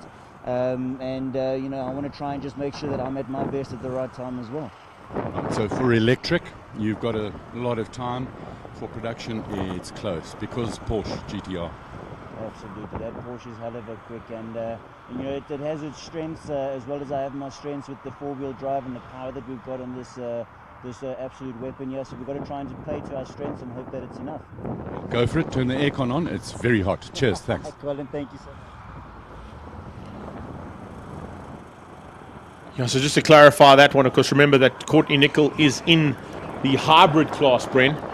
Despite him being grouped with the road class, the road class final will see them battle against each other. Right now, though, Courtney's basically wrapped up the hybrid class, because I don't think Vic is going to go out in that hybrid class in the Volvo. He's concentrating his efforts in the Porsche. So it's a battle right now between that car of Mohammed Hussein and the Golf just behind him of Jared Rousseau. Those two are fighting for honours in terms of the victory in what is Class A2. A1 is Jonathan Dutoy. He's all on his own in that BMW. So despite them coming out in a batch, remember there are separate classes that are on track at the moment. And yes, we will see potentially these cars again in about less than an hour's time in the road car shootout. Right now, this is for class finals. So in the road car category, classes A1, A2, and A8 are on track at the moment.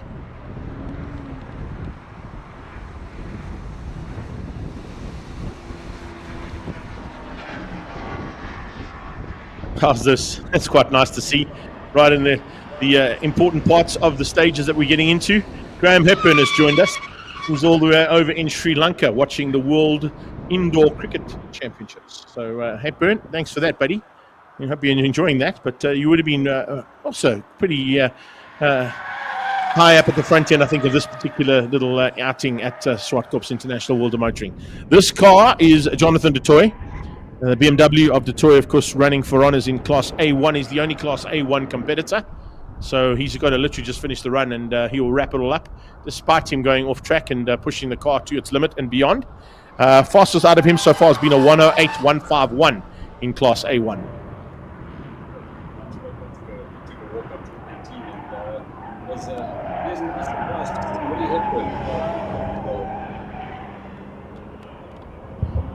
Apologies once again. As I was saying, during the lunch break, I was lucky, took a walk up to the canteen and was lucky enough to catch up with Willie Hepburn. Great to see him supporting the action here as well. He's a seasoned campaigner when it comes to these kind of events, having competed and podiumed and topped the podium as well at the 10th anniversary of the Samola Hill Climb. That weekend, he beat Graham Nathan in the class that they were fighting against. So it's pretty awesome stuff to see him here. And of course, I'm sure he'd love to be behind the wheel of a car. But after 50 years of racing, I think some point you have to decide that you've got to hang the helmet up, eh? Yep. Right, Mo is pushing hard. Mo's got to try and find at least half a second here to be quicker than Jared Rousseau. We had a 104.3 out of Hussein. We did that in qualifying 5. And Jared Rousseau then answered in qualifying 6 with a 104.111. That's how close it is between them. There's 3/10 between that Mercedes AMG 63 and that Golf 6R that's on track at the same time. Hussein comes out of AMG corner, turn 7, the final turn down the hill towards the checkered flag. It comes out, he goes top 104.6. That's not as fast as what he's been, but is it enough to beat Jared Rousseau for first and second, or second and third place in what is the road car class here, A2?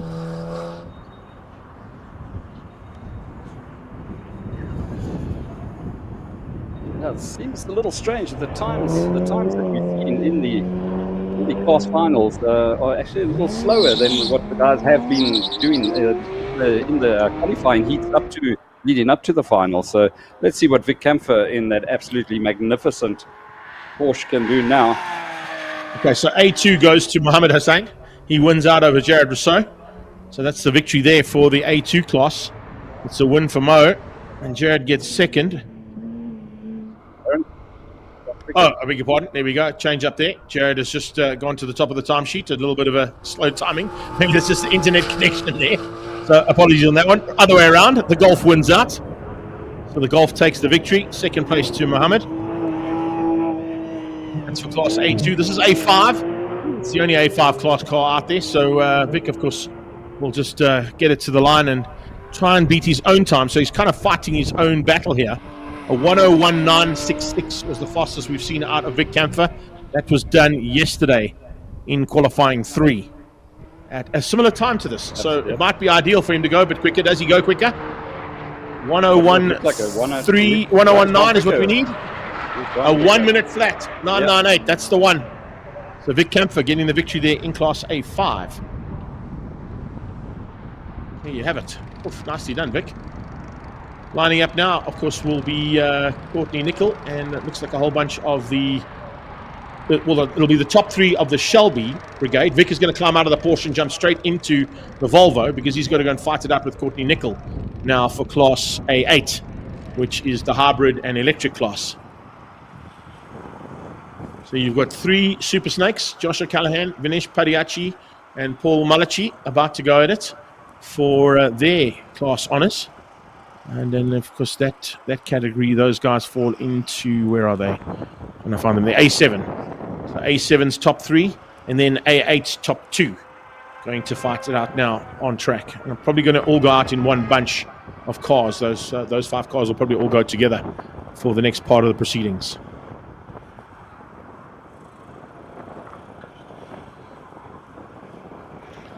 Vic got down to a 105.9 in that Volvo, hey? Fastest time from him so far in that machine. Yeah, and he was quite confident that he could dip into the 104s. So that was in qualifying 6. So yeah, it's right timing in terms of track temperature, ambient temperature, etc., for those cars. But to catch Courtney, it was a long way up the road, eh? It's a 101.865 for Courtney Nickel. So if you look at the differential there, that's about 4 seconds that Vic's got to find. Maybe not this year. No, I don't think so, but we have seen stranger things. You have to finish this run. That's it. That's the thing. You have to finish this run to be classified as a finisher for the top of the hill. So that's the plan here. The old saying goes, to finish first, you have to First you must finish. Yep. 100%, by the way, 100%. During the lunch break, I went to the Shelby pits, the Lindenberg Racing pits, just to have a close look at those super snakes. They all stand in there with their mouths open, the bonnets all open, and just the tasty, eh? Oh, absolutely, absolutely beautiful. And was also blown away by how busy the Shelby merchandise stand was. If anybody wants to get a copy of Peter Lindenberg's book, he's got them. He's got them there on special for the weekend as well. 300 rand a copy. So it is one of the best books that I have read in a long time. I think I've told the story on air more than once. Is that I bought the book on a Sunday afternoon, and then called in sick on the Monday. And just stayed in bed and read the book from cover to cover. Cover to cover is the way to do it. Yep. So just waiting to clear the circuit and then get the next batch of cars on track. Here they come. It will be Josh O'Callaghan leading them out. O'Callaghan currently sitting on his best time of a 1:12.143 for Class A7. Then we've got to go a long way up the road to find Vinesh Pariachi on a 1:09.049. And then just between them, a 1:09.382, Paul Malachi, who of course is looking for honours there in Class A7. So A7's on track at the moment, along with the two hybrid vehicles and electric-powered vehicles of Vic Kampfer in the Volvo and Courtney Nickel in the AMG 63 SE. That's the last car of this batch on its way to the start line. Yeah, a quick changeover there for Vic, having just finished in the Porsche, straight back to the pits, jumping out there, and then into the electric Volvo.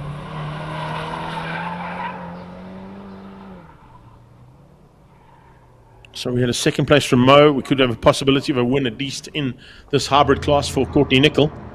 But is O'Callaghan going to be able to find something special here on his final run in the class finals? If you look at those class finals, 1:12.143.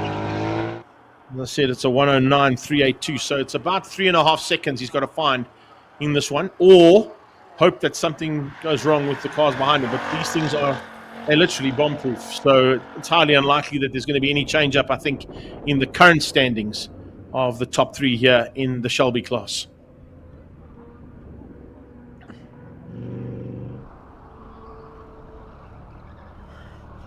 Remember, these are all clientele of the Shelby South Africa brand,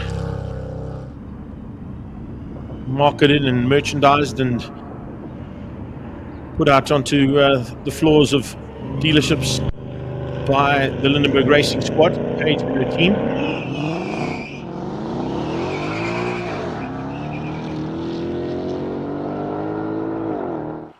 Paul Malachi on his way. Has he removed the louvres off the back of that car? I think he has. Yes, he has. Taken off the Piranha grill. Wants that little bit of extra speed here. Maybe a little bit of less weight. Hey, what's that, about half a kilo? Half a kilo of plastic. That could be like at least half a second, hey? You never know. Coming out of turn 2 as the first of those Super Snakes goes across the line. A 1:12.103. That's the fastest from Josh, so he's gone quicker than he's done all day long and all weekend long. So that's not too shabby. He goes 400ths of a second quicker than what he's done all day long in the last run. That's good fun. Now it's up to these guys to keep it on track. And Pariachi doing the exact opposite, or Malachi, I should say, doing the exact opposite of what I wanted. Yeah, I've got the two cars mixed up. Similar colours, sorry about that. It is Vinesh Pariachi and Paul Malachi fighting for honours now here in the Shelby class. Callahan set the pace, 1:12.103.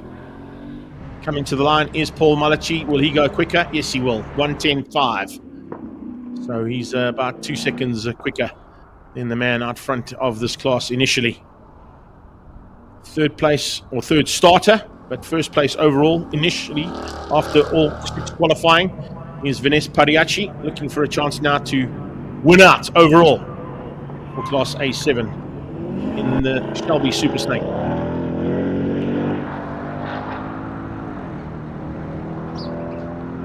God, that thing's so loud. I feel like you hear that. The only thing you hear is the tire squeal. Squealing, yeah. But yeah, Nothing else. It is unbelievable how quickly that, the acceleration in that thing, not to 100 in just over 3 seconds. So here we go across the line. Vinesh is going to possibly come across to take it. Yes, he does. Vinesh Pariachi takes the victory in the Shelbies. So Vinesh Pariachi taking the win there for Class A7. Colin's going to try and get him as he comes into the pit lane, so we hope we'll be able to get hold of him. Vic running wide for the first time there in the Volvo. Looks like he's going to give it a full go here to see if he can beat Courtney. Certainly pushing it. You see it dipping. Oh, and he's running wide again. Come on, Vic. That's the way, boy. The front end dipping under braking. He's pushing it to the absolute maximum. Is Vic Camphor in the Volvo, the electric Volvo.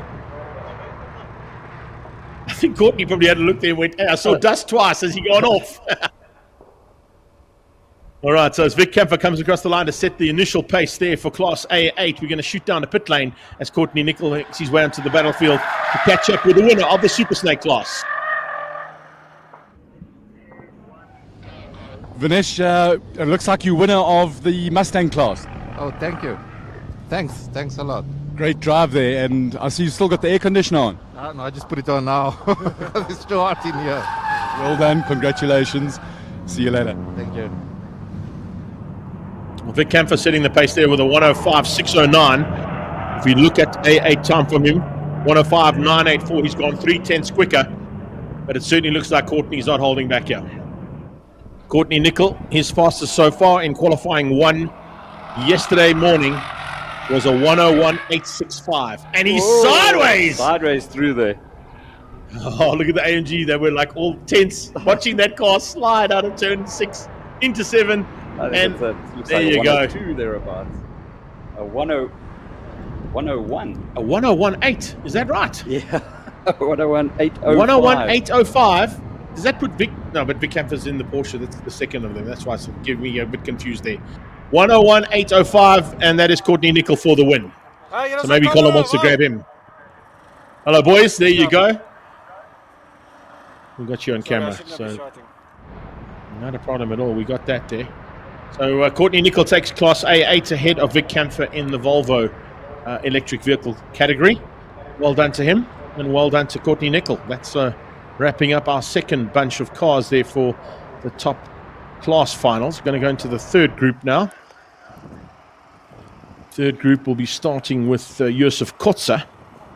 And if I've got Yusuf on the list here, it'll be for C2. Are there any other C2 competitors? Yes, there is. Renzo Ribeiro will be the second of the C2 category cars. JM Kharba, also C2, so it's single-seaters. I said to you, I thought that Lotus might be classified as a single-seater, because they do that at the hill climb as well. So Kotza versus Renzo versus JM Kharba. Let's have a quick chat to Pierre Bester and see what his plans are heading into the class final. Pierre Bester, you fastest qualifying the class. You've got Charles Folds in front of you. What's your plan? Do you play it safe or do you have a go? This is the last chance. I didn't make the top 10 for the B category, so it's the last chance. I have to go for it, eh?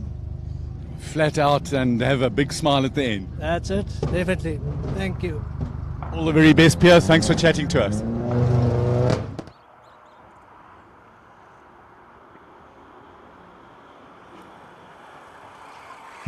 Yeah, so those two will be fighting for B3 as they make their way onto the circuit. You've got Miguel Ribeiro out there right now. He's making his way out for B1. I'm not sure if there's any other B1 competitors. I don't think there are. B2 will be Mark Tatoy, who's behind him. B1 and Mark Tatoy will be B2.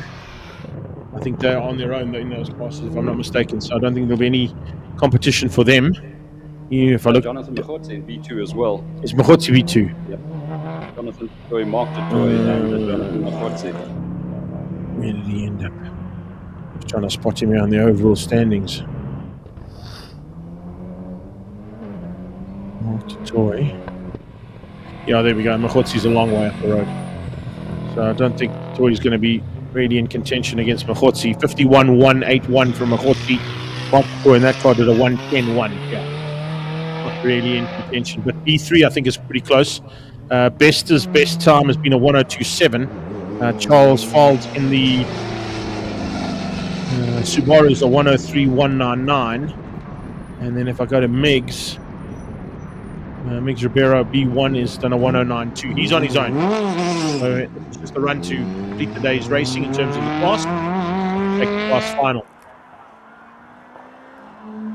Leading up to the final, the numbers once again starting to peak on our social media sites that we're going out live on. And Emil Brunt joining us again from Cape Town. Hello again, gents. That's from Tiny and Linda down in Cape Town. And then another message from Ethan Michael Jordan. He says, wish I was there. You guys are doing great work. Thank you for that. Also, Jade Whitehouse on my side coming through, asking how Reggie's doing. Stand by. He's about to come out for the B5 final for the class. And then in about an hour's time, he'll be out there for the top 10 shootout for the modified and production car, modified race car class as well. So stand in that. He is currently sitting second overall in terms of time set by cars for the 6 qualifying sessions. No one got close to the qualifying time that Franco Scribanti put in qualifying 1 of a 52.8, but Reggie's best attempt got him to a 53.421 as we watch the 39 car there of Mark Dutoy looking to wrap up B2 and take the victory. Miguel Ribeiro will take B1 with that 1:09.938. And that's not as quick as he's been. He's done a 1:09.295 in qualifying 5 today. So he just went out to get the lap in, get the job done, and get the victory in the bag.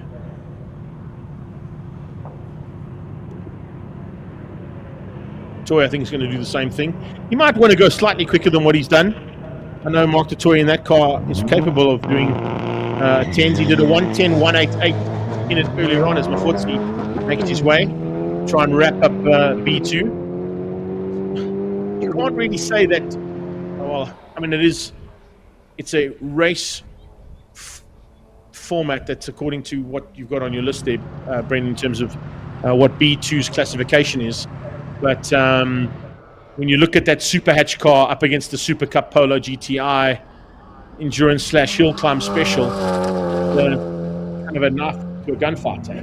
Yeah, the B2 class is it's for purpose-built racing cars, 4-cylinder, 2-wheel drive, unlimited. A Super Hatch 118i doesn't really have a chance against the might of Volkswagen Motorsports Polo GTI Super Cup Field Time and Endurance Championship car before he's piloting. However, Dutoy has gone 1:09.552. That's quicker than what he did. So a 1:10.188, Dutoy goes quicker. Now we have to also just take into account that, remember, you do have to also finish. So for Machotzi to get the victory, he has to go across the line and beat Mark Dutoy, which he's done with a 57.076.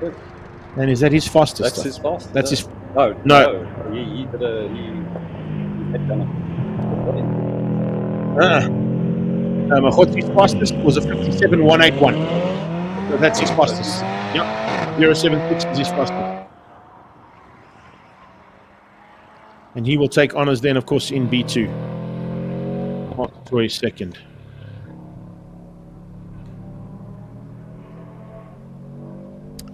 Charles Folds out now for B3. He's looking to go quicker than a 1:03.199. Does he do that? He does. No, he doesn't. 1:03.363. So now it's up to Besta. Besta did a 1:02.729. If he just keeps consistent, it'll give him the class title for B3 in the inaugural running of the Top of the Hill Challenge for 2024.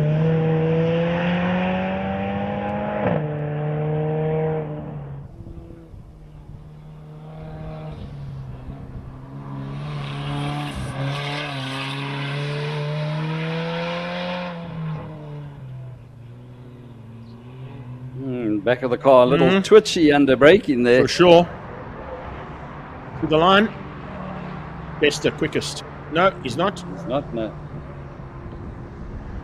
103.520. Yeah. Oh, so a turnaround there. See, that's what can happen. Charles Fowles will take the victory over Pierre Bester with the run that counted on the day. The one that happens out on track. So 103.363 and a 103.520 puts Charles Fowles in that Clearview Subaru Works Impreza ahead of the Pure Connect AMG A45 of Pierre Bester.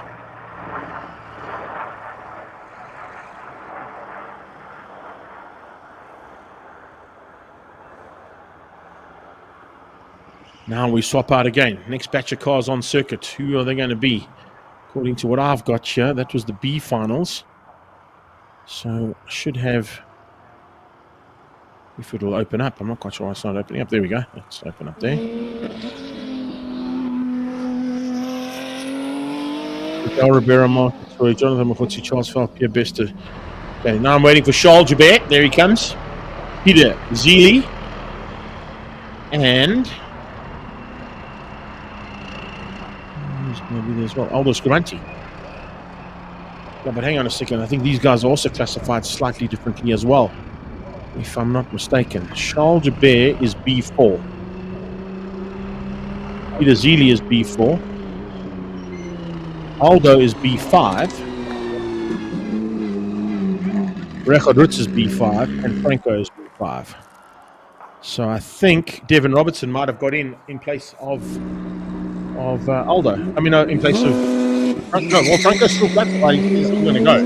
To what I see. So unless anything changes up there, I don't know if they're going to allow the wild cards in at the last minute like they do sometimes at Hill Climb. This is the class final attempt here for Charles Joubert, who at this point in time, his quickest time has been a 54.419 in qualifying stage. And he's looking for B4 honors here over Peter Zeely. Remember, this is the class finals. It's not the overall top 10 shootout.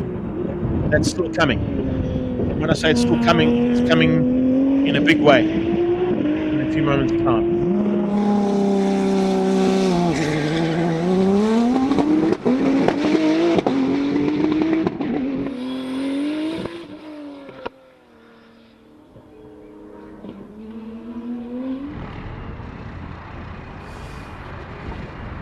Across the line we go with Charles Joubert, 54.323. Woo, that's quicker than what he's been so far.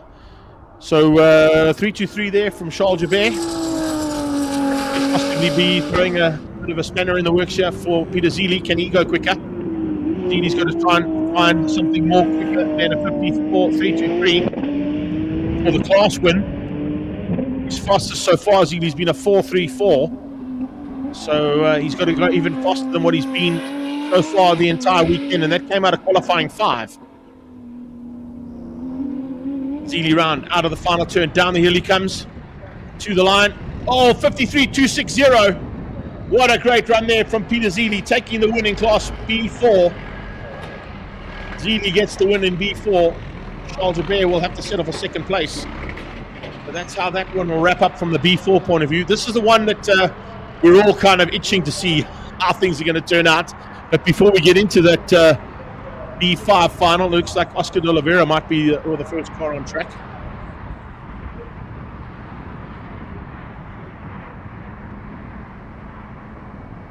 So if we do get hold of Peter Zeely, we'll catch up with him quickly for the class win in B4. Let's go down to Colin. He's got Peter Zeely.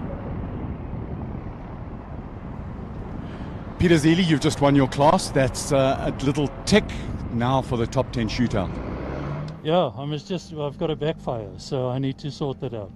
We wondered whether you turned up the boost hugely because it sounded lots of rockets coming out the back. I did, but then I got backfires, so I set it back, but I still got the backfires. Right, get it sorted. Well done. Congratulations, class winner. Now for the shootout. Thank you. Yeah, thanks, Carl, for catching up there with Peter Zeely. That's the fastest time we've seen out of him so far. But as I said, about to come onto the circuit are arguably the cars that most people have come to see battle it out, and potentially could be the car setting the fastest laps of the weekend. So far, we have got we've got action coming from the B5 category in the form of Franco Scribanti quickest, Record Roots second quickest, and Aldo Scribanti third quickest. There's a man alongside me here who might have a slight bias towards a certain yellow and white Audi. I'm not going to hold him to it though, because I know that I have one too. Having worked with the team for a season and a half on the PR side, and also great friends with the Scribanti family. A bit of a Scribanti war on here with Record Roots, the meat and the sandwich. Absolutely. And we had a computer glitch. I had to shoot next door, and while I was there, they're busy pushing Franco's car out of the pit box now. But the guys are standing around it and looking rather nervous. So I'm not sure if there has been further drama down there, but let's hope that we see the desired shootout that we've been building up for all weekend, and we have the top three Nissan. The top three cars, the Nissans against the Audi S4 of Aldo Scribanti. Well, if he doesn't get out and no one gets into the 52s, at least he has one consolation. He's there. Oh, there we go. Right, there we go. Fingers crossed, thumbs held, toes crossed. Cross everything you got. Touch wood. What else we have to do here, Brent? Come on, pal. Let's get this one. This is what everybody's come to see. It's the top three in B5. Arguably the fastest three cars on circuit at the moment in the entire category, of course, other than Peter Zini's time that he put in earlier on, but of course he's a different class. We'll see him up against these cars in the modified top 10 shootout.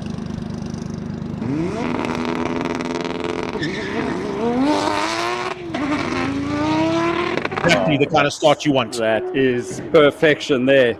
And for the first time, we've seen the flames shooting out the side, so it looks like that boost seriously turned up now. So this is going to be, he can just keep it tidy. This is where he has battled a little bit going through there, but all looking very, very neat at this stage. And now hard on the gas and attack the hill once again.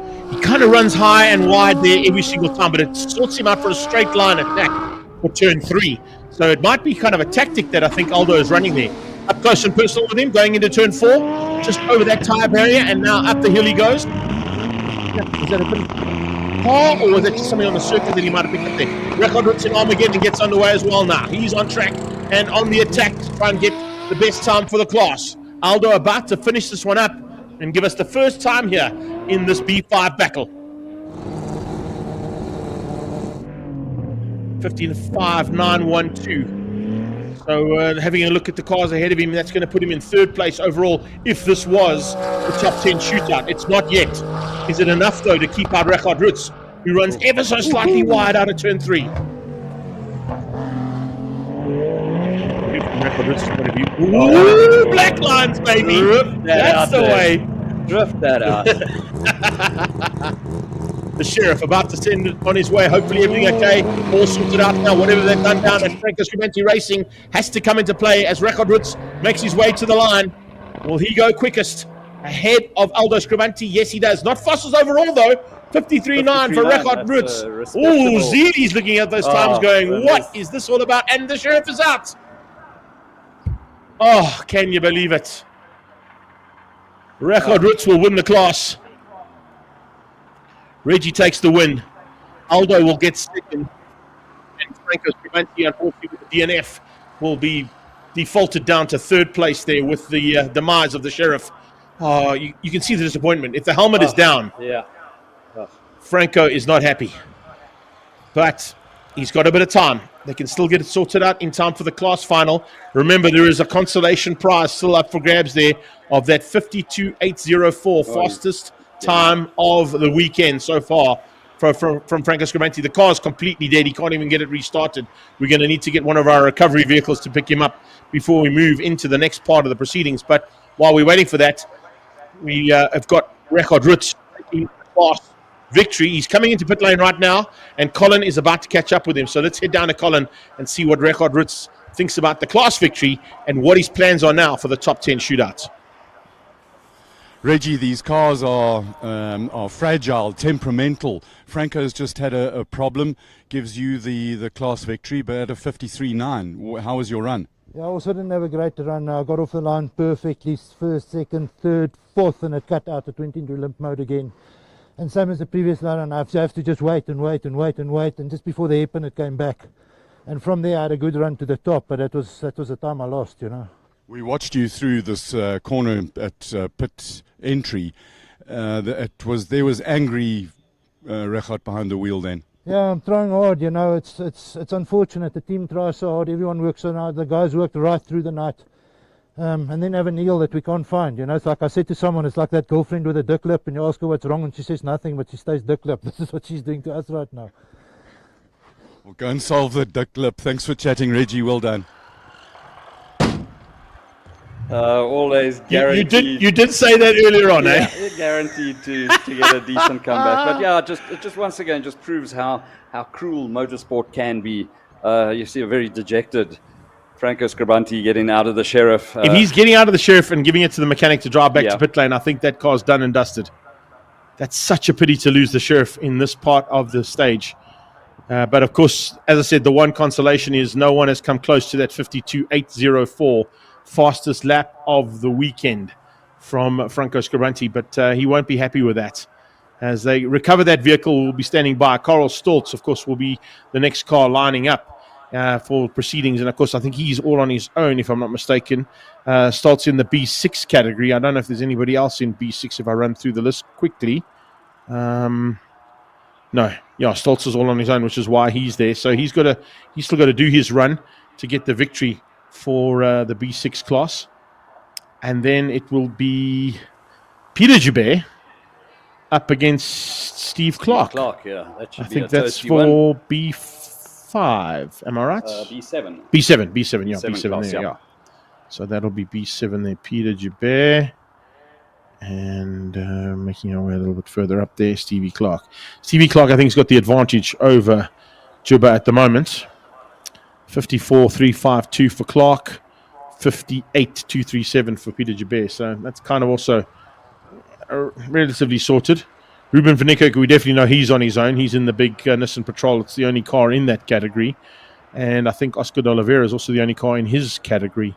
So those two will just be running to sort out B9 and B10.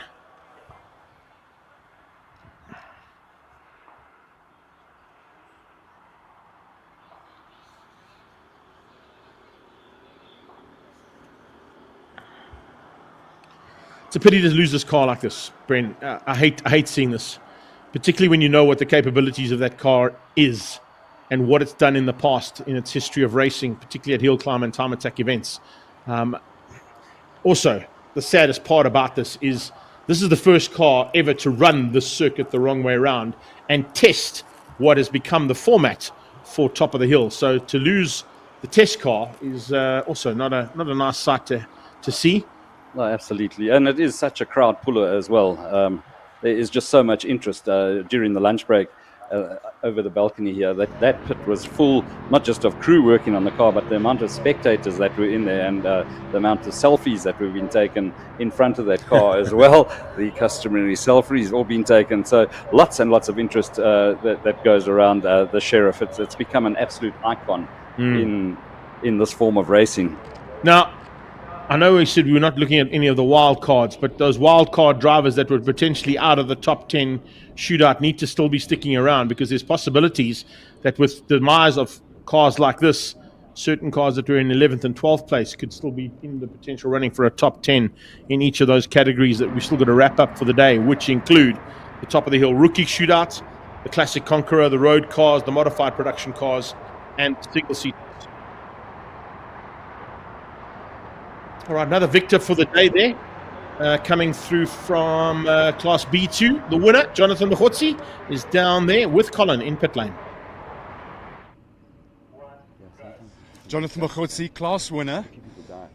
You were looking at computer information there hard, and is something bugging you? Is everything all right with the car? Everything is perfect with the car. I think it might just be the driver. But class victory, it's fantastic. Great result for the team.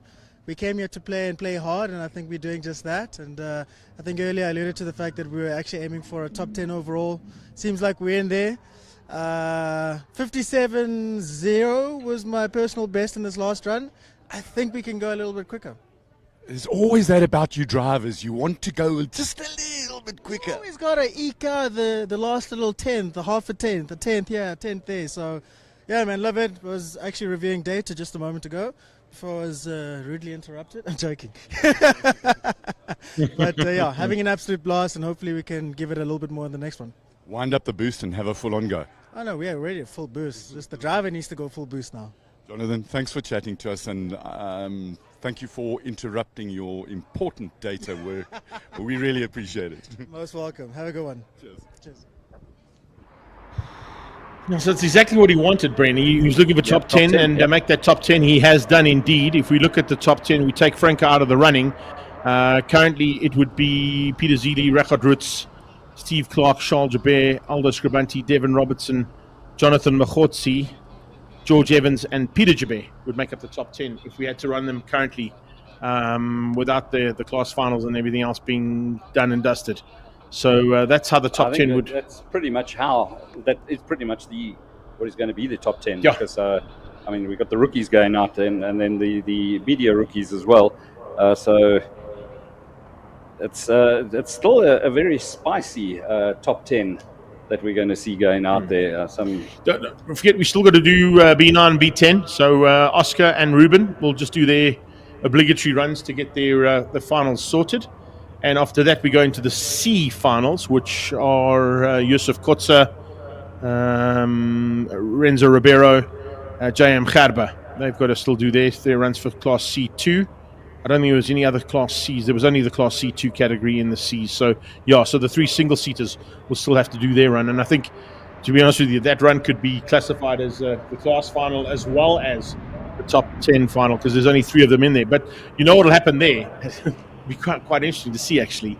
Kotza, I don't think is in the running, but certainly Renzo and JM would be thinking to themselves, okay, well, do we do a full tilt run here for the class final win? Or do we hold tight and go for the top 10? Top 10, yeah. Or do we go for both? You got to go for broke here.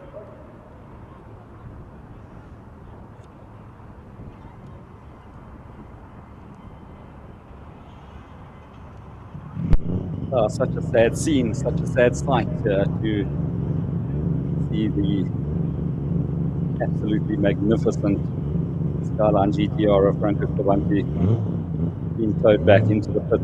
It looks like it's game over.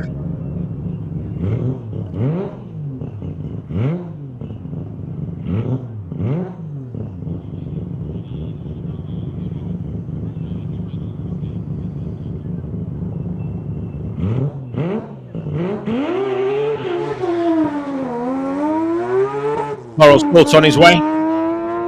Rotary powered MX Mazda RX-7. Watch out for the big flames out the side of this thing, right the back of it. And the braking. People up at the top of the hills, maybe not into turn 2. You're probably not going to see it because it's just out of our shot there. But you'd probably see it if you're sitting on that banking. Locking up the rear as well to try and get as much out of it as possible coming into Cashel Corner.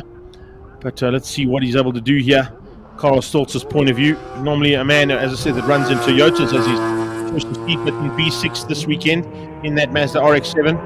Fastest so far for him. We've got a 105.226 out of him. And if we do get a chance to chat with Franco with Colin, we're going to go straight to him. We'll just keep an eye on Carl on his run here, just to wrap things up from a class victory point of view. And that will be, of course, Carl Stoltz taking the B6 class. Well, there's the flames, and let's go down to the man without any flames and the lack of luster, unfortunately, right in the closing stages from Franco Scribanti's point of view. Franco, I almost don't know what to say. It must be a prop shaft. Funny joke, Colin. Yeah, I know it was a prop shaft.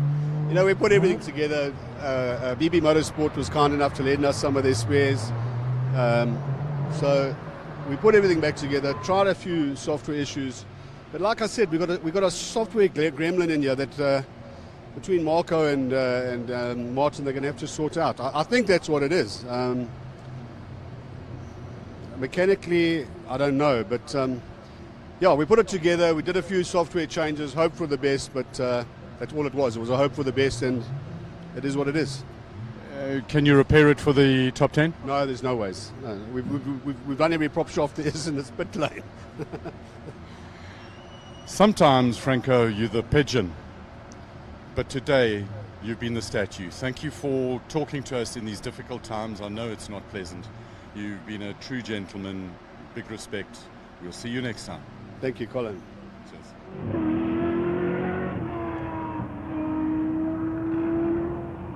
100% right there in terms of that comment. You know, sometimes it goes your way in motorsport, sometimes it doesn't. Just asked Brad Binder about this morning. You know, fastest yesterday looked like he was untouchable, and 2 laps in, no longer available because there's some kind of gremlin. Exactly, almost exactly a similar scenario. You know, electronical gremlins have cost Brad Binder a chance of a victory. We got cars on track at the moment, making their way back out for the final battles here. It is Juba and Clark, the B7. We've got Oscar de Oliveira, the B10, and of course the B9 car there of Ruben van Niekerk, who will also be making his way onto the circuit. Little battle here, little niggle still to be sorted, but as I said, with Steve Clark setting that pace in qualifying 6 of a 54.352, fastest run of his weekend, you saw and commented on the aggression of that car getting into turn 1. Can Juba do anything about it? Can he just finish and hope for something to go wrong? That's all he can hope for now.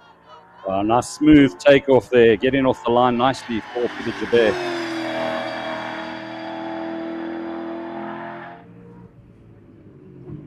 Good on the brakes. Yeah, not such an aggressive looking, very smooth, and yeah, that's what you want. Not having to overdrive the car, as we saw, as you mentioned with Steve Clark earlier on, at the limit and way over. But this is looking like it's going to pan out to be an absolutely fantastic run in the little number 50. Fastest at the moment, 58.37. Clark's on track. Backdraft Cobra. I still didn't get an answer, by the way, to the power. What's underneath that? Did you find out? It's a Chev motor. It is a Chev. Okay, my bad. It's the only Chev that they're running. The others have all got Lexus motors in them. So that's what I thought. Yeah, okay. Colin was bang on the money. So my bad. Apologies there, Cole. You were spot on. I thought it was the twin turbo Lexus that they run in the other one.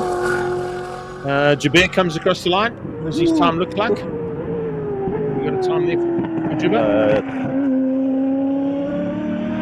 There we go. 6 overall so far, 58.258. Not as quick as he's been, but consistent. That might be enough, but I think the consistency here of Steve Clark will be enough to get him the class victory. He wants a 54.352. Probably going to go for about a 54-ish time here from Clark. Oh, 54.5. Thanks, Greg. On the button. Well done. That'll work, eh? We've done this for a few days. Yeah, just a lot smoother run there from Clark that time around. Just not having to be as aggressive as the previous round. So great job there from Steve Clark, moving up to take the class win. Here we go. So this is the big B9 out there at the moment for the lone wolf in Ruben van Niekerk. He's got to just get the run done, and of course that'll also sort out his chances of a victory in his category.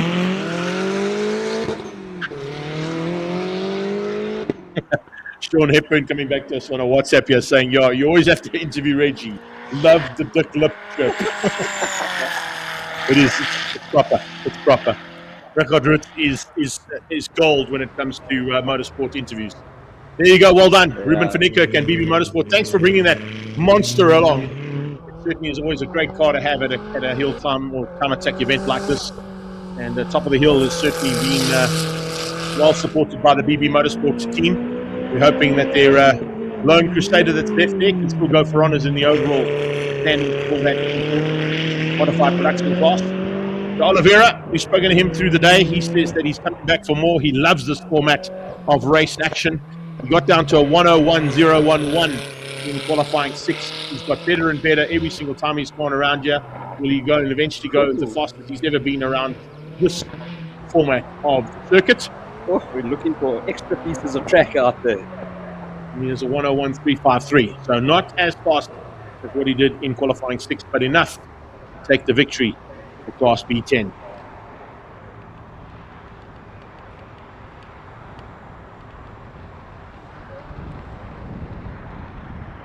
That's the way we do it. So now moving from our B category cars, we go to C class cars. The C-Class cars, of course, there are only 3 of them. So it's time for race action now amongst the Class C class final. Just want to run down to find where I put that now. That's the road car shootout. Classic Conqueror.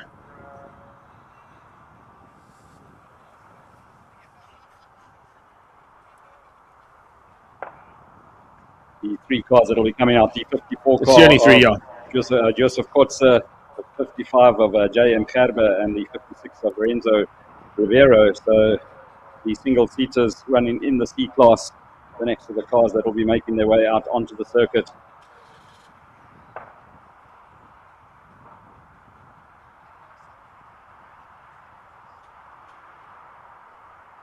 I actually think they were on one of the lists and I just didn't see it.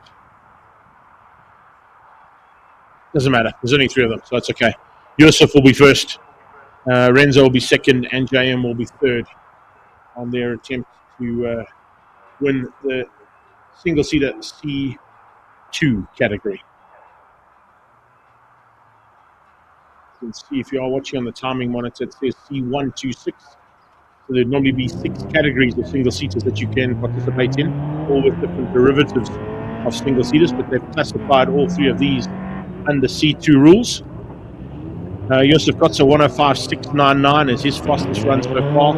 Renzo did a 59.534, and JM did a 58.024. So it's about a second between the 2 Formula GTI chassis. One is a actual Formula GTI, the other one is a Formula M, and that's the fact that that car making its way out of pit lane runs a KTM 1290 Adventure Light engine. It's a pretty impressive little engine to have in a single seater. Looking at that little edge, that little margin.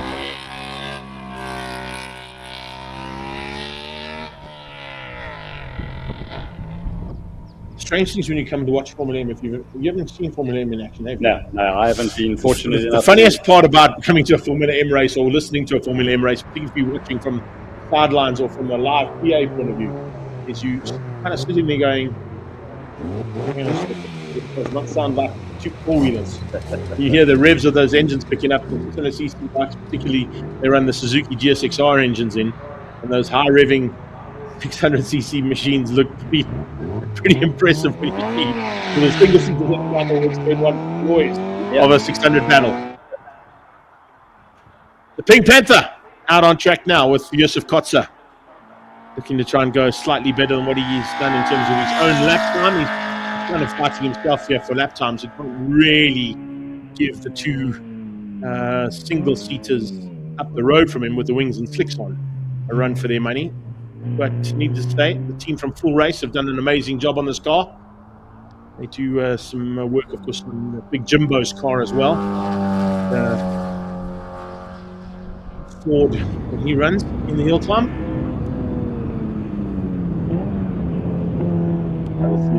On the live stream, Barry Kapelis has joined us as well, a well-known motorsport figure in Cape racing at Alcoa Motorsport Club, and he'll be very happy to note that we'll be bringing that Lotus down to our Classic Mini Day and Lotus Challenge Day on the 19th. Very instrumental in getting the Classic Minis to Port Elizabeth, as well as organising the Ferrari Day that takes place next weekend on the 12th. Lots of activity happening down my way of the world. 106.931, not good enough to go quicker than what he's been so far on the week, but that'll put him probably 3rd place in the C2 class. For Kotze, the Birkin 7. Michael used players, and Licky Molly sponsored the GTI, way to the top of the hill for the 2nd last time of the weekend.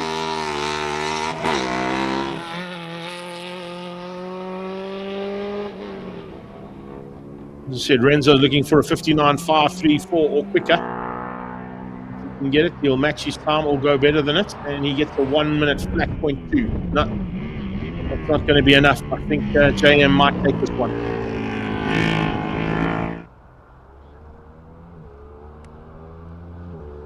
Unless he has some kind of an issue, which is highly unlikely because this is also very much a bomb-proof car. become a top contender in that category of racing. When Formula Monoposto and Formula Libre all combined with Formula M. The big pack of single seaters that participate at the historic and inland championship rounds here at Gauteng base circuits.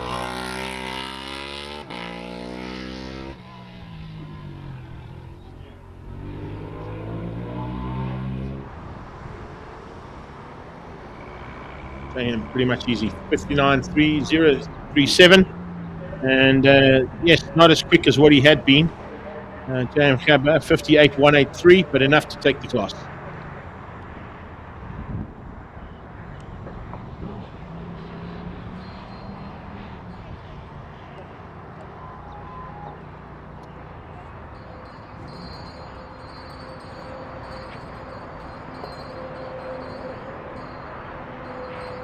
So Bester and Folds about to come out onto the track. And I think that let's shoot down a column before we get into the action there coming from class B3 and catch up with J.M. Gabba, who's just taken the victory. JM, congratulations, winner of the class. Thank you very much. You brought the motorbike engine home, and did you enjoy that run? Yes, it was great. Track's getting a bit too hot, but it was a great run. It was fun. I can see you all excited in the car there. Congrats. Go and celebrate with your team. Thanks a lot.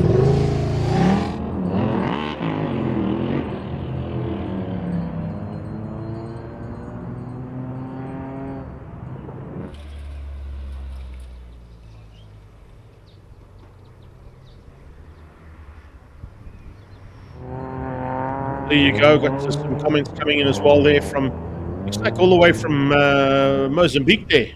Paulo Vivieras Marques. Tudo e corre pelo melo. I'm not quite sure what that means in Portuguese, but yeah, bon dia. Taj Ball, and I hope you're enjoying all the action that we've brought to you so far from the Top of the Hill Challenge inaugural event. Alfred Bailey's also joined us, loving the action. Thanks for that, buddy. Thanks for the support, and congratulations coming out from Jade to both Mo and Courtney in the AMG Driving Academy from that side of things. So also just some information coming away now. We've got, I think this is the Rookie Cup and B3 together, and then the Media Challenge will come out separately. Oh no, this is the Media Challenge first. Media Challenge first, yeah. Media Challenge first. So Media Challenge, I've got to go to the second list, I think, yeah, in terms of that one. Media Challenge, they were all, so nice that they came together. I love some easier. So from 62nd place to from 48th place to 51st place, Rebanilo Simikani is the first car on track. She managed to get down into the 126s as her fastest lap in qualifying 5.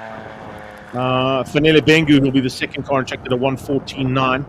Jacob Mashuku did a 113.2 and Brendan Sanaforth did a 112.6. So with those gaps, it would have to be something going wrong, a spin or a loop out or a problem on the car. I don't think we have a problem on the car. These things are as we've seen all week in long, they are just well prepared Volkswagen Motorsport race cars. And with these media contingent behind the wheels, they've just enjoyed every minute they've been out on circuit, that's for sure. A couple, a bit more than minutes, but those minutes all come into play after the 12 runs of race action over the last 2 days.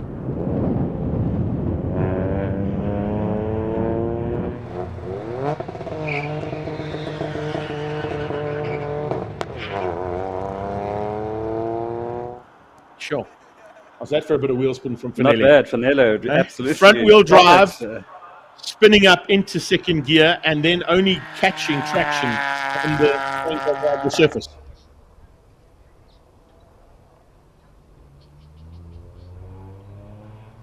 So we've gone back to Revenil, where at the top side of the circuit, I suddenly thought, slowed down, but it's a different car, different driver. She won't be happy with that. Yeah. 31.4 compared to the 26.1 she did earlier on. I think it might just be nerves. Yeah, I think that's days apart from where she was. Yeah, so. it's nerves. Think about it. You've never been in a class shootout final before. You've made the top 4, and now you're going to go and try and keep the boys behind you. You're just feeling the nerves there a little bit there, the young lady. Nele Bengu is from Cars today. So Bengu did a 14.9. That's his best so far. Mashukwa did a 13.2. That's his best so far. There's only 3/10 between those two. Still a chance there that Bengu could outgun Mashukwa.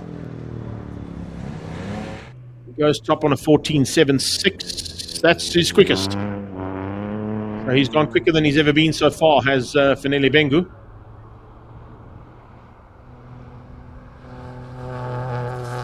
Let's see what Mashukwa can do. We have seen him a little bit out of shape, looking for coffee shops at turn 2. Oh, we got some drone material. There we go. Incoming. Dave Peterson with the drone for the first time today. He said he was going to get ready to ride in the finals. So, our view of the action. Shokwa about to cross the line in a few corners' time. As Brendan Staniforth makes his way out for the second last time of the weekend. We just stand by waiting for the times to drop, and Mashukwa goes top 14.2.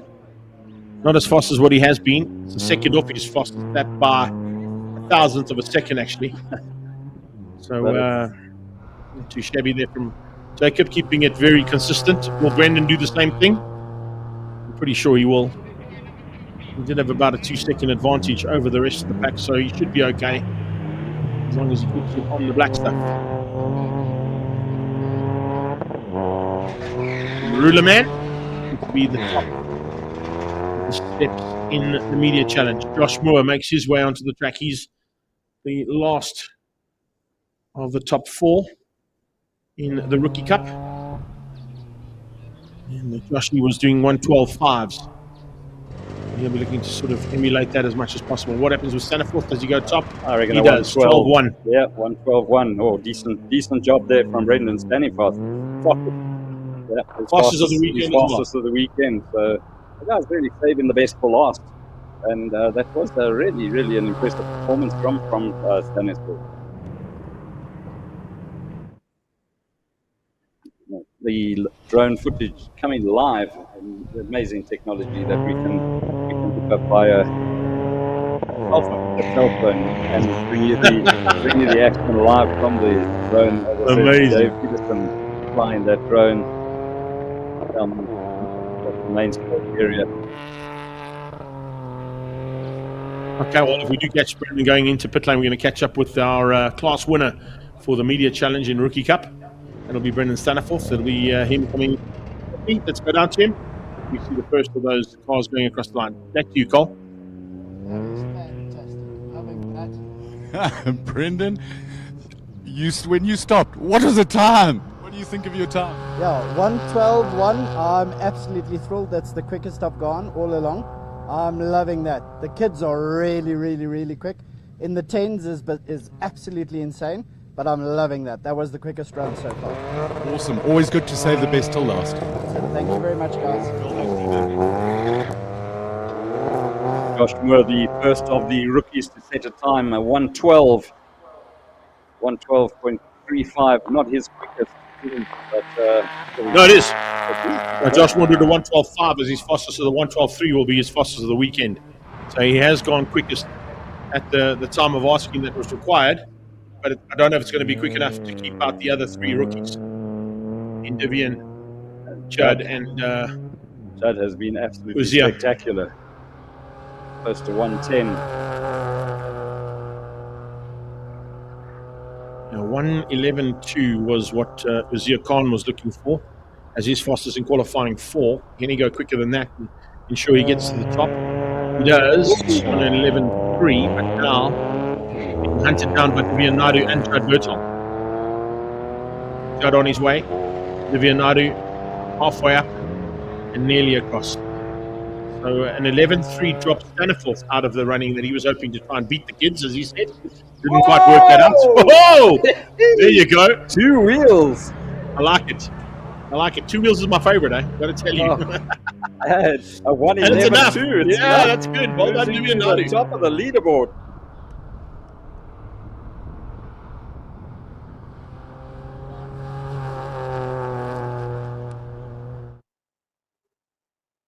Oh, that was a massive moment there from Vivian Naidu, putting it on 2 wheels heading down towards the finish line.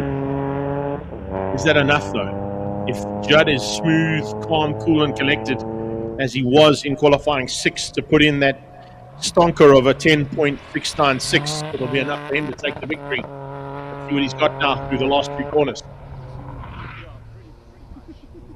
111s from these guys consistently almost through the entire weekend. Will it be another 111? Oh, it's a 10-9. Oh, into the 10s. It's not a 10-6, but a 10-9 will do it. Berthold gets the win.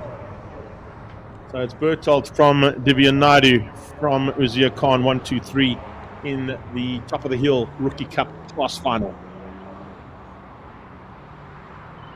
Okay, well, buddy, where do we go from here?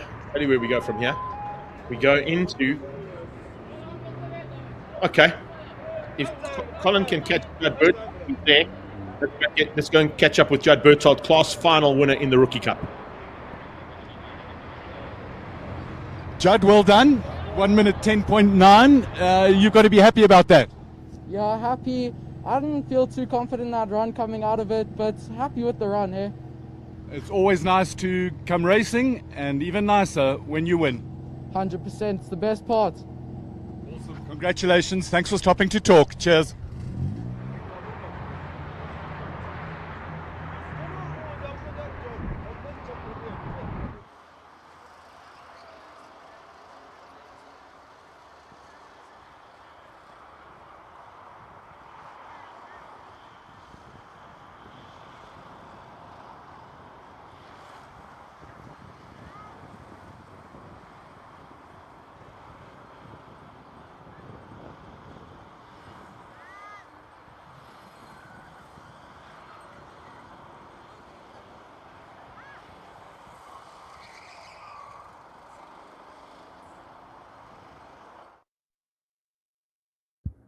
There you go, nice little drone shot here of the action unfolding into the final stages of the 2,000-meter top of the hill challenge at Zwartkops International World of Motoring. You can see a nice big crowd has come out here to support this event. So have the vendors.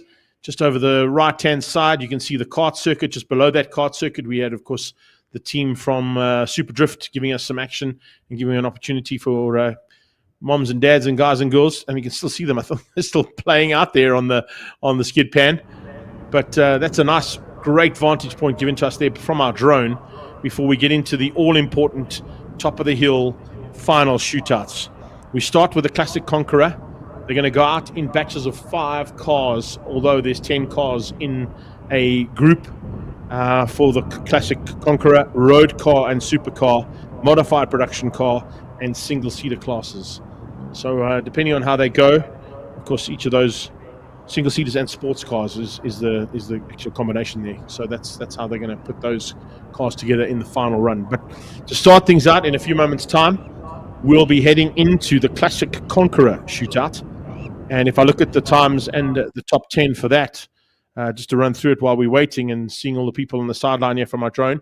If you guys can hear us down in pit lane, give us a wave. We're coming along past Lindenberg Racing there.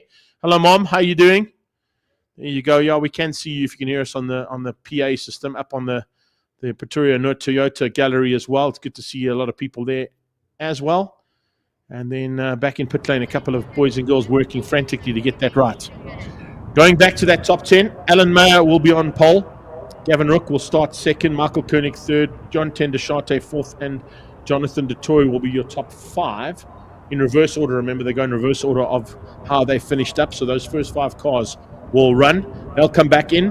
Then it'll be a Steph Faree Jr., James Temple, Mark DeToy, Warren Lombard, and Ian Schofield will be looking to go for the top of the hill classic side of things.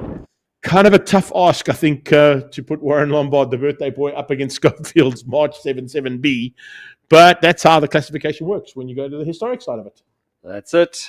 So, yeah, crunch time now for these guys. That's what we've all been waiting for, the Classic Conqueror shootout. The historics and classic side of it really do it for me. So looking forward to this one immensely. Yeah, I'm going to be seeing... the one I'm looking forward to the most is the modified production car class, to see whether or not Reggie or Peter can outgun Franco's time, considering that we have lost the sheriff. into that top 10 final shootout. So a big loss to this event in total. But needless to say, the one consolation, as I said, from Franco's point of view, is that he still maintains the fastest run of the weekend, and that 52.804 time to beat.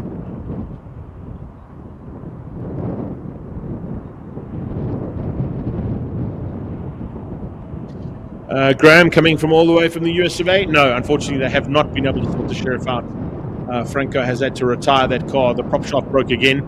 They've been through every Nissan R35 prop shaft they can find at Zwartkops, including even help from their arch rivals at BB Motorsport, getting some spare parts from them as well. So yeah, to answer that question that you've just popped up, no, they haven't been able to sort that car out, and no, he will not be participating in the top 10 shootout.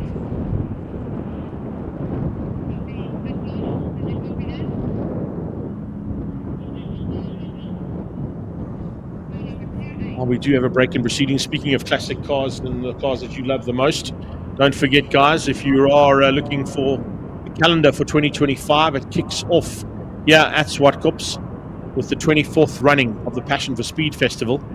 That Passion for Speed Festival also includes the first outing for the BMW Car Club Racing Series and for the Extreme Supercars driven by Dunlop. And then, of course, all the usual contenders in the Zwartkops Passion for Speed that include the Legends of the 9 Hour, the Pre-74 Sports prototypes, the Trans Am category, Historic Racing Series, Lotus Challenge, single-seaters, historic single-seaters, hopefully some historic single-seaters from the UK as well that normally come out to be part and parcel of this event, all coming out to kick off the 2025 season on the 31st of January and the 1st of February. Those are dates to have in your diary for the Passion for Speed Festival. And of course, that is 2025's motorsport season opener here in South Africa. Yeah, it's great that the season actually starts so early, end of January. It gives us a short break. So normally all series are wrapped up by the end of November, first weekend of December. So basically a 2-month break, and then the action straight back into it, back into the swing of things, and the calendars all wait in anticipation for the various calendars, motorsport calendars for the different forms of racing to come out, just to see where we slot in and what we've got planned for the next season.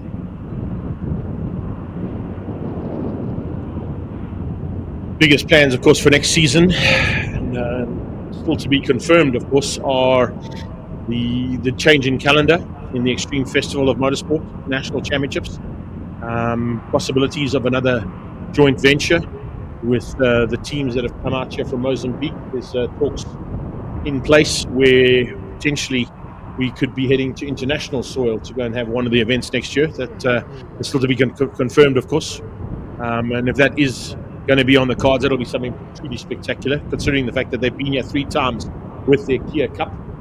The Kia Picanto Cup has been to Zwartkops 3 times.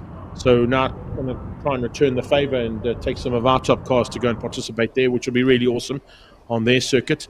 The other one, of course, is the introduction of that new MSA4 Formula 4 class for the single-seater championship for 2025. Yes, the final round next 2 weeks' time on the 19th of October will see the end of the current format in InvestChem Formula 1600s and moving on to a purpose-built and South African-built Formula 4 series for 2025. Volkswagen engine base there with the 1-litre turbo Polo Cup engine in it, or Polo engine in it, and a Halo-style device on top as well, wings and slicks, and definitely some serious manoeuvring happening in the world of single-seaters for youngsters coming out of karting looking to go that direction in their motorsport careers. I managed to, I just caught a glimpse lying in bed early this morning, a video clip from our sports and our new Sports and Culture Minister, Gayton McKenzie, announcing that a leg of the Safari Africa Rally Championships will be coming to Sun City next year as well. So that is a nice feather in the cap to have international rally returning to South Africa. You know, we mentioned old Luddies yesterday, Luddies F1 Motorsport and her coverage of motorsport in general. Who do you think she was standing next to this morning after that announcement? Mr. Gayton McKenzie. Exactly. Ah. I don't know how she does it. She manages to wangle away in everywhere, but certainly great to see that. And that was a really nice announcement. When I saw International Motorsport and Gayton McKenzie making an announcement, I thought, what is coming? Hoping for something circuit-based, which we've been talking about for a long time, but not yet. But certainly that's also on the cards, because if you remember, he made the trip to Azerbaijan and was in some serious talks there with the F1 bosses, and looking forward to possibly an announcement at some point in time. Whether or not it's going to come up here to Gauteng, to Kyalami, we don't know. Is it possibly going to be heading down to Cape Town to a street circuit? There's talk of a new track being built. I don't know. There's just too many rumors right now to go. There again is another example of how we entertain people here at Zwartkops. Great shot of the kart circuit. You mentioned it yesterday. And guys getting a chance to get out there with a helmet on and have a bit of fun with their friends and experience what racing is actually physically, as well as the stuff that's happening on the big track alongside us.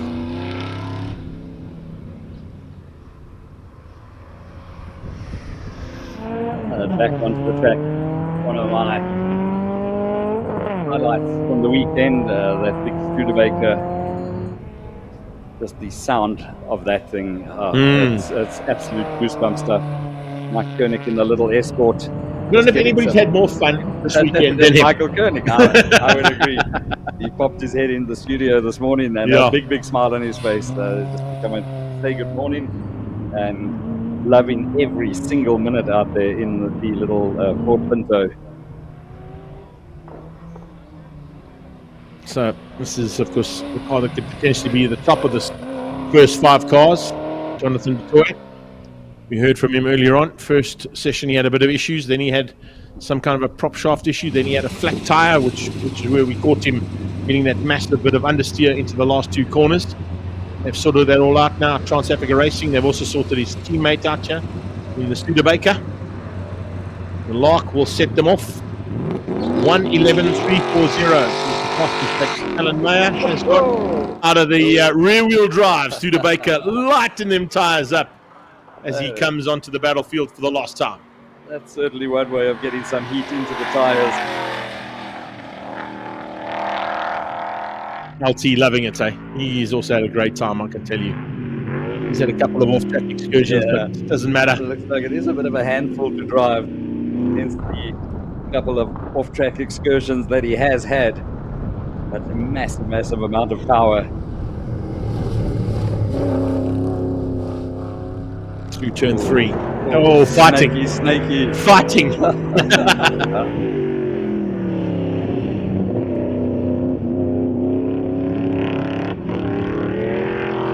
Oof. Once again, back wheels on the dirt there for Alan Meyer.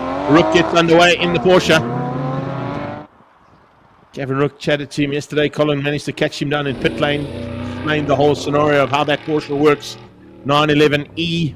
It looks like a stock standard road car, but underneath the hood and in the cockpit, it's all racing, which is why he moves up. Alan Meyer sets the bar at a 1:11.186, which is quicker than he's been all weekend long.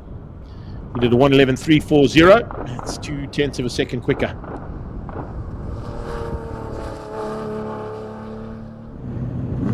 Rook's quicker so far has been a 1:10.291. Try and find some kind of 1:10 or a low 1:11. Stay in contention for keeping the bar high. Michael Koenig, he'll just be happy to be in that top 10.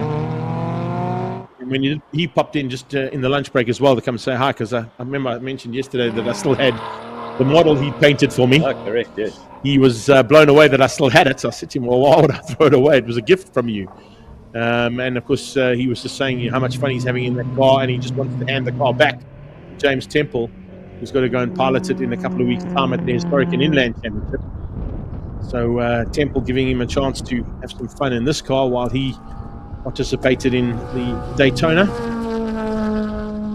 Koenig going through turn 3 up to 4 as Rook crosses the line with a 10.331, and that's just shy of his spot. 10.291. about a tenth of a second off his fastest so far of the weekend. But Rook will be happy with that. He'll maintain the top step for now until Koenig and Tendashate come flying through.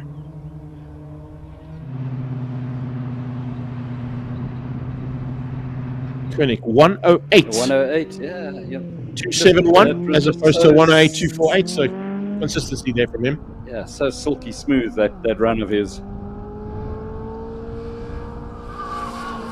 You've mentioned a few drivers throughout the weekend that are seen as underrated drivers in South Africa. That young man certainly is one of them, I've got to tell you. He might not look and seem like he's the racer type, but you put an overall and a race helmet on, and he can certainly hold his own amongst the best in the world, and did so only a couple of weekends ago internationally. And flying the flag high there for South Africa, joining up with our Swedish compatriots that will be here at the Passion for Speed Festival in their original GT40, coming to be part of the 24th running of that one. Marauder across the line goes second quickest, 109.294, and that is just shy of his fastest as well. So had to go quicker. Tendashate wasn't able to do that, so he will end up possibly in second for the first bunch of 5 cars in this top 10 shootout. This car potentially going to go to the top with the toy at the wheel.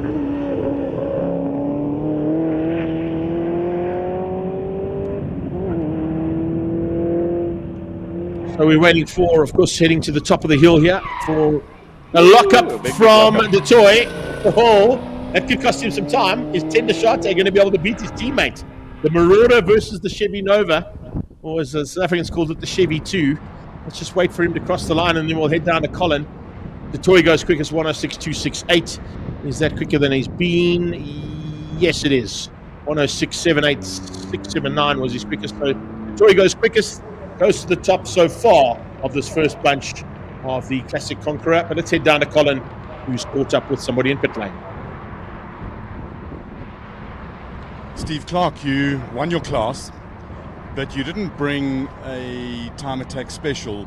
This is your normal endurance racing car, no extra boost, running endurance tires on it. Yes, yeah, it's exactly as you run in endurance series. Obviously a little bit lighter on gas, we're running on the empty side on the tank, but otherwise it's exactly the same. How do you get this thing to go so fast then? It's a blooming backdraft.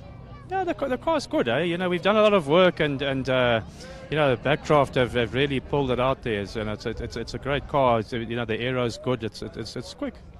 Yeah, we know Tony Martin and Brian and the whole backdraft team do some great work. Steve, you've got the top 10 shootout. Have a go. Entertain us as always. Thanks for chatting. Cool. Thank you, Connor. Cheers. All right, so the second batch of this top 10 shootout for the Classic Car Conquerors making their way out onto the track there with James Temple, Sia Faree, Mark Detroy, Warren Lombard, and Ian Schofield. And just chatting there with Steve Clark, talking about the fact that that's actually endurance version of the backdraft Cobra that he brought along. It was not the McLaughlin one that they would normally run in the time attack, but interesting to see how that all changed up as well. And then just some comments coming through as well, all the way from the United States of America. Colin Wendell, one of our top media contingent, who's in the US of A at this stage, watching on the live stream. My queen's joined us as well. How are you doing? And Fox has jumped in as well, saying Stuttgart, aka Studebaker. That was an impressive body roll in it, but handling it well to put in a really impressive time, 106.2. All right, so Sifi on his way. He's going to try and outgun that Chevy 2 of Jonathan DeToy's, if he can, and put himself onto the top step for now. With 4 very quick cars still to come in this Classic Conqueror shootout.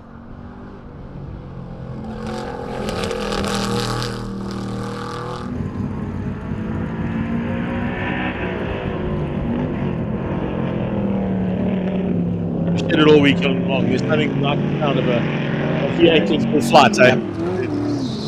You're hard pressed to find something more exciting than that, I'm going to tell you. And when there's 2 of them back to back, it's pretty special too.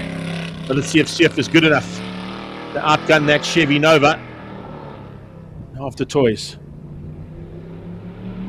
Come to the line.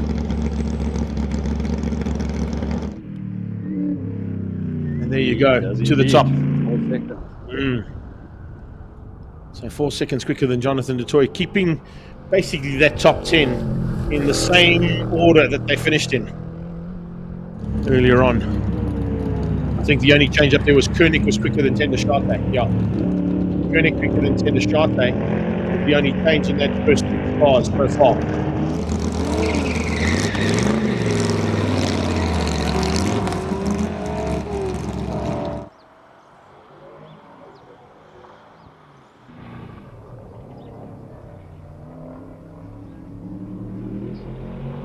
There's Temple to the line. Does he go quicker than Ferrari? He does indeed. By a thousandth of a second. That's mental. James Temple, 1,000th of a second quicker than Ferrari in identical machinery. That is incredible. We're now in the Opel Astra modified saloon car. The golf machine heading up the hill for the last time as Lombard lights the tires. Oh, that is the way to get up the line, Warren Lombard. The birthday boy's already taken the victory in the class. Can he take the victory overall here in the top 10 Classic Conqueror shootout? With that kind of light up, he might have cost himself a little bit of time, but it might be enough to win out in the saloon category. Remember, there's only Ian Schofield to come behind him. He's in a single Lombard tripping the curb. He's a bit wild, eh? Yeah, I think it's cost him. That's cost him big. He had to actually back off a little. Get all 4 wheels back on the ground again. He is absolutely flying though. Try and get the car up the hill as fast as what he can. His quickest has been a 101.97. He's gone 101.674, so it's very close there between Lombard in the Ace Cobra and the Astra of Mark DeToy, who's currently at the top step with 2 corners to go. Lombard lighting them tires up, coming out of turn 6 into 7.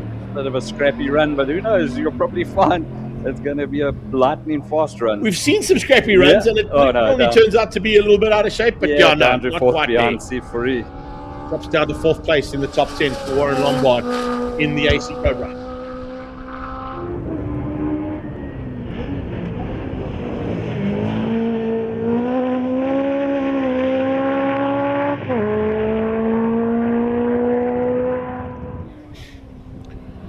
All right, Scof, it's up to you, buddy. Let's see what he can do here.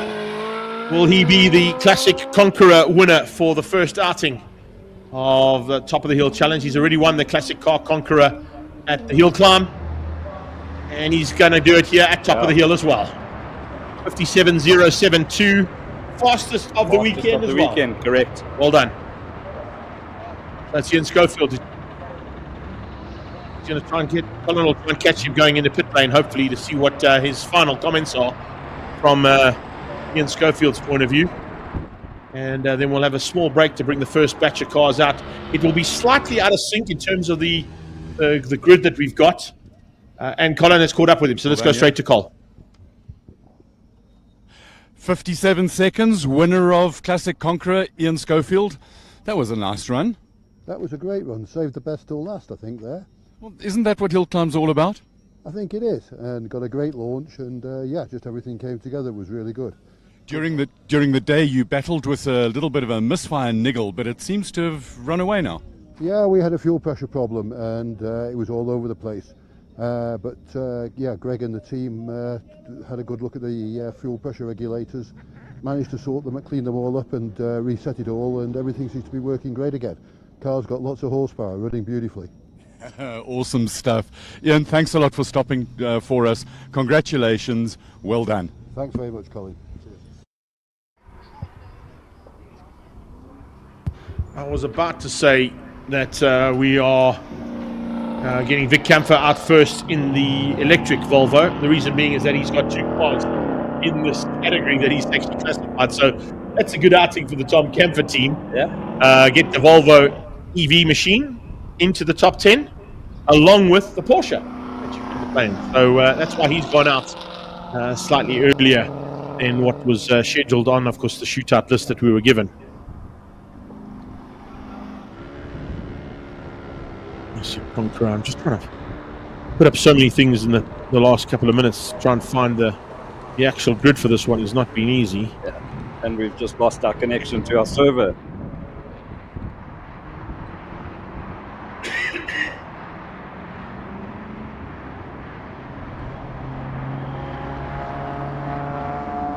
Right, well, so we'll wait for those cars to cross the line and then we'll get them up on the screen. Vic will set the pace in the Volvo as he goes down into turn 1 to see what he can do about potentially wrapping up this incredible fight amongst the road cars. Remember, this is road and supercars combined.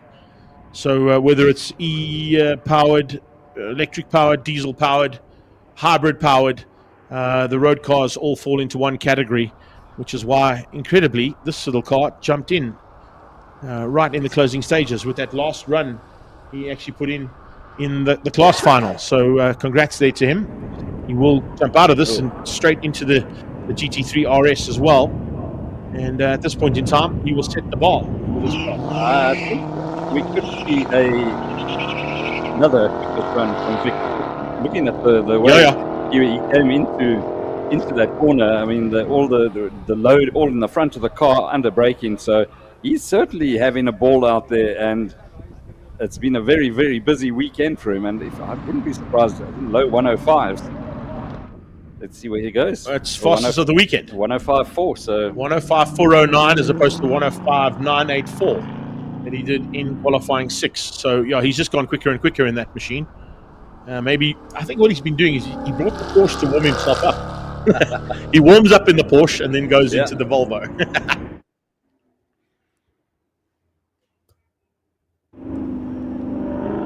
This is Dion Smith. So just getting in to that little shootout. In fact, all of the superstars made it into a shootout for supercar and road car class. That's great to see. Yeah, what a great advert for the brand. I'm just looking at these guys down their setup and just how, I mean, the smiles on all of the faces of these the guys that are competing in the Shelbys. Absolutely fantastic to see. Smith 112.8. Is that his fastest? I think it might be. Dion Smith did a 112. No, he did a 112.5 in qualifying 1 actually. So okay. First run out in qualifying, he goes quickest, and the last run he goes relatively close to that as well. So not too shabby from his point of view. Next up is Joshua Callahan. He'll be followed by Paul Malaki. And Vinesh Padiachi, the class winner, will be the last car on track of the first 5 in this batch.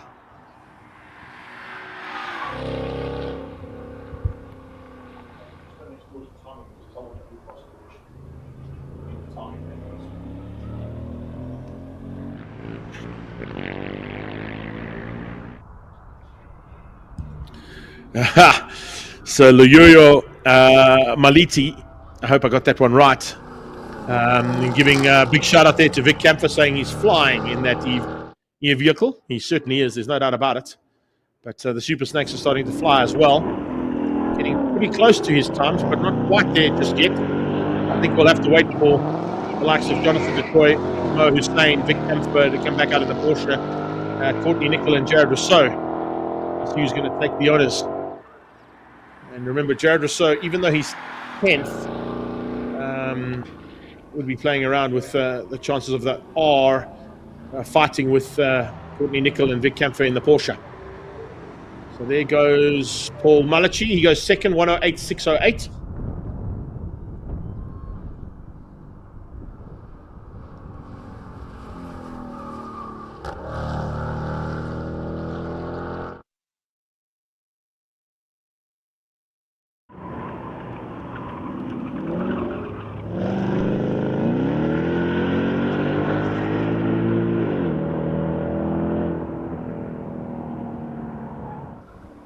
So Super Snakes going in and out of pit lane and starting their runs and finalising their last runs of the weekend. 12 runs in total. They start with 4 practice runs.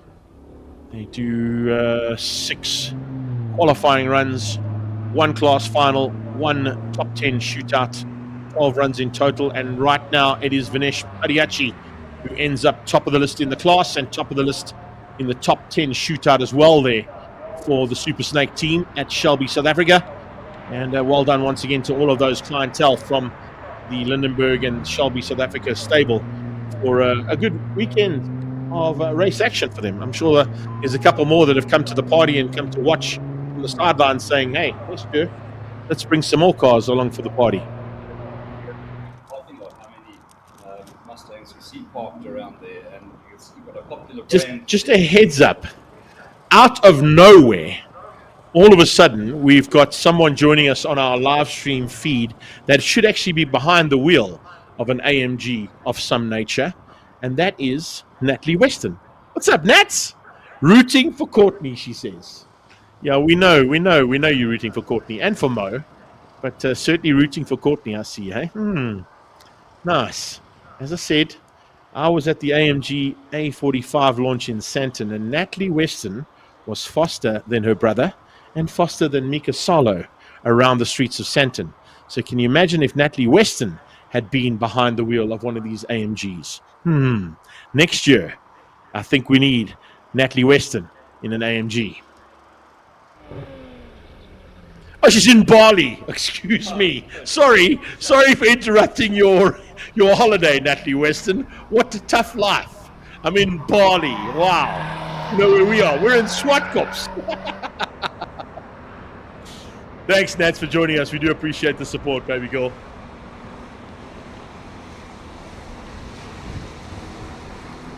Right, bring him to the line. Jonathan DeToy, Mo Hussein, Jared Rousseau, Vic Kampfer, and Courtney Nickel. Courts is top of the list in terms of this final. So he has got the advantage as drop the hammer, light them tires, and heading down towards turn one. The never-ending story at turn one goes Jonathan DeToy.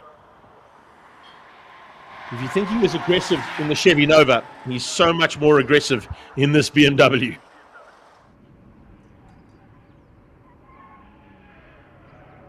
Oof, tires squealing, squeaking tackies out of turn two, Castro corner, putting wheels on the dirt.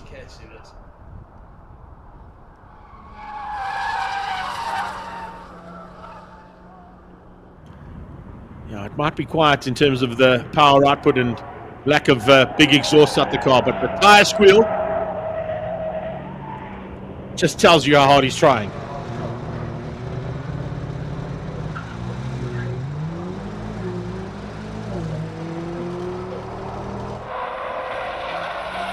Brendan's microphone's always off, Paul. You should know that by now, but he's back on again. Hi, Brendan. Welcome to the party. Sorry about that once again. Not a worries at all, bro. That's what we do here. Right, here comes the toy. Does he go... No, he doesn't go top. He goes fourth on a 109.183. 109.183 for Jonathan DeToy. If I look at his previous time... Where did I suddenly see that he was on a 59? That was nowhere near. Yeah, but that was in the other car. Remember, it's the other car. It's the other car. Different car. Correct. DeToy did a 106.7 in that car, and he's done a 109.1. Nowhere near his correct time. Let's see what Mo's able to do now with those Mercedes Benzes. The normal powered version of it. As Jared Rousseau makes his way out onto the battleground in that Golf 6R.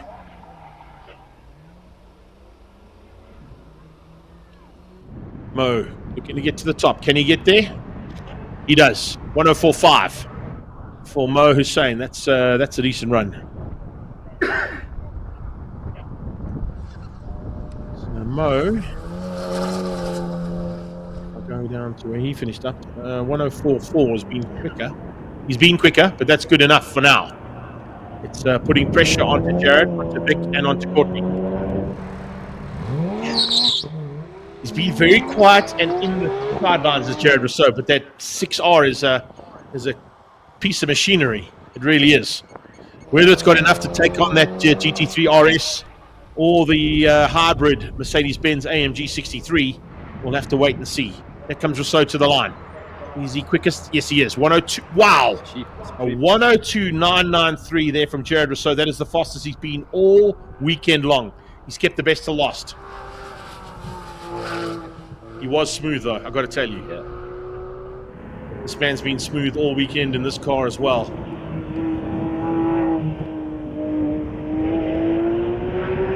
wrapped Porsche looking to wrap it all up here. Okay? Yeah. See what he can do as he's making his way to the finish line. The last car in this patch is on track. Stand by, Natalie Weston in Bali.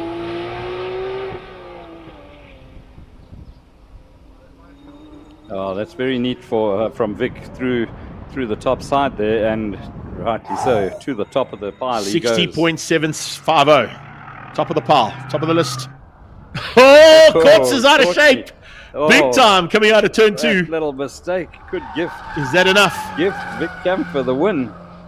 He managed to keep it buried though and didn't come off it at all. He's now going to look to try and make it up here in the last half of the run. He's got about 800 meters to go as he comes out of turn number 4. He's sideways again. Oh, we have seen that sideways cars go fast. Charles will be one I will look at that pick up. drifting. Record will be another one I'll tell you about. Yeah. Let's see if it's enough though. Courtney Nickel for AMG Driving Academy past all his fans there on the right-hand side, heading to the line for the potential top 10 honors. Has he got it? No, he goes second. Vic Camphor gets it in the Porsche. Wow. Yeah, Courts, those 2 mistakes unfortunately cost you. But what an edit for the AMG. I mean, absolutely fantastic. I'm ready to go. Let's go down to Vic Camphor, winner of the top 10 shootout in the road class.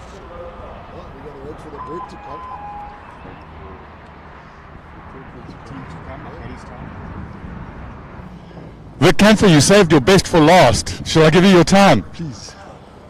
60.7 seconds. Now you're wondering what his time was.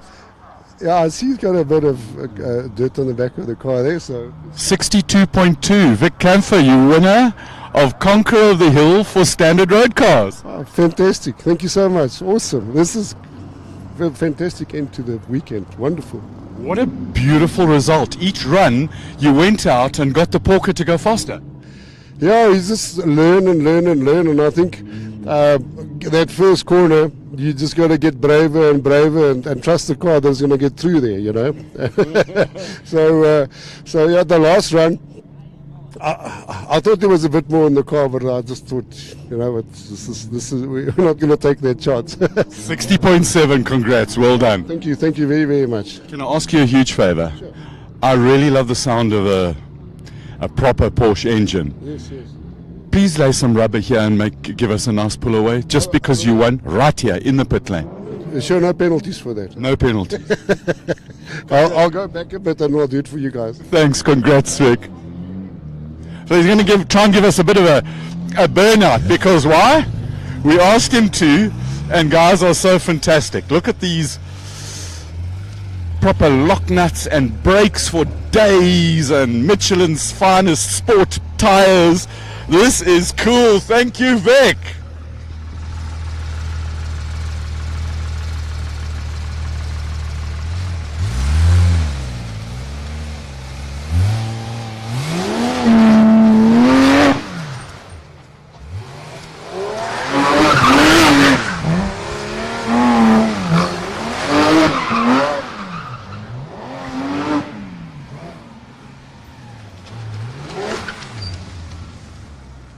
I really hope there are no penalties for that. Thank you, Vic. Congratulations. All right, yeah, well, there we go. Vic Camphor wrapping up the road and supercar shootout. We now head into, of course, our modified production car shootout, led out by De Oliveira and Oscar De Oliveira. I saw him earlier on with the rag top down. I thought he was going to let it down the whole time so his hair could blow. But no, he's going to keep the top up for now. Ooh, push into the max. Trying to squeeze his way a little bit higher up in the overall standings here for this road, or for the modified production car shootout. You heard from him earlier on what he's done to the car. The exhaust pipe straight out the bonnet, up into the sky. So if there are any flames, it'll come straight over the windscreen of the car. But it's been basically, I want to say, but it's going to sound like I'm doing this on purpose, but he's been on point all weekend long. And certainly got better and better every single time he's climbed behind the wheel of what we've now badged as no longer a hairdresser's car, but a barber shop of horrors. Mazda MX-5. Across the line, sets the pace, sets the bar at 1 minute, 0.784. Jabir on track, trying to close him down.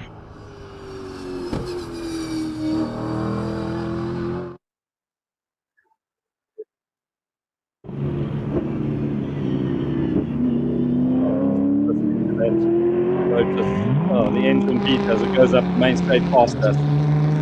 Get through our ears. Georgie Evans up on circuit now as well. That R35 looking pretty tasty all weekend long. Love it. Listen to the wastegate, The wastegate. Oh, there's nothing like that. Yeah. Jibber goes top, 57.599. That's a fast time from Peter Jabber. That's his fastest. Fastest time for the weekend. Yeah, 58.237 was his previous fastest. So he's kept the best to last as well there, Jibber. Taking a whole chunk out of his time there. So great job from Peter Jabber. What it could possibly do is put him into that top 5. If everything goes according to plan there and no one else gets better than what they've done so far, that'll bring him into that top 5 hunt. Huge Jaber's in the top 5. Can you imagine the party at Zwartkops later tonight? Makhotzi's off the line.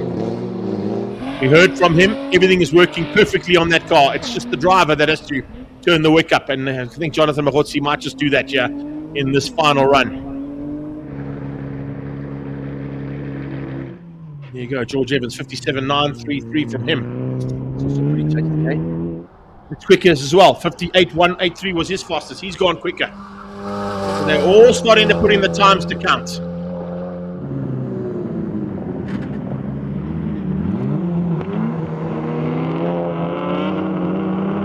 You love it when they just bring it. On the last time of asking, watch the right-hand lane. Oh, here he goes, exactly the same spot there from Devin Robertson. We said to watch out for him as a wild card and potential spoiler of the upper part in the closing stages. All-wheel drives, Bank Racing, R32 heading down towards Cashville Corner. Waiting to see what Makhotzi... 57.114 from Makhotzi. Man, is that a good lap time. 57.181 is as fast as he's gone, even quicker. Jonathan Makhotzi, he did turn the wick up. I think that Devin Robertson has more than turned the wick up on this one. Absolutely flying around the circuit in the R32.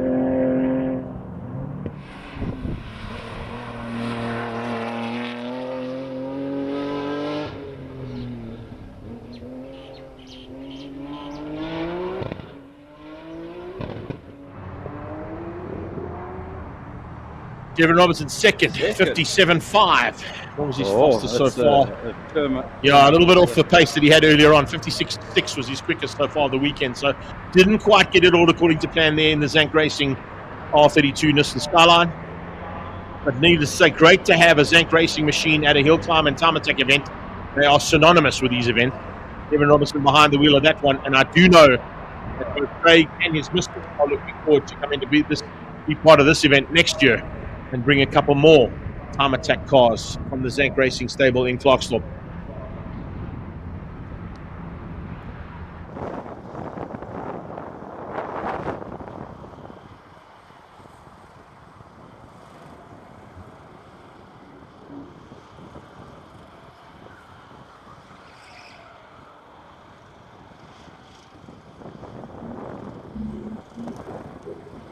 Right, as we wait for the next group to go out, Charles Joubert, Peter Zili, Rachot Rutz, Aldo Scribante and Steve Clark. This is what it's really come down to now. The big bangers going out on track, and I cannot wait to see what's going to happen in the next couple of minutes. Scribante car heading out, and as we've seen all weekend, immediately trying to get as much heat into those tires as possible. Like Aldo will be the first of the cars off. And there's no bias on my left-hand side, by the way, just to let you know. No bias whatsoever in the support of the TAV core. Scuderia, Scribante Concrete, Audi S4 from Quebec, from Motormouth, who's based in Quebec. Yeah. I'm going to give you a raggy, but I'm looking forward to seeing what he can do as well, I must say. I think if he puts us together, I've got a strong feeling Aldo Scribante and Peter Zili could potentially be in the running here. But Ritzy and Clark are definitely there and thereabouts.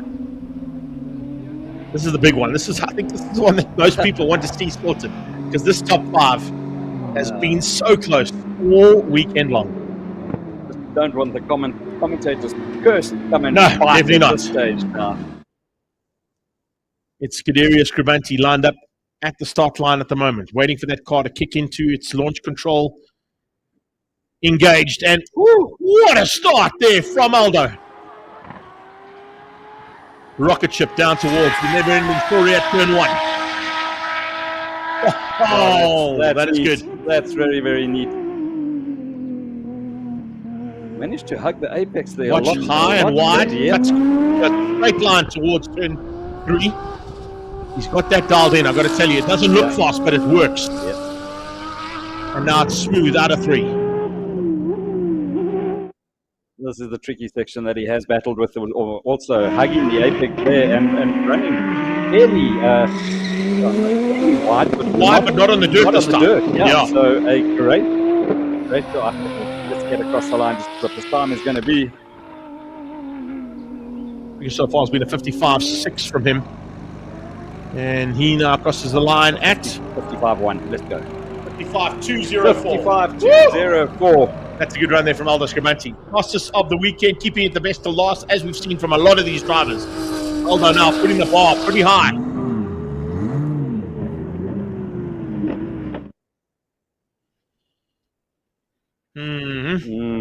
I don't want to go there. No. I don't want to go there, That looks fairly Charles is good. Fairly impressive. Charles Jabir is looking tasty. Oh, that Lotus Elise absolutely on fire at the moment. Is Honda Power going to conquer here in the top of the hill with modified production shootout? Oh, brilliant job. 54.4. That'll do it for now. We've seen a 53 out of this man. Let's see what he does as he comes into the last 800 meters of the 2,000 meter top of the hill challenge for modified production cars. Zili about to be sent on his way for the last time. Is everything working on that MR2? If it is, he is in contention, there's no doubt about it. But it's Stevie Clark who's now coming to the line. For Chepson base car out of Daisy's Raceway, and Backdraft goes second. So Jabir hangs on to the top spot for now. With 2 cars to go.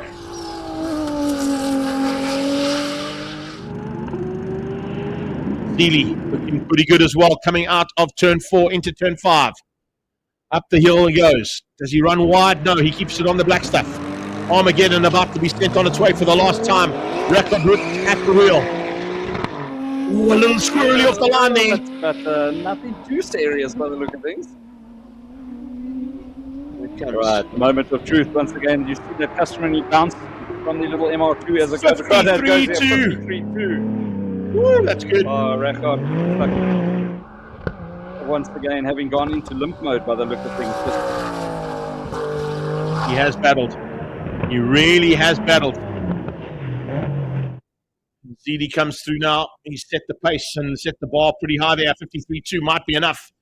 Record Roots, as you saw, battling with a bit of limp mode earlier on. It looked like it might have had the same kind of issue heading into turn 2. Then it just comes back in time to take turn 2. And heading in there, as they come through there, Peter Zidi could potentially be the winner here of the top of the hill modified production car shootout for the first time of asking. No, Record Roots! Record Roots takes it!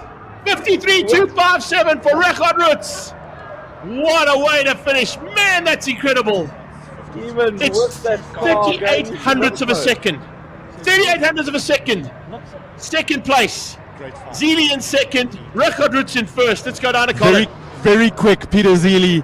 There's 0.04 of a second in it. Reggie takes it. I'm getting used to this close margins. Sorry for you. Okay, no problem. Thanks for stopping. Right, the winner, the conqueror. Let's just go straight to him.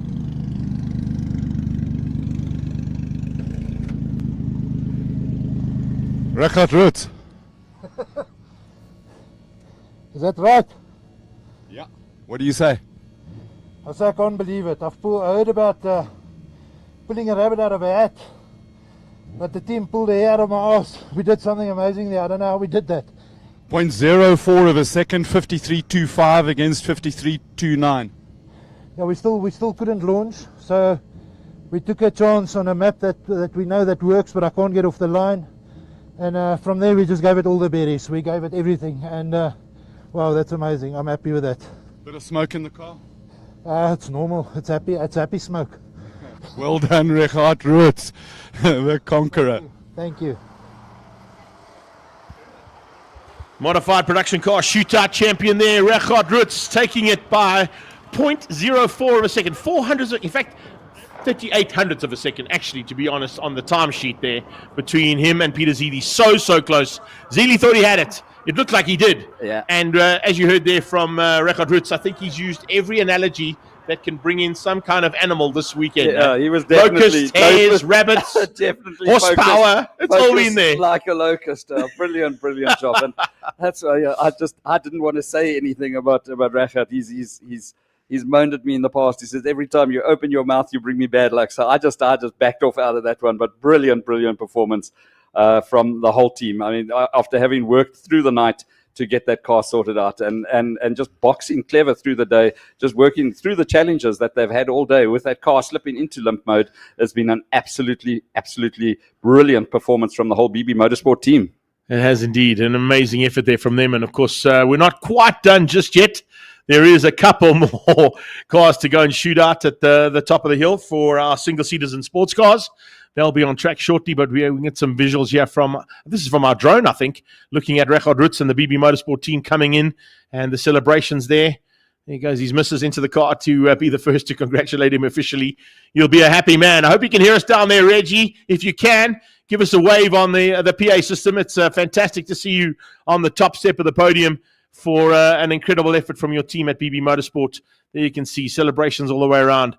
And showing you that even though you've got an archer, there you go, Richard Roots into the drone. We love it. Thank you, buddy. Appreciate that. That's the kind of stuff we want to be putting out on social media, and hopefully we can use that in one of our reels later on as well as we create stuff there. Good off it there, Maverick Peterson.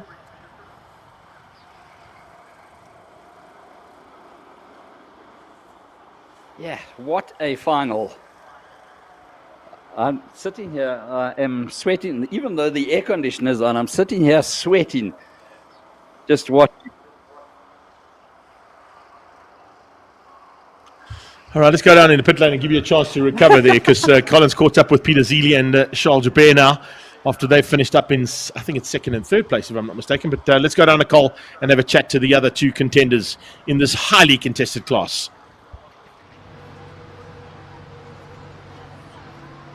Charles Joubert, Peter Zeely, how did Richard pull that rabbit out of a hat? Now I'm speechless.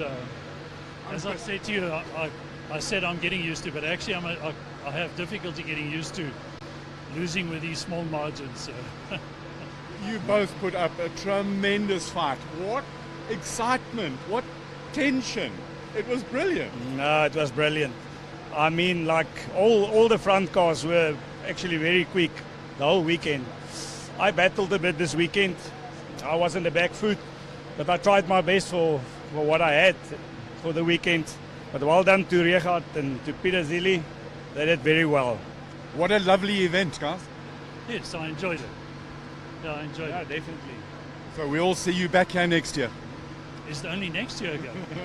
I should make this every weekend. Yeah, no, definitely. No, it was fun.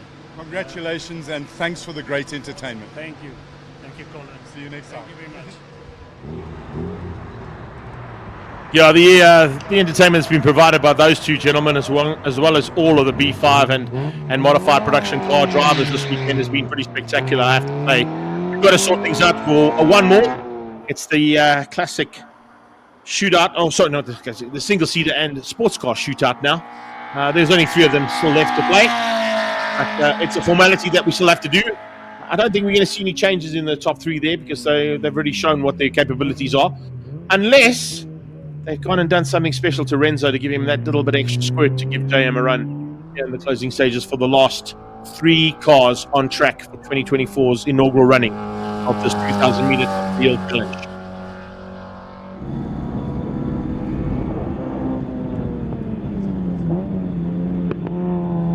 Yusuf Kotze once again looking so smooth up the hill. Nice run out of the corner as the second of the cars go off.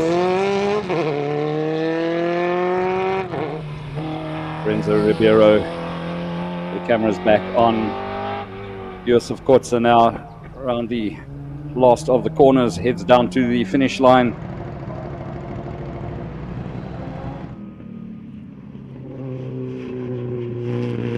And crosses it for 106. Yeah, 106 there for him.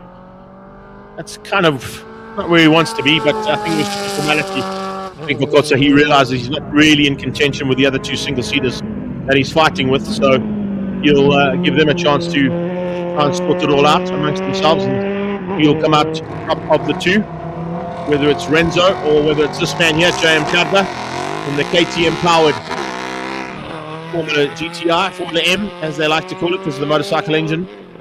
Let's see what Renzo does. Does he go quicker? He's looking to try and just up his pace for Metal U Spares, AT&T, and Liqui Moly. He'll come through, go to the top for now, and does so on a 59. That's a good run there from him. I think that might be a personal best. It is 9.9 for Renzo Ribeiro. So that's certainly what he wanted to do. And no, in fact, he's in a 59.5. 59.5 earlier on, so it's not a PB for him. Close to his personal best, but running there from the young driver. He's got duties in 2 weeks' time. The final round of the Extreme Festival here at Zwartkops on the 19th of October in the final round of the Formula 1600s, ever in SA as well as an official national championship single-seater class. I'm sure some of those cars will make their way into the hands of the likes of J.M. Klaber and some of his friends to be put into the Formula Monoposto, Libra, and other classes. J.M. Klaber, as I said, formality, 58.7, and now wins out the single-seater shootout. So I'm sure Colin's going to try and grab him on the way in as well to have a chat to our single-seater and sports car shootout champion for 2024. Just holding JM up for a short while. I'm not quite sure why. I don't think there's any other cars that have got to go out on track that I know of, unless Schofield has been thrown into this one too. But I don't think so. He's already finished up. He's got a classic Conqueror title.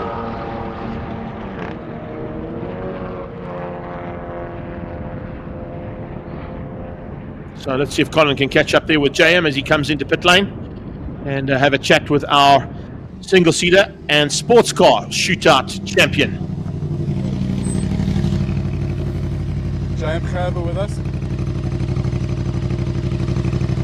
JM, congratulations! Conqueror for single-seaters, well done. Yes, great, thanks, man. Helps to put a motorbike engine in a Formula Ford. It goes, it goes. Awesome, congrats, have fun, enjoy the celebration. Thanks a lot. Yeah, congratulations going out there, I think, to all of the drivers as well, not only to JM Bren. From our point of view, I think we've had some spectacular action provided over the last 2 days, and certainly an event that has serious potential in terms of bringing more and foster and exciting action in the future. Yeah, Greg, I think, the people are going to grab the opportunity to partake in this event. I was surprised at the amount of support, the number of cars for the first episode of it, and it's, to me, it's just going to grow from strength to strength. Just walking and mingling with the spectators and just listening to the conversations going on with them all. How just being able to get up close to these different racing cars to what we normally see. It's a unique experience, and just huge kudos to once again to Zwartkops Raceway, to Peter de Toy, the whole de Toy family, and Tanya for the putting this event together. It has been an absolutely fantastic event as far as I'm concerned, and it definitely is just going to grow from strength to strength. Yeah, for sure. As you can see, they will be back at Red Star Raceway next weekend for the penultimate round of the Extreme Festival. That'll be part and parcel of the live stream action that we provide you, courtesy of Two Wheels TV, up to 60 seconds, and the Motormouth team. We also want to give a shout out, of course, and maybe just one more chance to go down, Paulie, to Colin for his final thoughts. So we'll hold the commentary until you've got him set up there. I'm not quite sure if he's been able to find maybe Peter de Toy or any of those kind of people to have a final word with. But yeah, we've got exciting action coming up over the next couple of weekends. As you can see from the strap below, we go to Red Star for the penultimate round of the Regional Extreme Festival. We come back here a week later on the 19th of October for the final round of the Extreme Festival Nationals. We still come back later on in November for the final round of the Extreme Festivals Regionals. Okay, so Colin's all wrapped up downstairs, so we're going to just wrap it here. Bren, from your side, a final word? What more can I say? Just other than thank you. Thank you for the opportunity to be up here, and thanks to Dave Peterson and his team. Daryl Cookard, our director, Paul Bedford, the producer. I mentioned them yesterday. The Three Musketeers, my partners in Motormouth, and the whole team. Reynard and his team with the social media side. They've just flooded social media with all the exposure for this event, and so that's just about it from me. So once again, an absolute beautiful opportunity to be working alongside you and bringing you all the action trackside. So from my side, Brendan Kelly, it's goodbye until next time. Well, guys, from our side, as always, a massive thanks to the Zwartkops team, Tanya, and her organizational skills, to JL, who steps into my office now right on cue, to say thanks to him and his team. And a wrap-up, of course. And once again, our thoughts and prayers go out to Heinrich and his family. And, of course, all the marshals will be at prize giving for a bit of fun and games there, too, to a bit of a send-off there for a man we lost. And we send all our condolences there. But to wrap things up here from our side, an incredible event. I think we're looking forward to more of the same in the very near future. If this happens next year, which I'm positive is going to happen, we're going to see more cars, more action, and more excitement brought to you by the Top of the Hill Challenge 2025. We'll see you shortly at Red Star Raceway and back here at Extreme Festival's final for Zwartkops' wrapping up of the 2024 season. And then, of course, to the marshals and medics, to race control, to the Detoy family, and all of the competitors here this weekend need a massive shout out for the efforts that they've put in to make sure that the cars were good to go. Some of them made it all out, some of them didn't. It's part and parcel of the sport that we love so much, and we look forward to more of the same in the very near future. And then, of course, a big shout out to all of our friends, fans, and families around the world that have caught us on the live stream action. Please make sure you go and like and share this and pass this on to all of your friends, fans, and family around the world to grow the footprint. To everybody out on the grandstands, thank you so much for sticking around. We hope you enjoyed all the action. And we'll see you real soon at Red Star Raceway next weekend. From Greg Maloney, the voice of choice. Take care then. Bye-bye now.